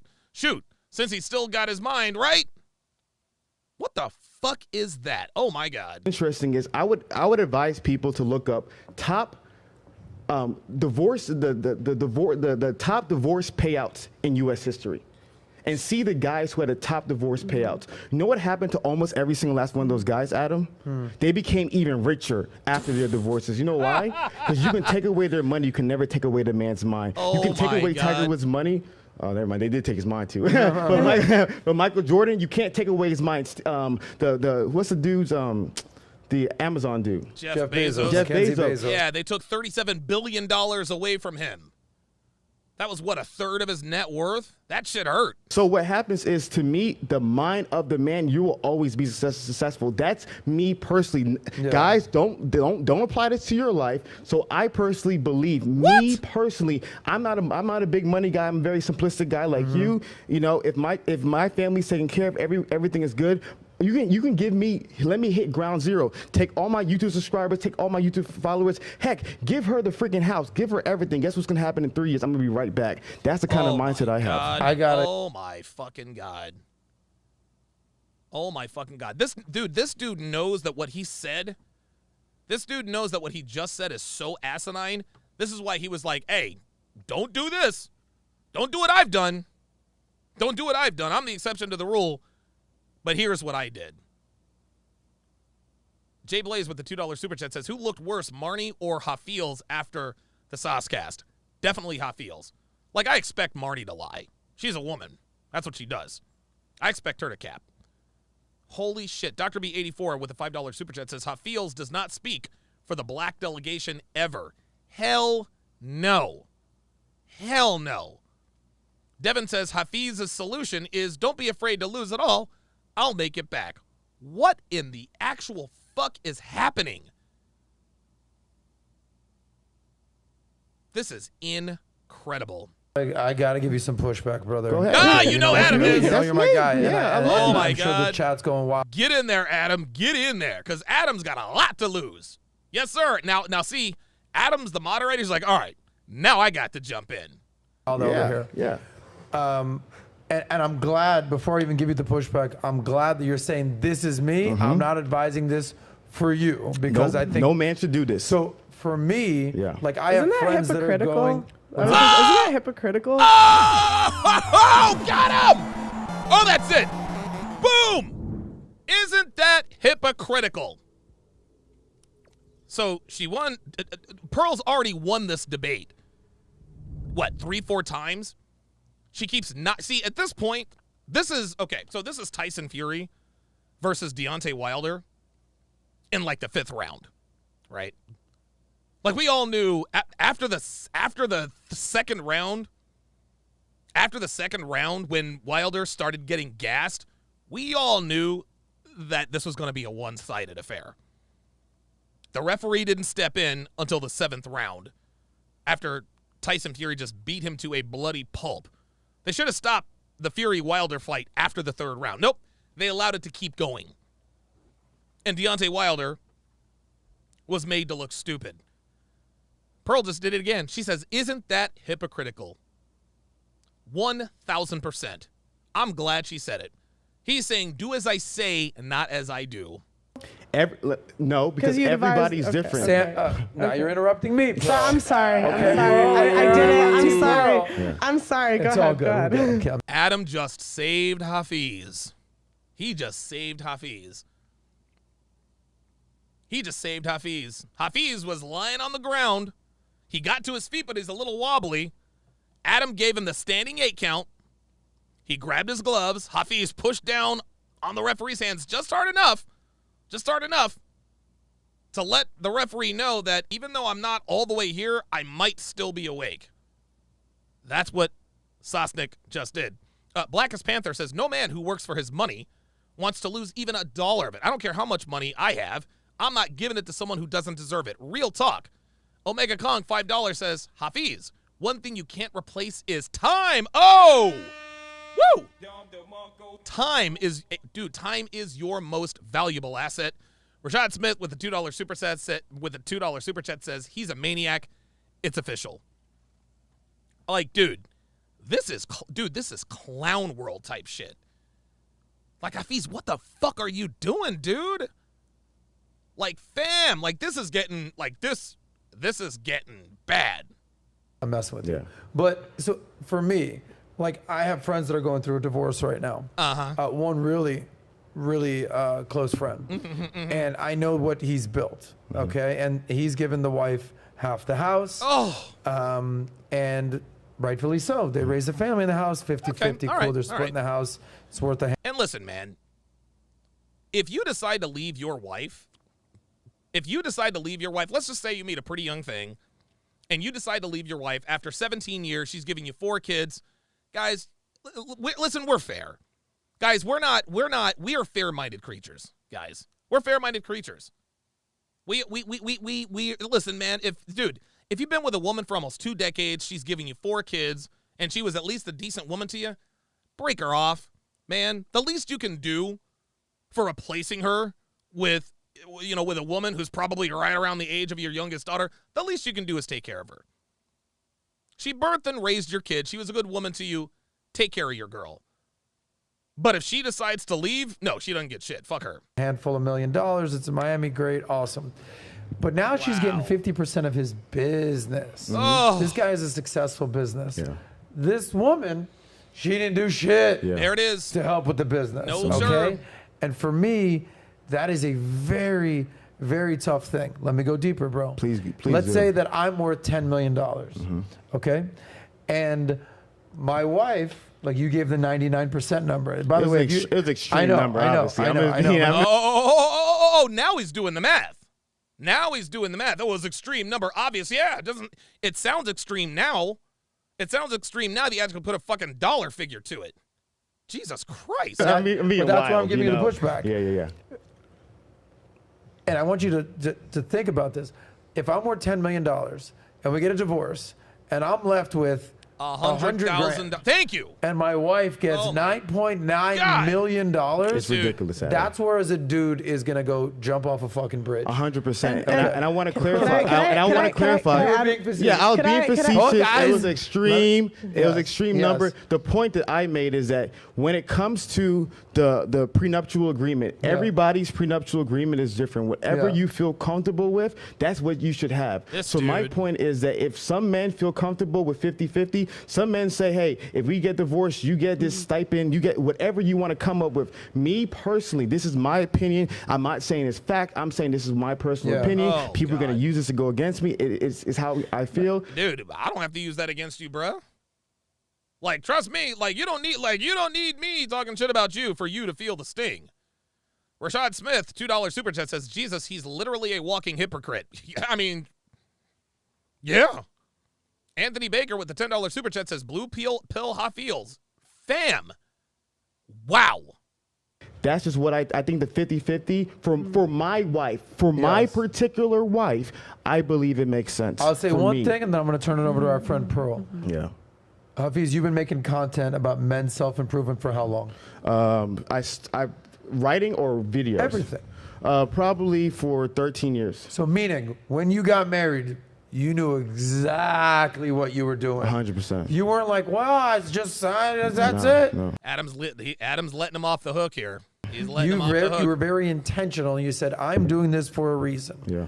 I'm very clear-eyed and open-hearted as to I am confident in my situation. Oh, my God. And I know that most men shouldn't do this, but here's what I'm willing to do because I'm very aware of what I'm doing as far as getting married, prenup, meaning like you didn't get like bamboozled at all. No. And that's why I'm Oh, my God. Oh, my God. He didn't get bamboozled at all. Adam, you're my guy, but I wholeheartedly disagree. What Hafeez dude, oh my God, you guys are fucking it up for me. You guys are taking all my talking points. Damn. I was just about to make this grand introduction. Let me do it again.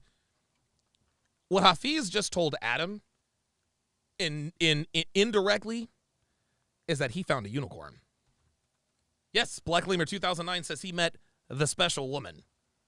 I met the special woman. I don't need no prenup. And even if she does fuck me over, I got this. And Sosnick is letting him off the hook. Oh, boy. okay with your decision. Good for because him. You actively, consciously, logically made that decision. Yeah. And nobody out there, whether you agree with Hafeez or fucking disagree with Hafeez, like you knew what you didn't get bamboozled. 100%. That's my point. Yeah, and that's why if that's your decision, that's your decision. And one of the things I also want to talk about in regards to, because when people talk about marriage and the state, what people don't realize. Guys, this is all bad. This is all bad, dude.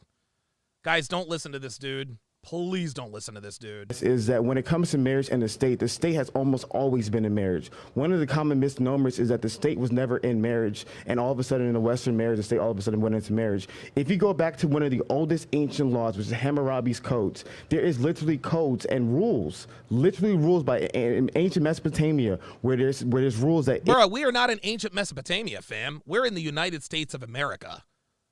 Talk about where we are. Come on, man. If a wife leaves a husband, she got nothing, which I think is a great rule, and Pearl would love that rule. And if a husband left his wife with children, he must provide a sustainable living. I'm good with that. I know people are going to straw man my argument and use this point to make their clips. Every man should do what he believes is best. If you want to give your... That is absolutely false. Do not do what you believe is best. Gentlemen, do not do what you believe is best until you have all of the information. Until you have all of the information. Do what you believe is best after you have gotten all of the information. Hafeez has chosen to strap himself with dynamite and give his wife the detonator. He doesn't think she'll ever hit that plunger because he's the exception to the rule. Guys, do not do what you believe is right until you have all of the information. Oh my God. Your wife 0, give her 0. If you want to give her half, give her half. Whatever you feel is best as a... Whatever you feel is best. Hafeez, it's not about what you feel is best. It's about what is the best. This man is advising men to make a decision based on the way they feel. Gentlemen, Hafeez has lost. That's his credibility. His credibility's out the door. His credibility's out the door. He's been exposed as a hypocrite. Do as I say, not as I do. But then, yeah, there you go. Ibn Zuhr says that's female thinking. It's equivalent to follow. Yeah, that's what he's telling guys to do. He's telling guys to follow your heart. Do what you feel is best. No, gentlemen, do not make decisions based on emotion. That's for women to do. That's not what men do. Man, that's what I advise. Yeah. I'm just sharing my opinion. We did an episode yesterday, and I want to give you the takeaway that I thought. Whether you agree with this person, disagree with this person, I'm just letting you know what I took away from TLA, what he said yesterday. He said, before you get married, spend $500 or $1,000 bucks. That's right. And meet with an attorney and just a divorce attorney. Understand what you're getting yourself into. 100%. Knowledge is power. That's great advice. Step 2, I'm advising you, this is him, get a prenup. Yeah, whatever the prenup says, you figure out. Step 3, do a personality test. That's great. As to make sure that the person that you're marrying. Personality tests, like I said, they don't mean shit. You know what personality test you need to give your woman? Vet her for no less than 12 months. That's your personality test. Because women, dude, you don't think bitches out here have the answers to personality tests to say whatever it is that they think will make you a better candidate? Get the fuck out of here, man. Like, you can't be lazy, guys. You can't be lazy. You have to vet women. You have to. You guys are on the same wavelength. I think, again, I'm not a lawyer. This is not my personal advice. I'm re-quoting this, but I think that is very applicable advice for today. The lovely Pearl, go ahead, your response. Well, prenups can be thrown out, too. And Thank you. Thank you. Absolutely. I think that's something that men should be aware of. Thank you. Well. So, do you know why they get thrown out, Pearl? I mean, do you, Hafeez? It differs state to state. Of course. So, like, there's the fact of the matter is that they can be thrown out, Hafeez. It doesn't matter why, fam. There's not, like, dude, like, this man has no idea.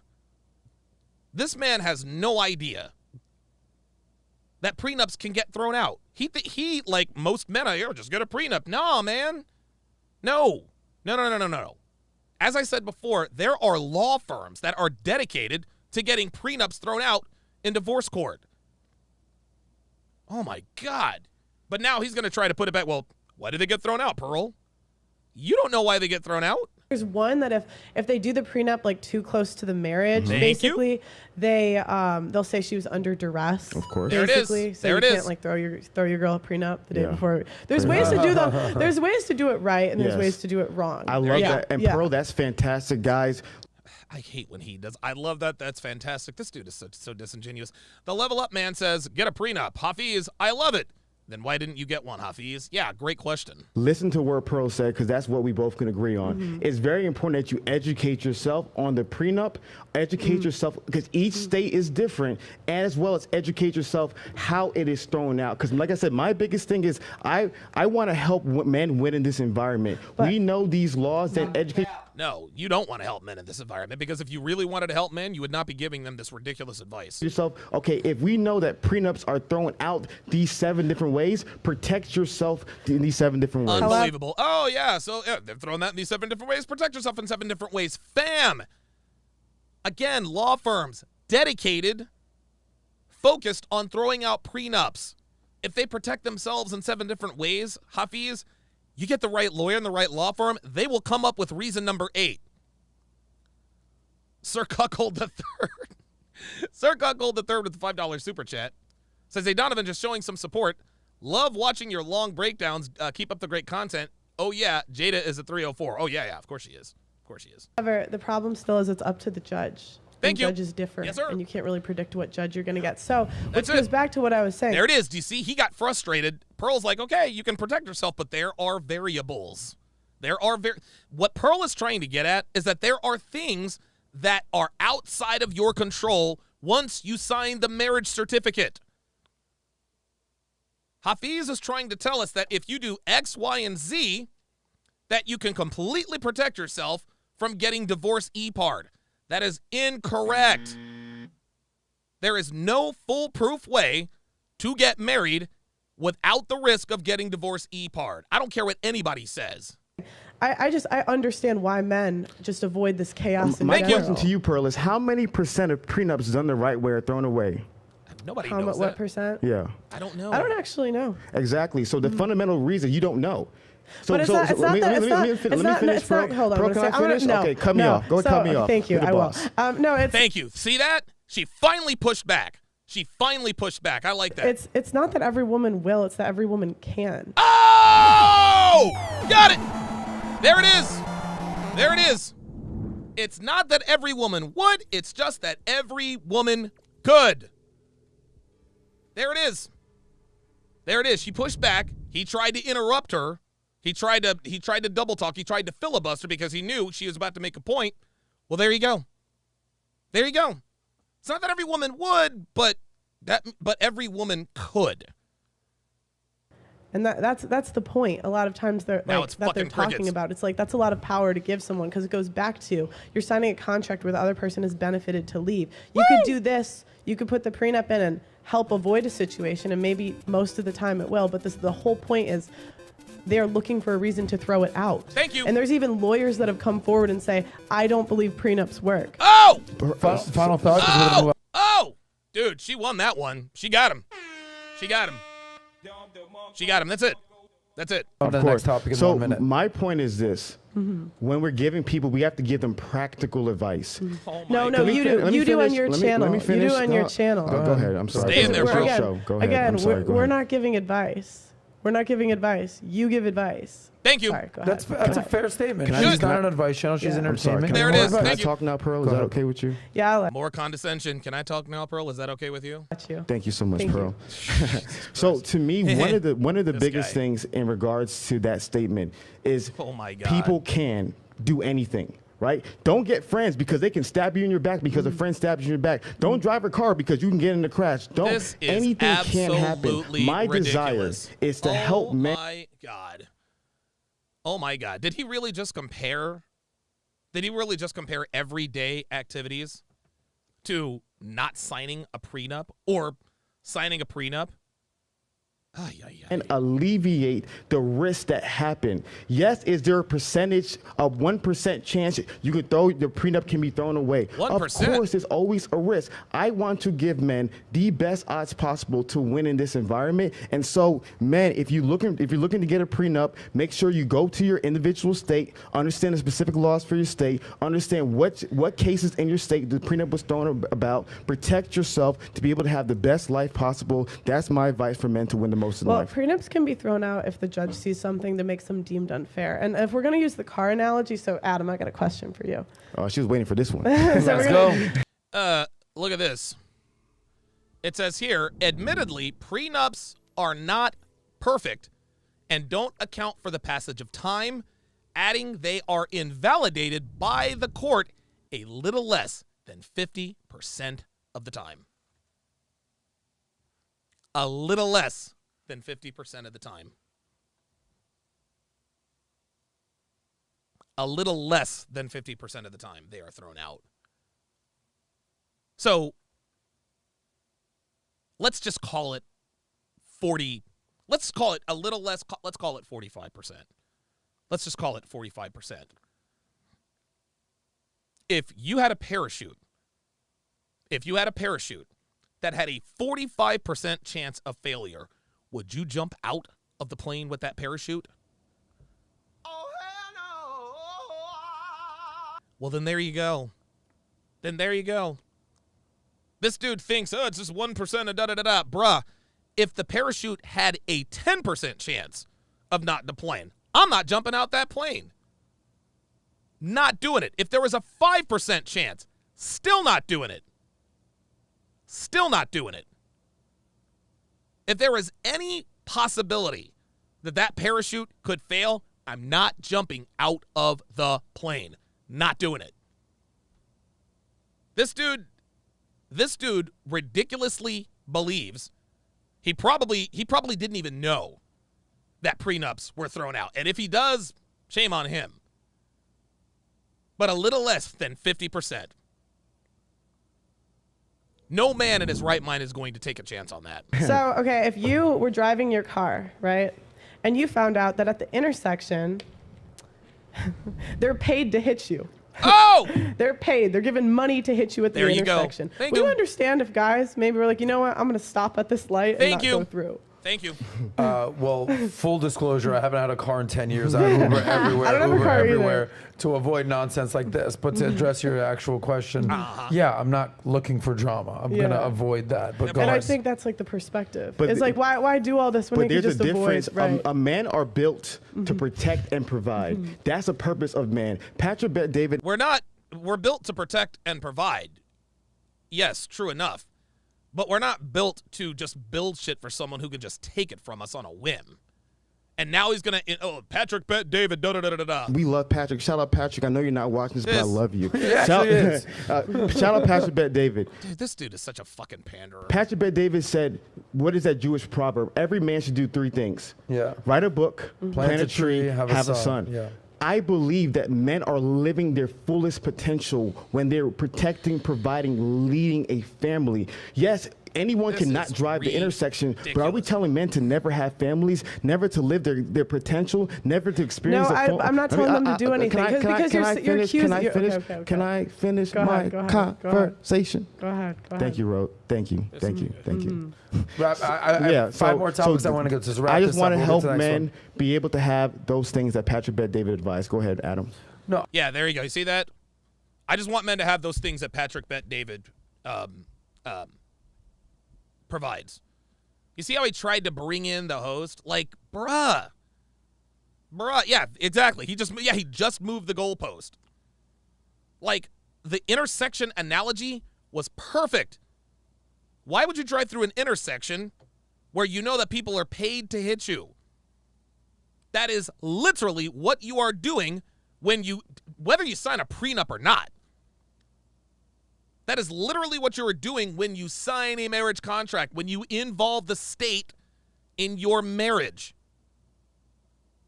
Shamar Williams with the $5 super chat says, Hafeez is going to cancel his membership to the debate boot camp he joined before this show. He better, because he did not get his money's worth.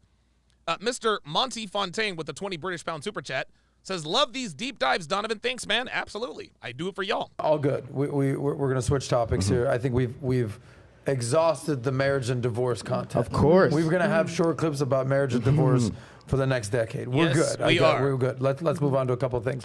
We were talking about the concept of men leading, women follow. Natalia and I kind of what your parents do. How about like the father? Your dad is the CEO, but the mom is the COO. I think it's a very good. Actually, I guess that analogy makes sense. Dad is the chief operating officer. I'm sorry, dad is the chief executive officer. Mom is the chief operations officer. Okay, fine. I prefer CEO to secretary, but whatever. Analogy right there, whereas like you've heard that the man is the head, but the woman is the neck. All these types of things. But I want to relate that into money at this point. Let's have do a little money conversation. Talk about money. Money. Men are traditionally the provider, the breadwinner. Yes, you we just are. used the term provider in a second. But now, according to NPR, 30% of wives now out-earn their husbands. So, a question for you. 30%? 30%. So when a woman out-earns her husband, how do you think that affects the power dynamic in a relationship? Sorry. Yeah, go ahead. Okay, I thought you were going to keep going. I didn't No, want go. Okay. No, I mean, typically, I don't think, like, women date up. I think typically it's not good. That doesn't end well. I would say what I've heard... Maybe Adam, I think maybe Adam is going to ask Pearl about her specific situation, right? I think that would be good to do. Auntie, my BFF, shout out Auntie. Auntie Jenny, she says that in those situations it's better to let the man handle the money. There you go. It's like you'll trust a man with your body, there it but is. not your money. There it is. So you're recommending that the woman, even if she earns the husband, to give the money to her man to manage? I would, yeah. There it is. That's what I would do. There it is. Something. Let me give Pearl a shout out real quick. Whatever dude ends up wifing you up, you're gonna give him whatever. You're gonna give him the money. He doesn't have to get married legally. You're gonna be the follower. He's gonna be the leader. That's right. Is that a fair statement? Like you're ready just to comply and commit, and to your husband. Yeah. Yes. I mean, submit. Why wouldn't I? I'm all about I beg my dad. I make my dad manage my money. You know what's funny? I'm 26. I do have a question on that actually. So here comes Natalia. Oh, now she has a question. Miss Strong and Independent. If you say you were in that situation and you would give the man your money to manage. I mean, I think and if he's an at-home, if he's like an at-home dad, why would you feel comfortable to give a man who doesn't earn that money? Okay, Natalia, sweetie. Ain't that? Let's rewind that. Listen to what Natalia just asked Pearl. Dad. Right. Listen to this. Submit. I meant submit. Oh, yes. I'm all about I beg my dad. I make my dad manage my money. You know what's funny? Watch. Listen to this. I'm 26. I do have a question on that actually. So if you say you were in that situation and you would give the man your money to manage. I mean, I and think if he's an at-home, if he's like an at-home dad, why would you feel comfortable to give a man who doesn't earn that money to manage? Why would you? Couple things. Number one, Pearl is not gonna marry no stay-at-home dad. That's just the bottom line. Pearl's just not gonna do that. Number two, this is the exact same situation that women find themselves in most of the time. Why on earth should I give a woman my access to money she never earned? You see, when you switch when you switch genders, it doesn't sound so hot now, does it? Because let's just reverse the genders. Let's say Natalia was Nathan and Pearl was Peter. And Nathan asked Peter, well, if you were to marry a woman and she were a stay-at-home mom, why on earth would you give her your money to manage? There you go. This is, and again, this is, yes, thank you. Black Lemur 2009, another stupid apocalyptic scenario. Exactly. It's always the extreme. Pearl's not going to marry a man who wants to be a stay-at-home fucking dad, dude. Pearl wants to have kids, and she wants to be a mom. Dad. I usually date guys with like jobs. Oh! Right, but I'm just saying. Wow! There it is. I usually date guys with jobs. Thank you. Like for that situation, like you said, right? Like the woman made all the money and she gave the man the money to manage. Natalia, she already answered the question. She doesn't date dudes who don't have a fucking job, sweetie. So, Pearl, who has this channel, she's gonna marry some bum nigga who doesn't do anything and just be a stay-at-home dad while she does the podcast? Get the fuck out of here. Dude, you're right. It's always these apocalyptic fucking, Jesus fucking Christ. I find it a little bit hard for like a lot of average women to feel confident to give a man all the money when he hasn't worked for it, nor like Listen to this. get education on what to do with it, if that makes sense. Oh, I mean, that's why, again, I don't give advice. I don't say that's for everyone. But, I mean, just in general, women spend more anyways. Probably going to be better with the money than you are. Thank you. I mean, women make 70 to 80% of consumer you. buying decisions, Thank even though you. we make less money. Thank you. I mean, I can understand why a woman would, just to like get rid of the headache, but like for me, I Natalia. I could understand why a woman would hesitate to just, just Natalia, we don't give a shit what you think. give that's away why- all that money, especially after like women probably like doesn't really Well, want to that's why, like, I just think of the relationship with my, like, I trust my dad so much. And, Right. like, I would hope See? I would be with someone I trust them. Yeah, thank you. Devin says, so you trust him with your kids, but not your money? Yeah, there you go. There you go. See, that's a very good point that Devin just made. That's a very good point that Devin just made. That's hoe logic. That's hoe logic. Hoe logic values her money more than her kids. That's what this is. That's exactly what this is. Only hoes think like that. You trust the man to stay at home with your kids, but you wouldn't trust him with your money? What the fuck kind of logic is that? Oh, that's right. Hoe logic. My fault. You know what I As you mean? were. No, yeah. But I would just think, like, my parents always had a joint bank account anyway. Yeah. And then it's like, who makes the financial like, to me, they just had one. I'm gonna do you a favor. Okay. Whatever you make, all your YouTube stuff, all Yeah. your money, give it to Uncle Saz over here. I'm gonna Yes, handle sir. it for you. Yes, sir. You could trust Yes, me. My sir. dad has it now. Okay, guys, I'm just looking for that reference. I'm just saying, save that money. In general, Hafeez, what percentage should the man pay for in a marriage or even in a long-term relationship, and what percentage should a woman pay for? That's a good question. That's a hard question because I believe, if Natalia wants to put up the data, I believe almost 60% of married women work, right? So they're working for a reason. They're paying a bill, right? So majority of married women are working, so they're paying a bill. And Okay. a traditional sense, in my model, men pay it all, right? But I'm not as naive to realize. Oh, so my money is your money. So your money is your money, and my money is also your money. Yep. Nope. Sorry. Is that not every single man can be able to afford to pay all the bills. I don't want to belittle a man who's a teacher who's not able to pay the fullness of his family. So Okay, fine, in my whatever. opinion, a man can still lead without making the most money. And so that's just something I think to answer hopefully. He can still lead without making the most money. But will he?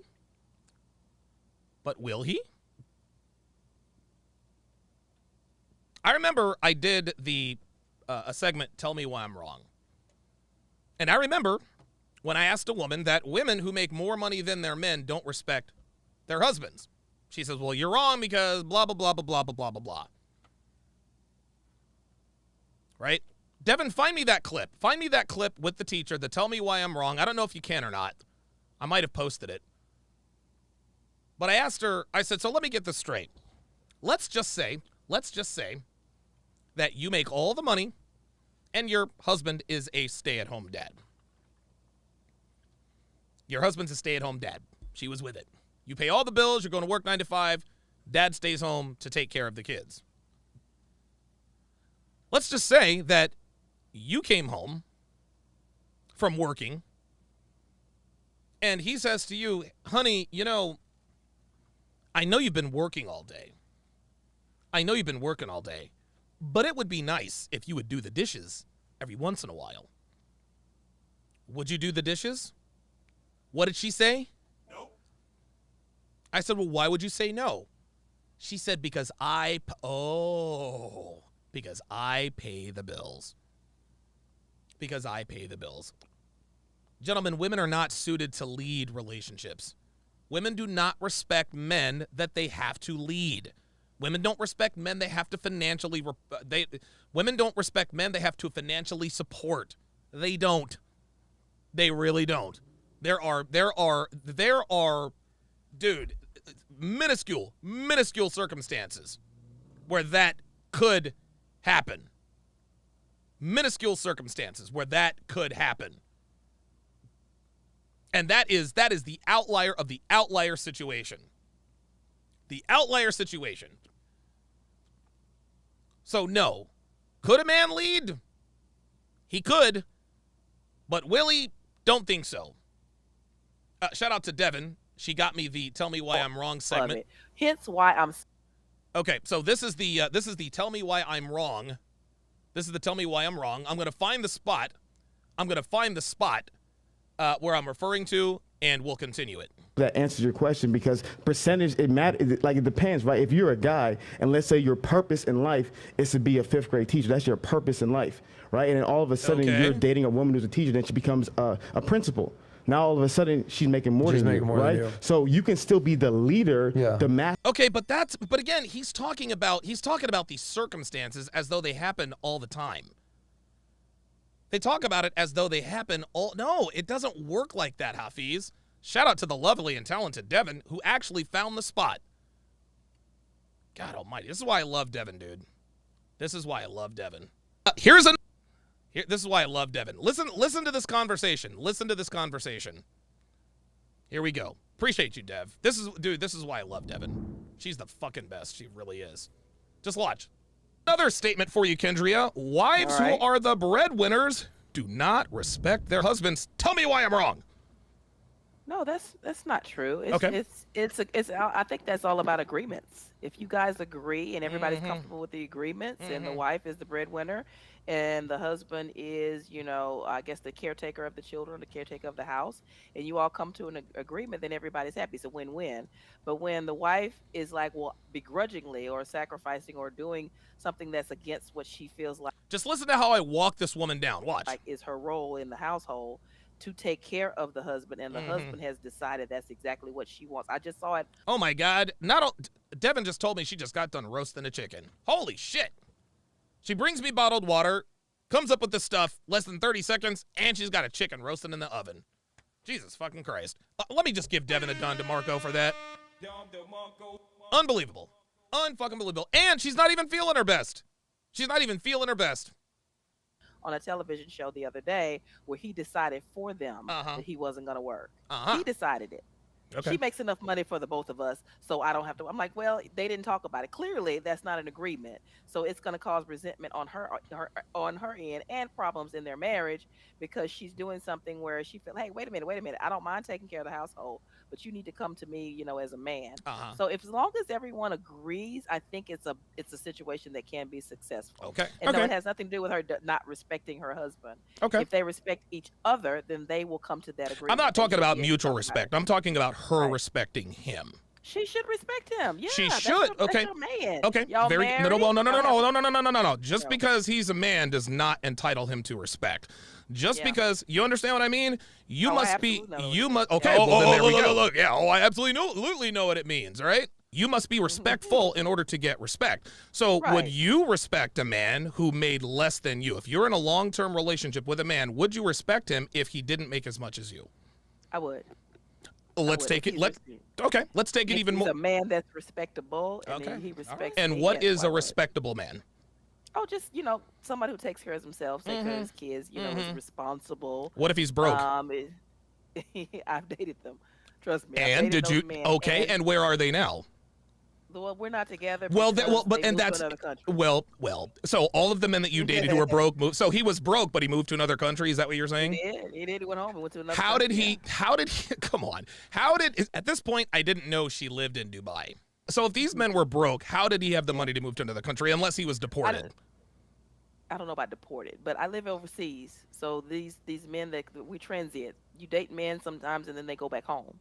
So we date, we work here, and then we date each other. And all of these men were broke. I won't say broke, but not making the money that I make, and then not being able to pull the things that I can pull and drive the things that drive what I drive. Gotcha. But he wasn't broke. But yeah, he had a job, but he had to go home and take care of his mother, and I can't do. Let's talk about I get it. Let's talk about this in generalities, because while not everything is black and white, not everything is gray area either. Would you, I guess, and what it really comes down to is not really the exceptions to the rule per se, but again, you said you've dated men who didn't make as much as you did. Other than going overseas or going to take care of his mother, the number one cause for divorce is what? Money. Finances. Right? There you go. It's finances. And who files for divorce 80% of the time? It's women. Women are now out earning men. So is there any wonder? Is there any surprise that divorces are initiated by women 80% of the time if you guys are making more money? So wouldn't that mean that women don't respect their husbands or partners, even though they agree to? It's pretty clear that things can and do change. Just because you agree to something now does not mean that you're going to like it later. Am I wrong? No, you're right. Well, there we go. Define respect in the household. Uh-oh. Because I'm thinking. Well, hold on. Hold on. Let me define respect. Respect as a man. That's it. So are you saying that as a woman, I wouldn't respect my man? I would talk crazy to him and be loud with him and yes, and be ugly to him in public and throw my paycheck in his face. Yes. I'm not saying that. Well, I'm not saying that you would. I said, wives who are the breadwinners don't respect their husbands. Wives who are the breadwinners. Well, let me ask you this: would you, if somebody, let's say you were to date a guy, doesn't matter what he does for a living, right? He comes to your place and he starts telling you, well, you need to move this here and move that there and blah blah blah blah blah.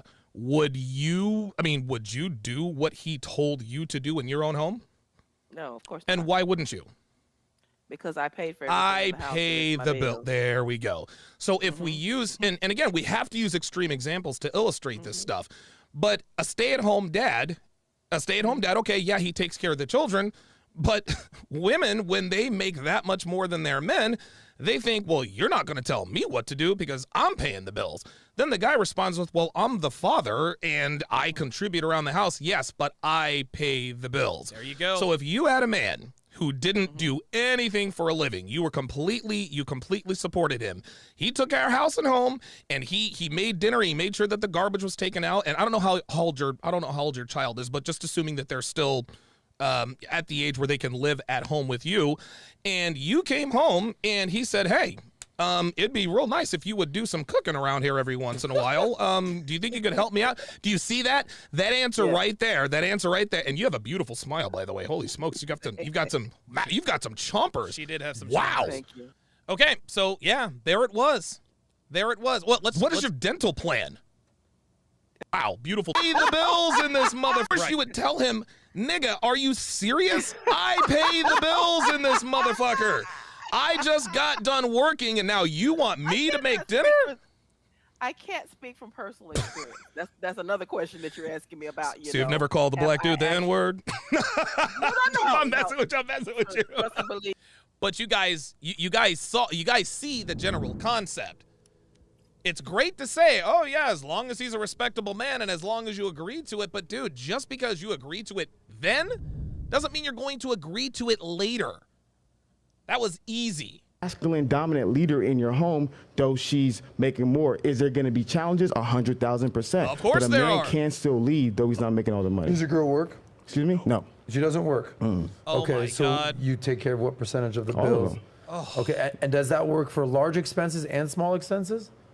Yes. Meaning, okay, so large expenses, I'm paying the rent, I'm paying the car bills, I'm paying the bills, I'm paying the utilities, I'm paying the health insurance, bigger bills.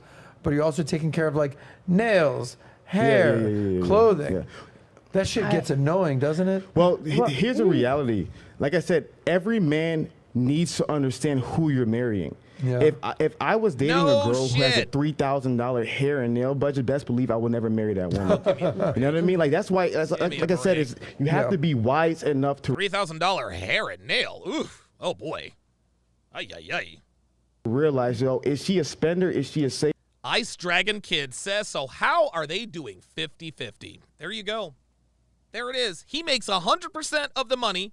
He takes care of everything, yet he's going to give his future ex-wife 50-50 in the event she decides to pull the plug on it.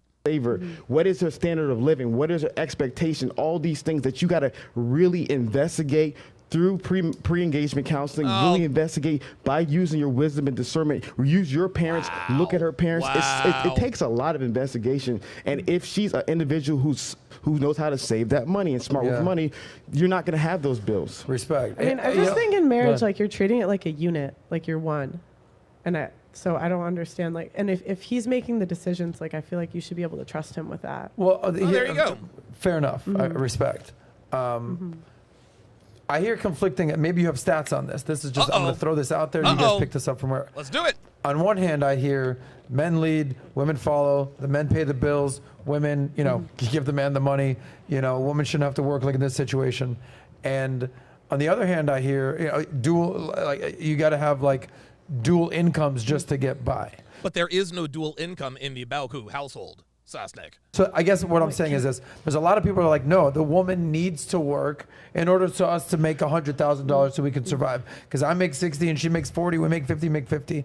On the other hand, I hear a lot of stories about it's actually lost opportunity cost by the fact that she's going out and making 40 grand, where if she would just stay home with the kids. There you go. Take care, cook. There you go. Thank you. Maybe even homeschooling or whatever. We don't need that 40 grand because it's better served to save that money and keep her in the house. And we don't need their income. And could you save their money in the house? Do you have any thoughts on what these conflicting ideologies are? We're going to do an episode of Wife School on this. Like a lot of times women want a lifestyle more than like they can really get in a guy. Bingo. And so it's like a lot of times it's about the lifestyle, because when you go down. Yippee 86 with the $10 super chat. Appreciate that very much. 860 saying God, $5 says, don't mean to judge, but he says he's for men, but it sounds like he's defending women. Look, judge this dude. Judge this nigga. I don't think he means to defend women, but that is what he's doing. But he has been henpecked by his woman and her pastor. This man is married to a woman who respects her pastor more than she respects him, and I think the same could be said for a lot of black relationships. Down to it, I was talking to this woman. She like married a guy that makes 6 figures. She does. Oh, wait a minute, missed the super chat. Cryptic Coil, $20 super chat says, Donovan took the words out of my mouth. Even if Hafeez believes that men can lead without being the breadwinner, so what? Because women don't believe that. In fact, women out earning men is one of 3 leading causes of divorce. Doesn't work. And she said she keeps her expenses under. I can't remember what it was. It was like $10,000 a year for like 10 kids. Wow. Because they just live super frugal. And I'm not saying like everybody can do that. Yeah. And it depends on where you live. But I think a lot of times like women want a lifestyle that they can't afford. Like they want to eat out. They want to buy clothes every month. They don't go down to like the actual necessities. No, sir. So I feel like that is common in America in general, men and women. No. It's not men and women, Adam. It's not men and women. Men, dude, we're not delusional. We're not delusional. The world does not allow men to be delusional. It allows women to be delusional, but it does not allow men to be delusional. Men do not, a man's goal is to have a lavish lifestyle, but we're not delusional enough to believe that we deserve a certain lifestyle. We know that we deserve whatever we get, whatever we work for. I mean, women, this is just more anecdotal, like just from, come on, women spend more than men do. That's right. Like I see more women with like hair extensions, fake lashes, like all this stuff than I see men in luxury suits. Woo! Oh, facts. Yeah, and so when you say who... Oh, wow! Whoa! Pearl is dropping facts! Pearl is dropping facts. I've never heard any red pill content creators say that. She just parrots points. Who's more addicted to the lifestyle? Women. Woo! Oh. So what was your question, Adam? So Pearl just had a mic drop, and Hafeez just tried to. So what was your question? I'm saying, like, I ask this question on my show all the time. Would you go down in lifestyle for a family? And I have girls say, hell no. There you go. Hell there no. It is. And I just think that a lot of times is the problem. Yeah, I also think that social media has a large part of it. Like I don't know. Forgive me, I don't know if it was on Fresh and Fit or Rolo's show he does with my buddy Michael Sartain. It's probably on Fresh and Fit. I forget what it was.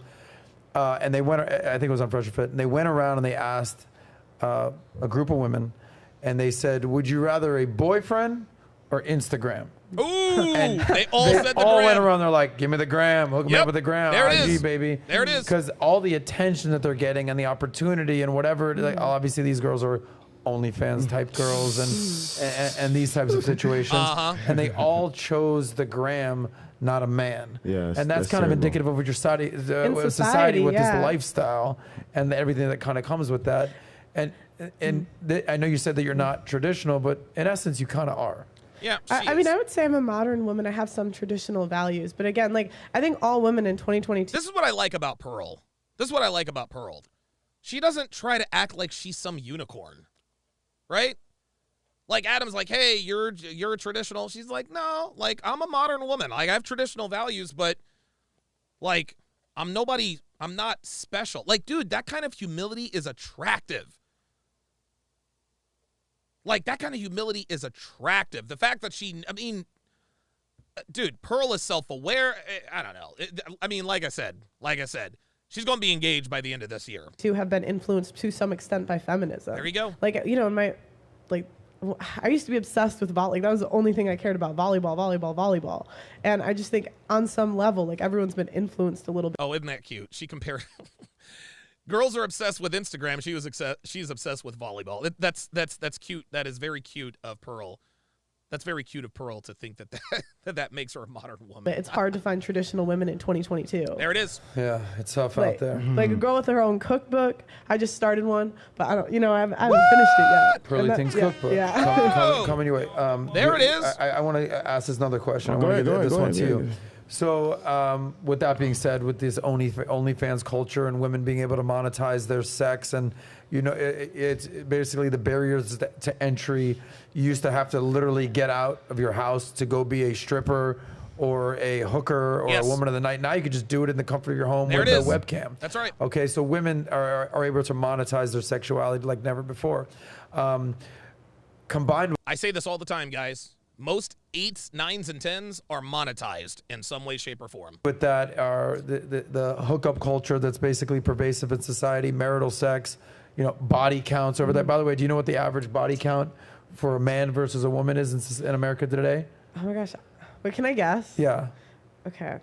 I feel like I saw this. No, tell me. Okay. Average amount of sexual partners for a man, 6.5 to 7, 6.5 to 7. For a woman, 4 to 5. So in a Oh my God. Hold up. Hold the fuck up. I think this might have been the part that I accidentally heard. Hang on. Oh my gosh. Wait, can I guess? Yeah. Yeah, because I referenced this earlier in the podcast, and I'm thinking that this was the segment. This was the segment that I heard, and when I realized that was this, I was like, oh nope, I can't watch this. I want the organic response. But this is what he was talking about. Okay. I feel like I saw this. No, tell me. Okay. Average amount of sexual partners for a man, 6.5 to 7, 6.5 to 7. For a woman, 4 to 5. Did he say 4 to 5 or 4T5? Like, dude, what are we doing? Like, again, we know women lie on polls all the time. How many men have you slept with? 2, 3, 1. Women are never honest about anything, least of all their notch counts. So in a lifespan, you're talking 6 to 7. Unbelievable. What do you think is an appropriate amount of sexual partners before marriage? Personally, Yeah. none. Thank you. I really believe. Thank you. It's the least practical. I want to clarify. Yeah. The least practical, Okay. the best for society. I truly believe promiscuity is one of the biggest cancers that's affecting the Western society. There you go. I think it's something that's extremely destructive in the lives of women. Obviously, it's extremely destructive in the lives of men. So I think what's ideal. Oh, here we go. Here we go. Hafeez had me until he said it's extremely destructive in the lives of men. Now, promiscuity can be extremely destructive in the lives of men, but not in the same way or at the same rate. Not in the same way, not at the same rate. Rocco Siffredi, world's most famous porn star as far as I know. He's slept with something like 50,000 women. He's going through these mental problems because you can't have sex with that many women and not be fucked up in the brain somehow. However, you don't get to Rocco's point as a man unless you've slept with an exorbitant amount of women. And I mean into the 4, possibly 5 figures.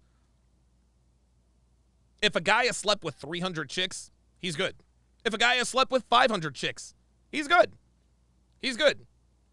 Yes, men can get to the point where casual sex can start to affect him mentally, but it takes us a lot longer it takes us a lot more bodies to get to that point. It doesn't take girls nearly as many. That's why we got these damaged girls walking around here.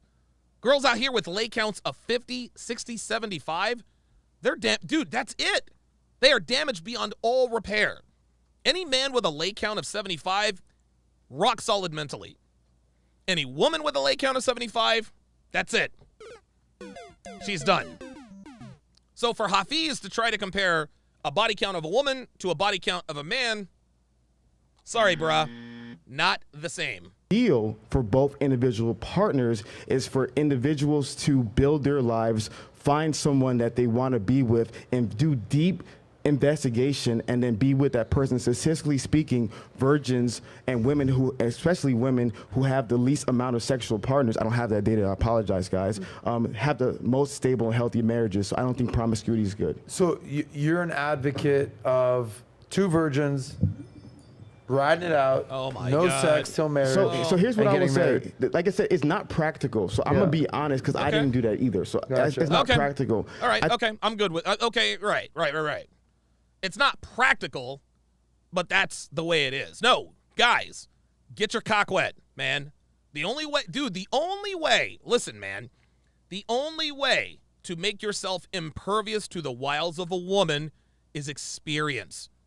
Adam said this himself. He's like, look, guys, if you want to be good with women, you got to get out there. Dude, get cheated on, get used, get lied to, get finessed. These are all necessary evils that men have to engage themselves in order to understand who women are and what they're about. You have to. Dude, a male virgin has no chance. Even if the female was a virgin, no chance. No chance. I think my biggest advice is, and it gets really complicated because it's like, this is like a 2-hour conversation that I'm trying to condense in 2 minutes. No, actually, it's not a 2-hour conversation. It's a 5-second conversation. Dudes fuck a lot of bitches. Girls don't fuck until marriage. End of discussion. The biggest challenge is that I believe people, at the very minimum, only be with someone that you're in a committed relationship with, that you can see yourself marrying, right? But that poses a challenge, because what if a girl's 35 years old, she's had 9 boyfriends, and she's had 9 bodies? So, oh my God! Did you hear what he just said? A 35-year-old woman who's had 9 boyfriends, which also means she's had 9 bodies. She's had 9 bodies. Sorry about that, guys. This dude assumes that if a girl tells him that he's had 9 boyfriends, that she only has 9 bodies. This is guys, this is how women get around the body count question. How many men have you been with? Well, I've had 3 boyfriends. That doesn't answer the question. A girl who admits to having 9 boyfriends has a shitload more than 9 fucking bodies. And the fact that Hafeez doesn't know this makes a lot of sense. That explains quite a bit. To me, I think the best thing possible, but it's not practical, if I'm being honest. I think this is insane. So not practical. Of course, it's not realistic in today's world. So it's almost like, hey.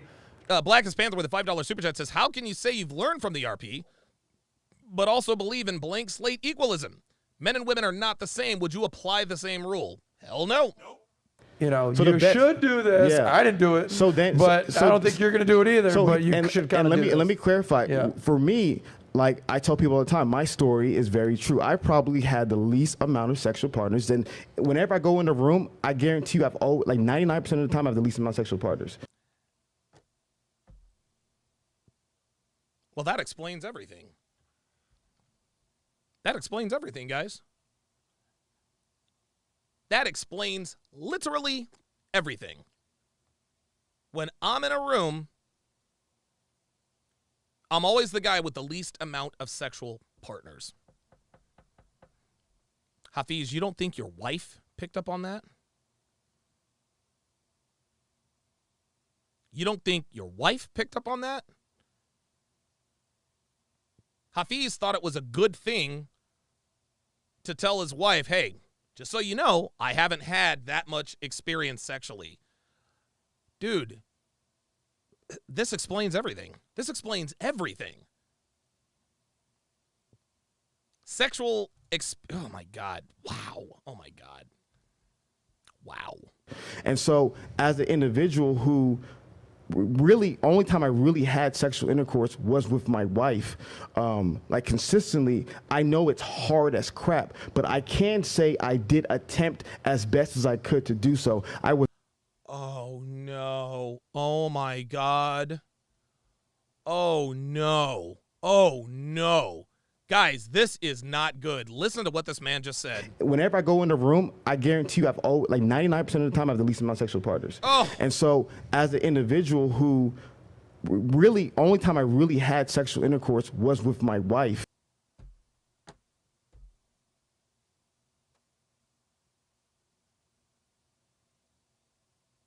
This dude was a virgin when he got married.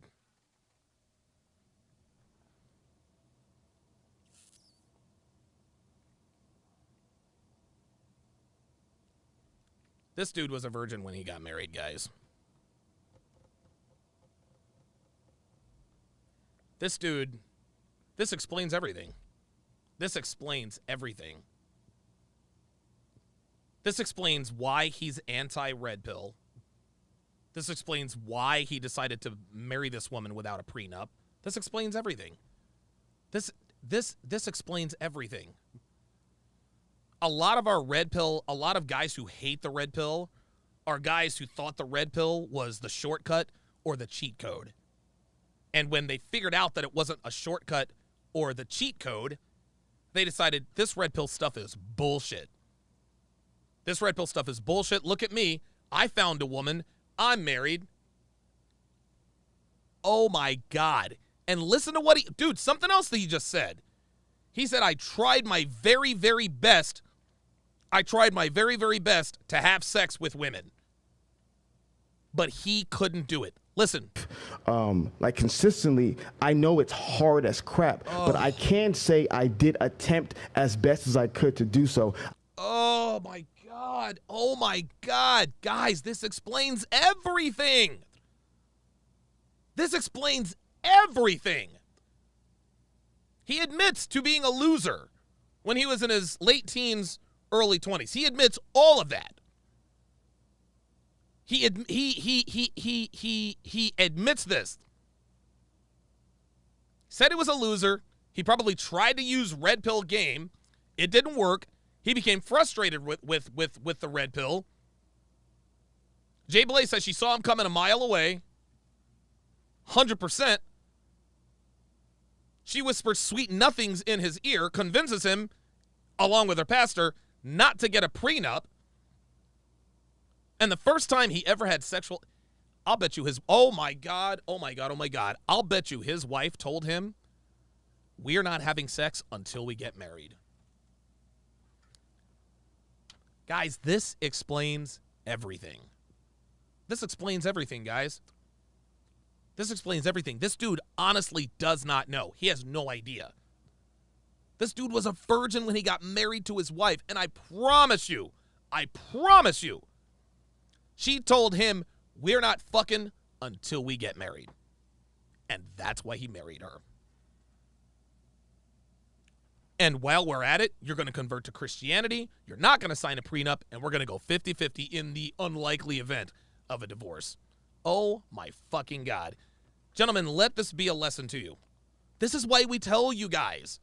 This is why we tell you guys to, experience.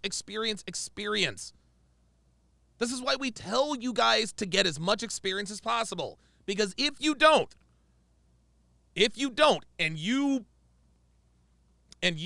manage to build something, because the Roommates podcast was up and coming. The Roommates podcast been around for a lot longer than a year. A lot longer than a year. Oh my God.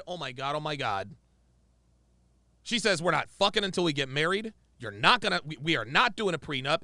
We're going 50-50, and you're going to convert to Christianity. That's why he didn't hang on to his religion. Holy fucking, dude, it all makes sense. It all makes sense. Oh my God, this guy's in trouble, man.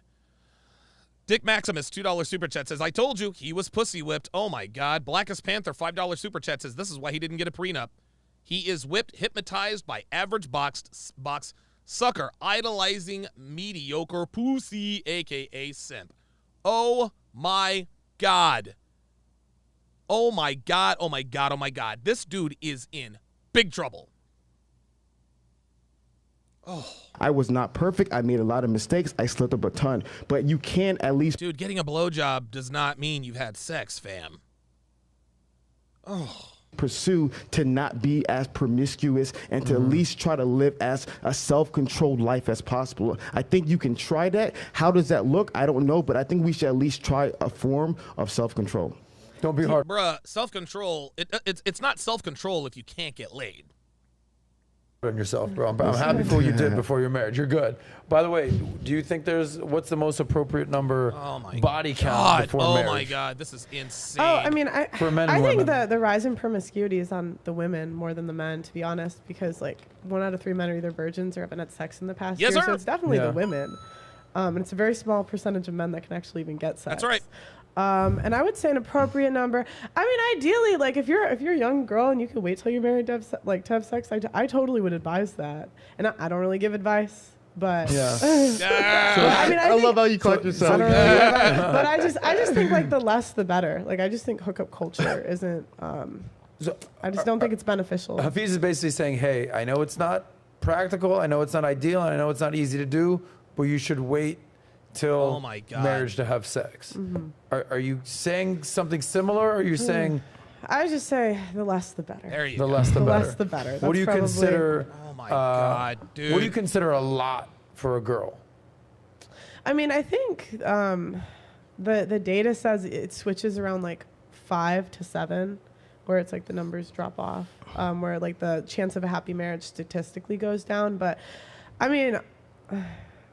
honestly, I just think my parents only slept with each other, and I think that was great. I think that was the best way. That like just as a kid, there was no exes, no crazy. Oh my God! My question is, once you let the cat out the bag, is it ever going back? So whether it's feminism and women working and being boss babes and everything that kind of associated with that, are these women really going to go back into the kitchen? I don't think so. Now that there it is. See, I told you, Sosnick. I told you, Sosnick was red-pilled. He understands. He knows what's up. He says, oh, look, I'm happy that, shout out to Hafeez. I'm happy that you waited until marriage to have sex. And Adam's like, oh, okay. A lot of this makes sense. Been sexual liberation, and women can kind of do whatever, and they can take the pill.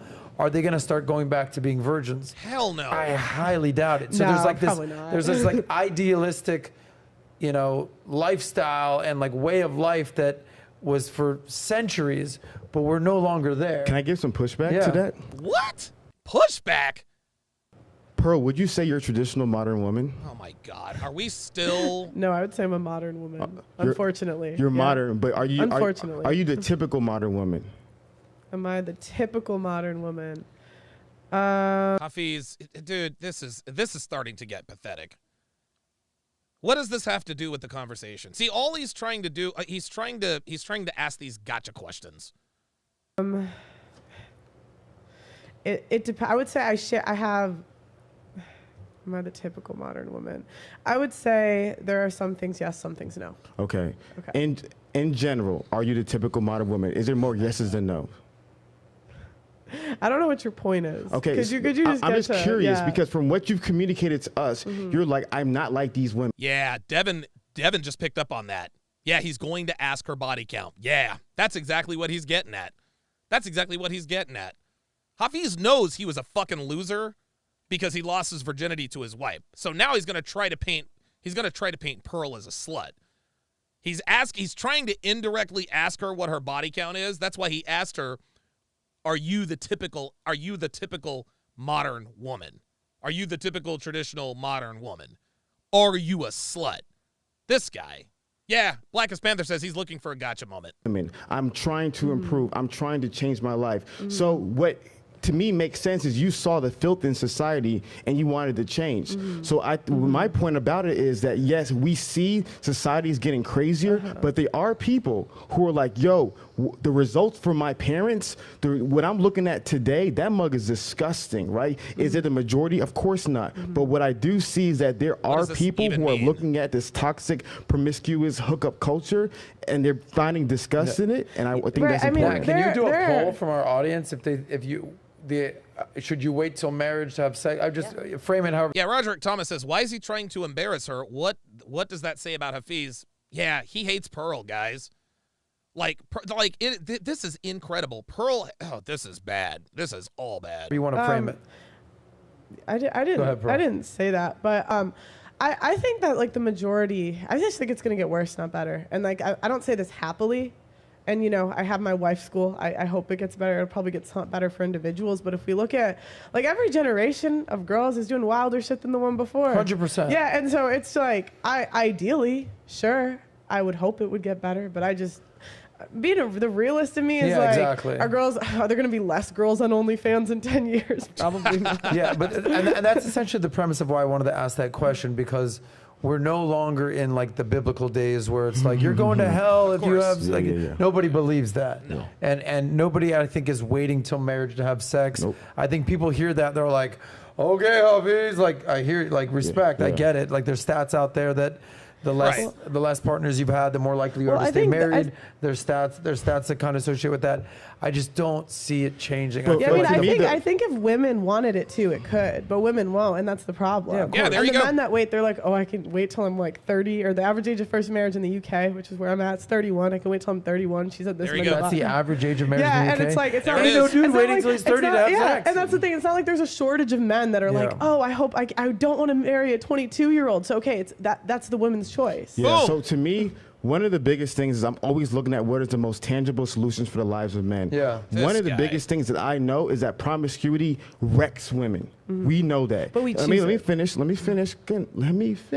You got this. So she was agreeing with him. Like anytime she opens her mouth, let me finish. Promiscuity wrecks the lives of women. And so the biggest thing is that I've seen that happen, and we got to fix it. We got to do something in society to fix it. But promiscuity also wrecks men. And one of the biggest things. No, promiscuity does not wreck men in the same way, and it does not wreck men at the same rate. Now he's making his necessity a virtue. He couldn't get laid until he got married, so now promiscuity wrecks men. No, nigga. No. No, don't even do that. Don't even do that. You didn't get laid till your wedding night, so now promiscuity wrecks men. Fuck out of here. This nigga. I also talk about is that in the black community, one of the biggest issues with single motherhood is also a byproduct of promiscuity in the lives of men as well. So to me, I'm not. In regards to this topic, it is the most complicated. You need 2.5 years to discuss it. But my biggest thing is that it's not complicated at all. Men want virginal women. Virginal women don't want virginal men. If we keep on creating a society where men and women are just sleeping around with each other, there is no way we're going to create happy, healthier families. It's just going to continue to degrade our society. I think Blackest Panther says, do you think his wife was a virgin? Nope. Sure didn't.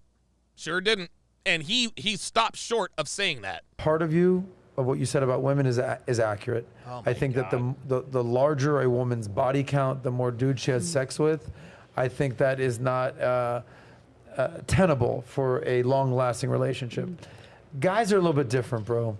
I say this all the time. See? Before you go and buy the car you're going to drive the rest of your life, go test drive some cars. Real shit. Get out there and drive on some road. Can I finish? No, I have something I want to. Wait, would you say he should educate himself on the car and understand the nature? Oh, you should understand everything about the car. You got to sample some cars. This is my opinion on guys. Guys and girls are different. Okay. What do you call a girl that slept with 100 guys? A hoe. A fucking hoe. What do you call a guy that slept with a bunch of 100 women? Andrew Tate. He's a total pimp. She said Andrew Tate. Different double standard. I would argue when you're 20 years old, yes, but as men mature, as men grow in life, I don't think a guy like Patrick is looking at the guy who slept with 100,000 girls like, oh, he's the man to me. I think oh, this nigga. Oh, wow. This nigga. Oh. See, now he brings in Patrick Bet David. Right? He brings in Patrick Bet David. Oh, my God. Guys, I tell you guys this all the time. And for those of you who have never heard it, listen and listen good. Do not trust men who are not good with women. Don't do it. Don't do it. The men that I have been burned with, the men that I have been burned by in my past were never good with women. I trusted Anthony Johnson. He burned me. He's terrible with women. He's absolute, dude, he's terrible with women. There was this one story that he had harassed this girl and kept calling her from different numbers. Terrible with women. Steve the Dean Williams also stabbed me in the back. Terrible with women. His wife is a whale, and he is a house husband. Literally. You can't, I'm telling you right now, you cannot trust men who are not good with women. You can't trust men who are not good with women. You can't do it. They will sell you up the fucking river. This is why Hafeez is not a trustworthy guy. This is why he comes off as a hustler and a charlatan.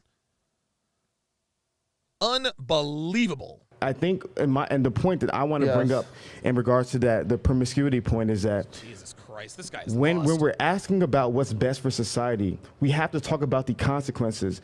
There's consequences for women, but as men, I cannot tell you how many guys I know who are my friends, who they're in the hundreds of girls. They have children outside of wedlock. There's STDs. Yeah. There's effect. Okay. Yes. Children out of wedlock and STDs. Like, we all know about these risks, fam. But guess what? Those same risks go for women, too. Women can also get STDs. They have children. We got to stop acting like sex has no consequences. You're absolutely right. There's that. Everything comes down to risk and reward. Everything comes down to risk and reward, supply and demand. There's going to be risk with having sex with a lot of women. There's going to be reward with having sex with a lot of women. Again, I don't think that women should have high body counts. I don't think it's a good look for women. Like the fact that there's these women like Mia Khalifa. JBlaze11 with a $2 super chat says he brings up PBD, he's jealous he leads his family, right? And Lana Rhodes that are now doing wife school. Right. Like the irony. They're not in wife school. Full-on porno stars, DP advocates are out here teaching women how to be wives is such a foolish, ridiculous sign of the times. So you have full-on porn stars saying, all right, ladies, this is how you have to be a good wife. What are you talking about, woman? Yeah, that's society today. Could I ask a question? Yeah, go ahead. Do you think women are lied to about men from a young age? Yeah. Okay, tell me. Huh? I'm just okay. Why? So what lies have women been told about men? Like this guy, honestly, it seems like he's a female advocate now. So let me give you an example depending on the culture. In Christian culture, like, let's not use Christian culture. I'm sorry. Yeah, that's not the majority. Right, we're talking about the majority. Let me tell you what are the myths, right? Let me tell you a lie. You can work a job, do whatever you want, and then when you're ready to settle down, a man will be there for you. How many women believe that lie today? They're going to work a job, make all this money, and then when I make my money, then all of a sudden my husband's going to be coming down the corner to me. That's a huge lie that women believe today. I see that every single day. I have a bunch of 38, 42-year-old friends. They're like, where's my dude? I'm like, he ain't coming. He's not coming. And they got lied to. They got deceived. To your point, modern feminism, third wave feminism, if not the fourth and second wave, deceived a lot of women. They've been lied to, and that lie is ruining their lives, especially in the black community. It's sad. I don't know if it's lied to. I feel like it's like girls just want to make choices that have no consequences. Woo! I mean, because on an innate level, like, we know, and this is what I was saying earlier on the show before, we know that sleeping around is not good. We know it. And the reason why we know women know that sleeping around is not good is because when you ask them what their body counts are, they get silent. It's fucking crickets. None of your business. They know. And I'll tell you why. Do women know it though? Okay, then why, if they don't, then why is the first thing a woman calls someone when they don't like them is a hoe and a slut? Yeah, if they don't know. There you go. There you go. Who's lied to more, men or women? In regards to what? The question I asked earlier. In relationships? About female and male nature. I honestly... Men are lied to more. Believe. Men probably are lied to more. Thank you. Than women are lied to. Jesus. Because there's just so much Disney Channel garbage. But to your point about women not knowing, I truly believe that there's a whole generation of people that were brainwashed with bad information. I'm sorry, but now who's parroting red pill talking points? Now who's parroting red pill talking points? He's absolutely right. He's absolutely right. But when he says it, he's being Hafeez. But when Pearl says it, oh, she's just copying off what Rolo says. Got it. I don't believe in this whole women intuition. They just feel everything and they know everything. I don't believe in that. I believe that a lot of women, unfortunately today, got really, really bad information. They thought it was true, and now their lives are wrecked because of it. Are boys lied to about how to attract women? Boys? 100%. Yep. I don't know if they're lied to, but they're maybe just not given the correct information. Yeah, that's true. That's true. Like when our mothers gave us advice on how to be attractive to women, they gave us what they thought was the right advice, but it never was. Yeah. Being nice is probably like not flowers. Jay Blaze with the $2 super chat says he brings up. Oh, I already read that. Saint Germain with the welcome to chat privileges at Saint Germain to welcome him to the TSR family. Germain, if you would put your age and location in the chat. Maybe call yourself Paris Saint Germain. For all you soccer heads out there. Last three questions, because we have to hard out in about 10 minutes. We want to get to super chats. You brought him up, and you just did an interview with him recently, so I feel the need just to ask you about this. So we're talking about Red Pill. You brought up the name Andrew Tate. You just did a massive interview with him 4 days ago, I want to say, whatever it was. We've all seen the breaking news as of yesterday or whenever it was that he was arrested in Romania for human trafficking or sex trafficking or money laundering or what it is. God. My question, let's start with you. Everything that we know, good, bad, ugly about Tate, do you think he's a net positive or a net negative for society today? Or net positive. You think so? Yeah. Really? Yeah. Explain why. Why? To me... Well, wait a minute. Why is Andrew Tate a net positive? You just said that promiscuous men need to be held accountable too, right? One of the things, I don't know him personally, so I can't attest to it. I'm a long-form content guy, so if I'm going to criticize you, I'm going to watch your long-form content and come to my conclusions. One of the things I do really love about Tate is the evolution and the growth. I'm big on that. I love the evolution and the growth. And I think one of Tate's core messages is men and women coming together. He's constantly preaching that. He's constantly talking about that. And I believe he has a genuine desire to see men win. The jokes, the antics, I love jokes and antics. So I can overlook it personally. I know most people can't. But I do believe he's an individual recently who's working really hard to at least make the world a better place. Yeah, I respect that. Obviously, I assume That's a good political answer because he knows that most men in this space are pro Andrew Tate. you think he's a net positive. I want to know what you think the best advice that Tate gives to men out there. What do I think is the best advice he gives to men? Oh gosh, there's so many. I like when he calls people brokies. Okay, yeah. I just think it's funny. You can't be a brokey. I like when he talks about having a Bugatti. strong body and a strong mind. That's good. I think that's kind of where you have to start with in life. Men, even that could go for women too. If you're not healthy. Respect. Yeah. Anyway, we're going to see what's going to happen with him. I think there's more news out there that he's going to have to be stuck in Romania for the next 30 days. I don't know. We'll see what happens. But listen, we talked about this earlier on PBD podcast. There's three things that I think Tate stands for. Okay. And the third one I think is the most important. Okay. But the top two are the ones that get all the clicks and get all the highlighted and basically make all the headlines. Number one is the chauvinism component of it, and basically being a toxic masculinity type of guy, which toxically masculine. That is what grabs headlines. Chauvinist, Andrew Tate, or what's the other term for chauvinism? Misogyny. Misogynistic, exactly. But that's sort of the headline. The number two is everything that he talks about with the systems of the Matrix. And sea creatures. Dude was attacked when we did our interview out there with him. He got taken down by, I think it was Facebook first, Instagram, then it turned out to be Snapchat, YouTube, TikTok, Bing, and then it came Uber, Airbnb, then it came Lyft, then it came PayPal, then it came Stripe, then it came Airbnb, and it was just like with one press of the button, the system took him down. So I think people want to highlight that. But I think if you really watch his long-form content, all he's talking about is male self-improvement. Yep, that's it. Make your money, stop being a brokey. Yeah. You hear that? He said, and advice.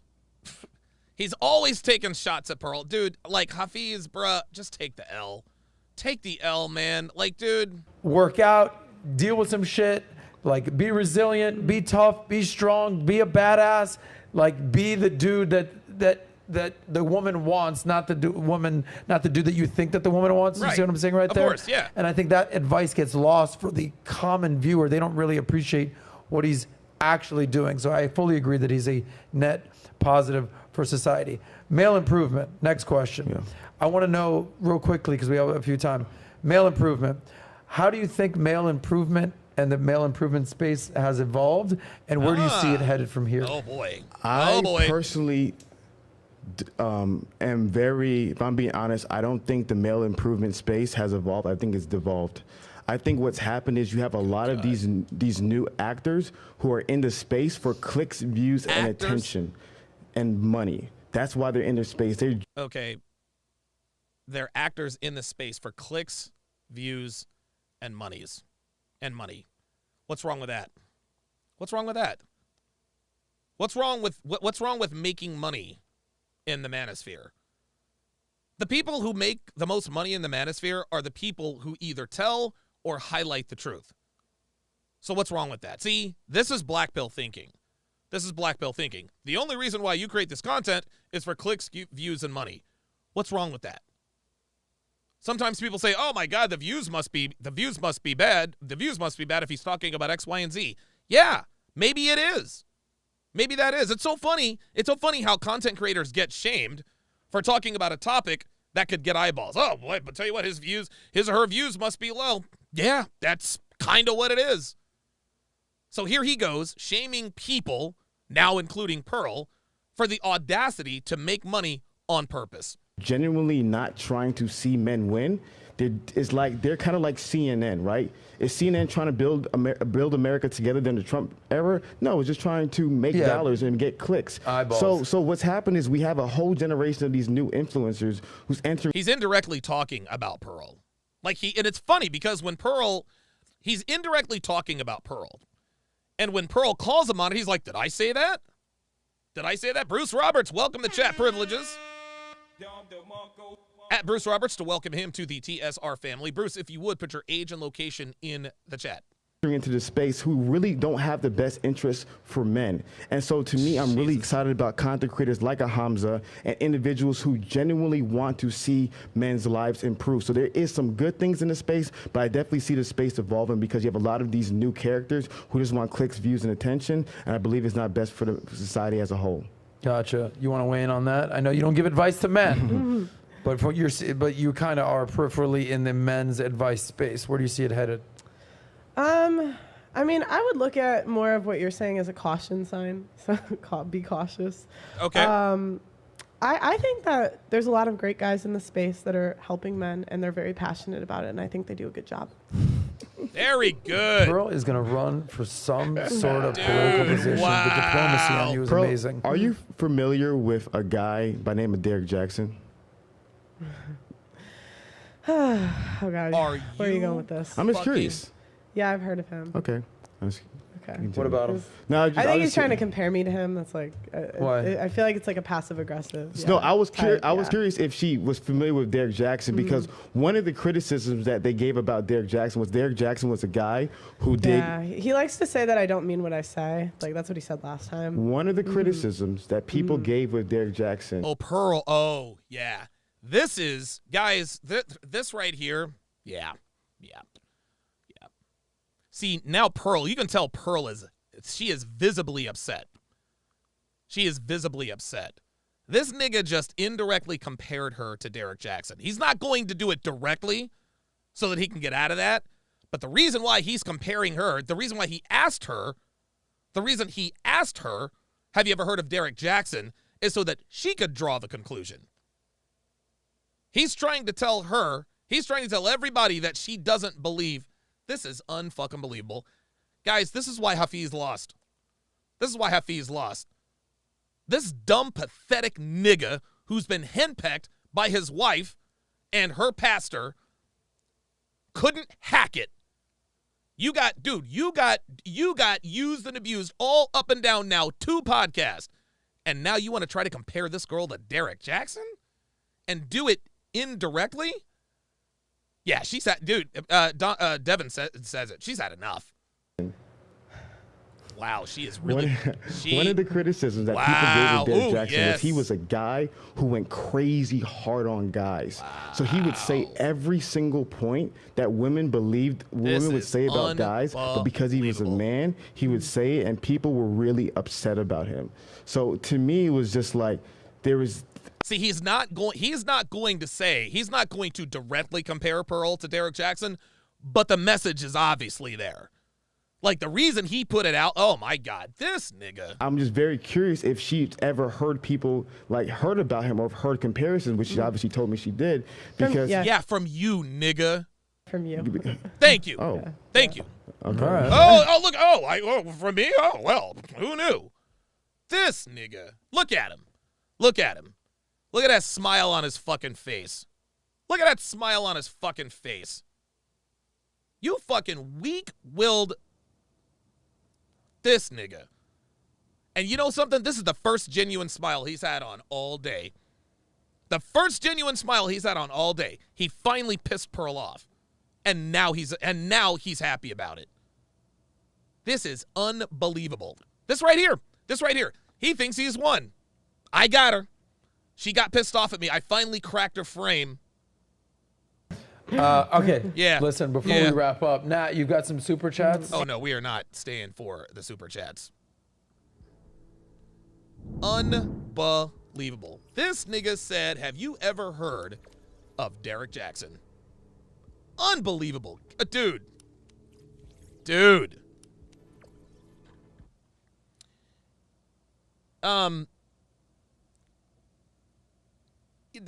Like, it's a wrap. It's a wrap. Hafeez is done. He's done. Hafeez is done. Yeah, they're down. They're down to 526,000 subscribers. We'll listen to the last few minutes. I do have some super chats. Yes. Okay. Do you want to go through that and then we'll do a wrap up? Yes. So Okay, I'm gonna go through them as fast as I can because we got a lot today. So thank you all. I'm gonna be Thank reading you guys for the super chats. Go fast. No. Don't care.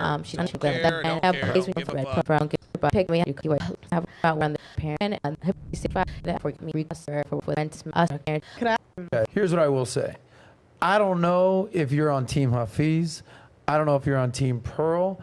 I don't know if you're on Team Valuetainment. I don't know if you came here to see these guys argue, get along. I don't know here's what I do know.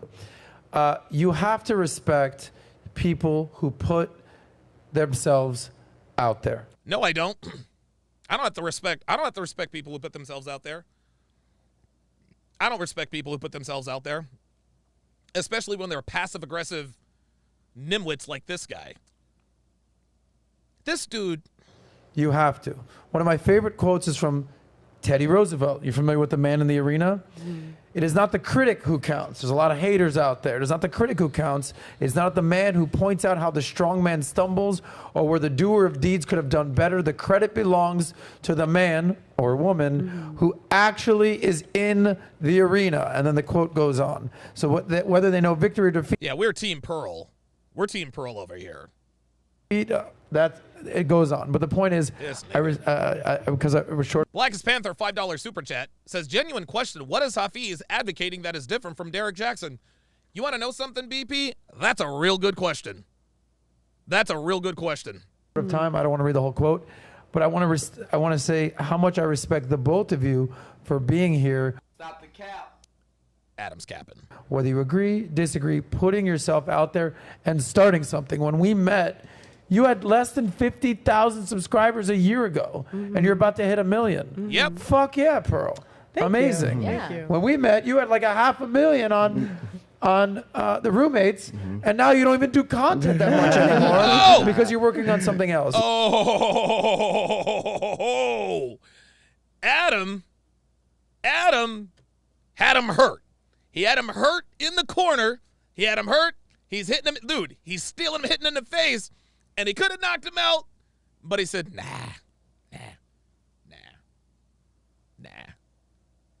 I'm gonna back off. I'm gonna back off because you got thoroughly owned in this. What Adam wanted to say, see, he said, Pearl, you had 50,000 subscribers. Now you're gonna cross 1 million. Hafeez, you had 500,000, and now you don't even do content anymore. Yeah, that's it. Wow. Yeah, Adam pulled punches. Adam pulled punches there. Jesus fucking Christ. Jesus fucking Christ. Guys, be sure to get my newest free ebook, Dead Bedroom, The Cure for a Sexless Relationship by yours truly. If you are in a relationship or a marriage and you're not getting laid, my new free ebook will tell you why you're not getting laid, and it will tell you how to start getting laid. You're either going to get laid by your girlfriend or wife or by somebody else. Either way, your sausage will no longer be dry. The book is absolutely free. Just go to tsracademy.com/free/. You have to add that slash on the end. If you don't add the slash on the end, you're not going to get the book. tsracademy.com/free/. Holy fucking God. This is the second longest podcast I have ever done. The first longest podcast was 6 hours and 18 minutes. That was the Fresh and Fit. That was the Fresh and Fit episode that I reacted to with Red. That was the Fresh and Fit. That was the Fresh and Fit. That was the Fresh and Fit episode with Red. This one has gone 5 hours and 25 minutes. And I still feel pretty good. So I guess my vocal stamina is doing well. Bruce Roberts with the $5 super chat says, Adam is low-key Team Hafeez. He saved him multiple times. You might be right. You might be right. Ay. Wow. Wow. That is going to do it for this, the 913th edition of TSR Live. Thank you guys all for tuning in. Thank you to all of my super chatters. Thank you for joining the channel. I appreciate our new members. Thank you guys very much. I will see you guys same bat time, same bat channel. Always trying to say I shouldn't be with that chick. The real reason why is cause you want that bitch, but you ain't never been her type. Said you always want hate, guess I'm doing something right. You're telling me I'm broke, dude, what's new? Having money never gonna lay you. On top of that, all these gold diggers gonna take you and break you. Monetarily rape you. Oh, they love it when I talk my shit. It's why these same dudes stay policing my dick. If they can have it, nobody can. Y'all be acting more like bitches than a man. Damn, you be fighting over chicks trying to throw hands. They don't even know they going outside. Yeah, how Lord now ready to attack. The thirst is real with this one, goddamn. He don't get none, he the dick police. Looking like a bitch, he the dick police. Telling me to dick, get away from me. Your lame ass song, leave me in peace. He don't get none, he the dick police. Looking like a bitch, he the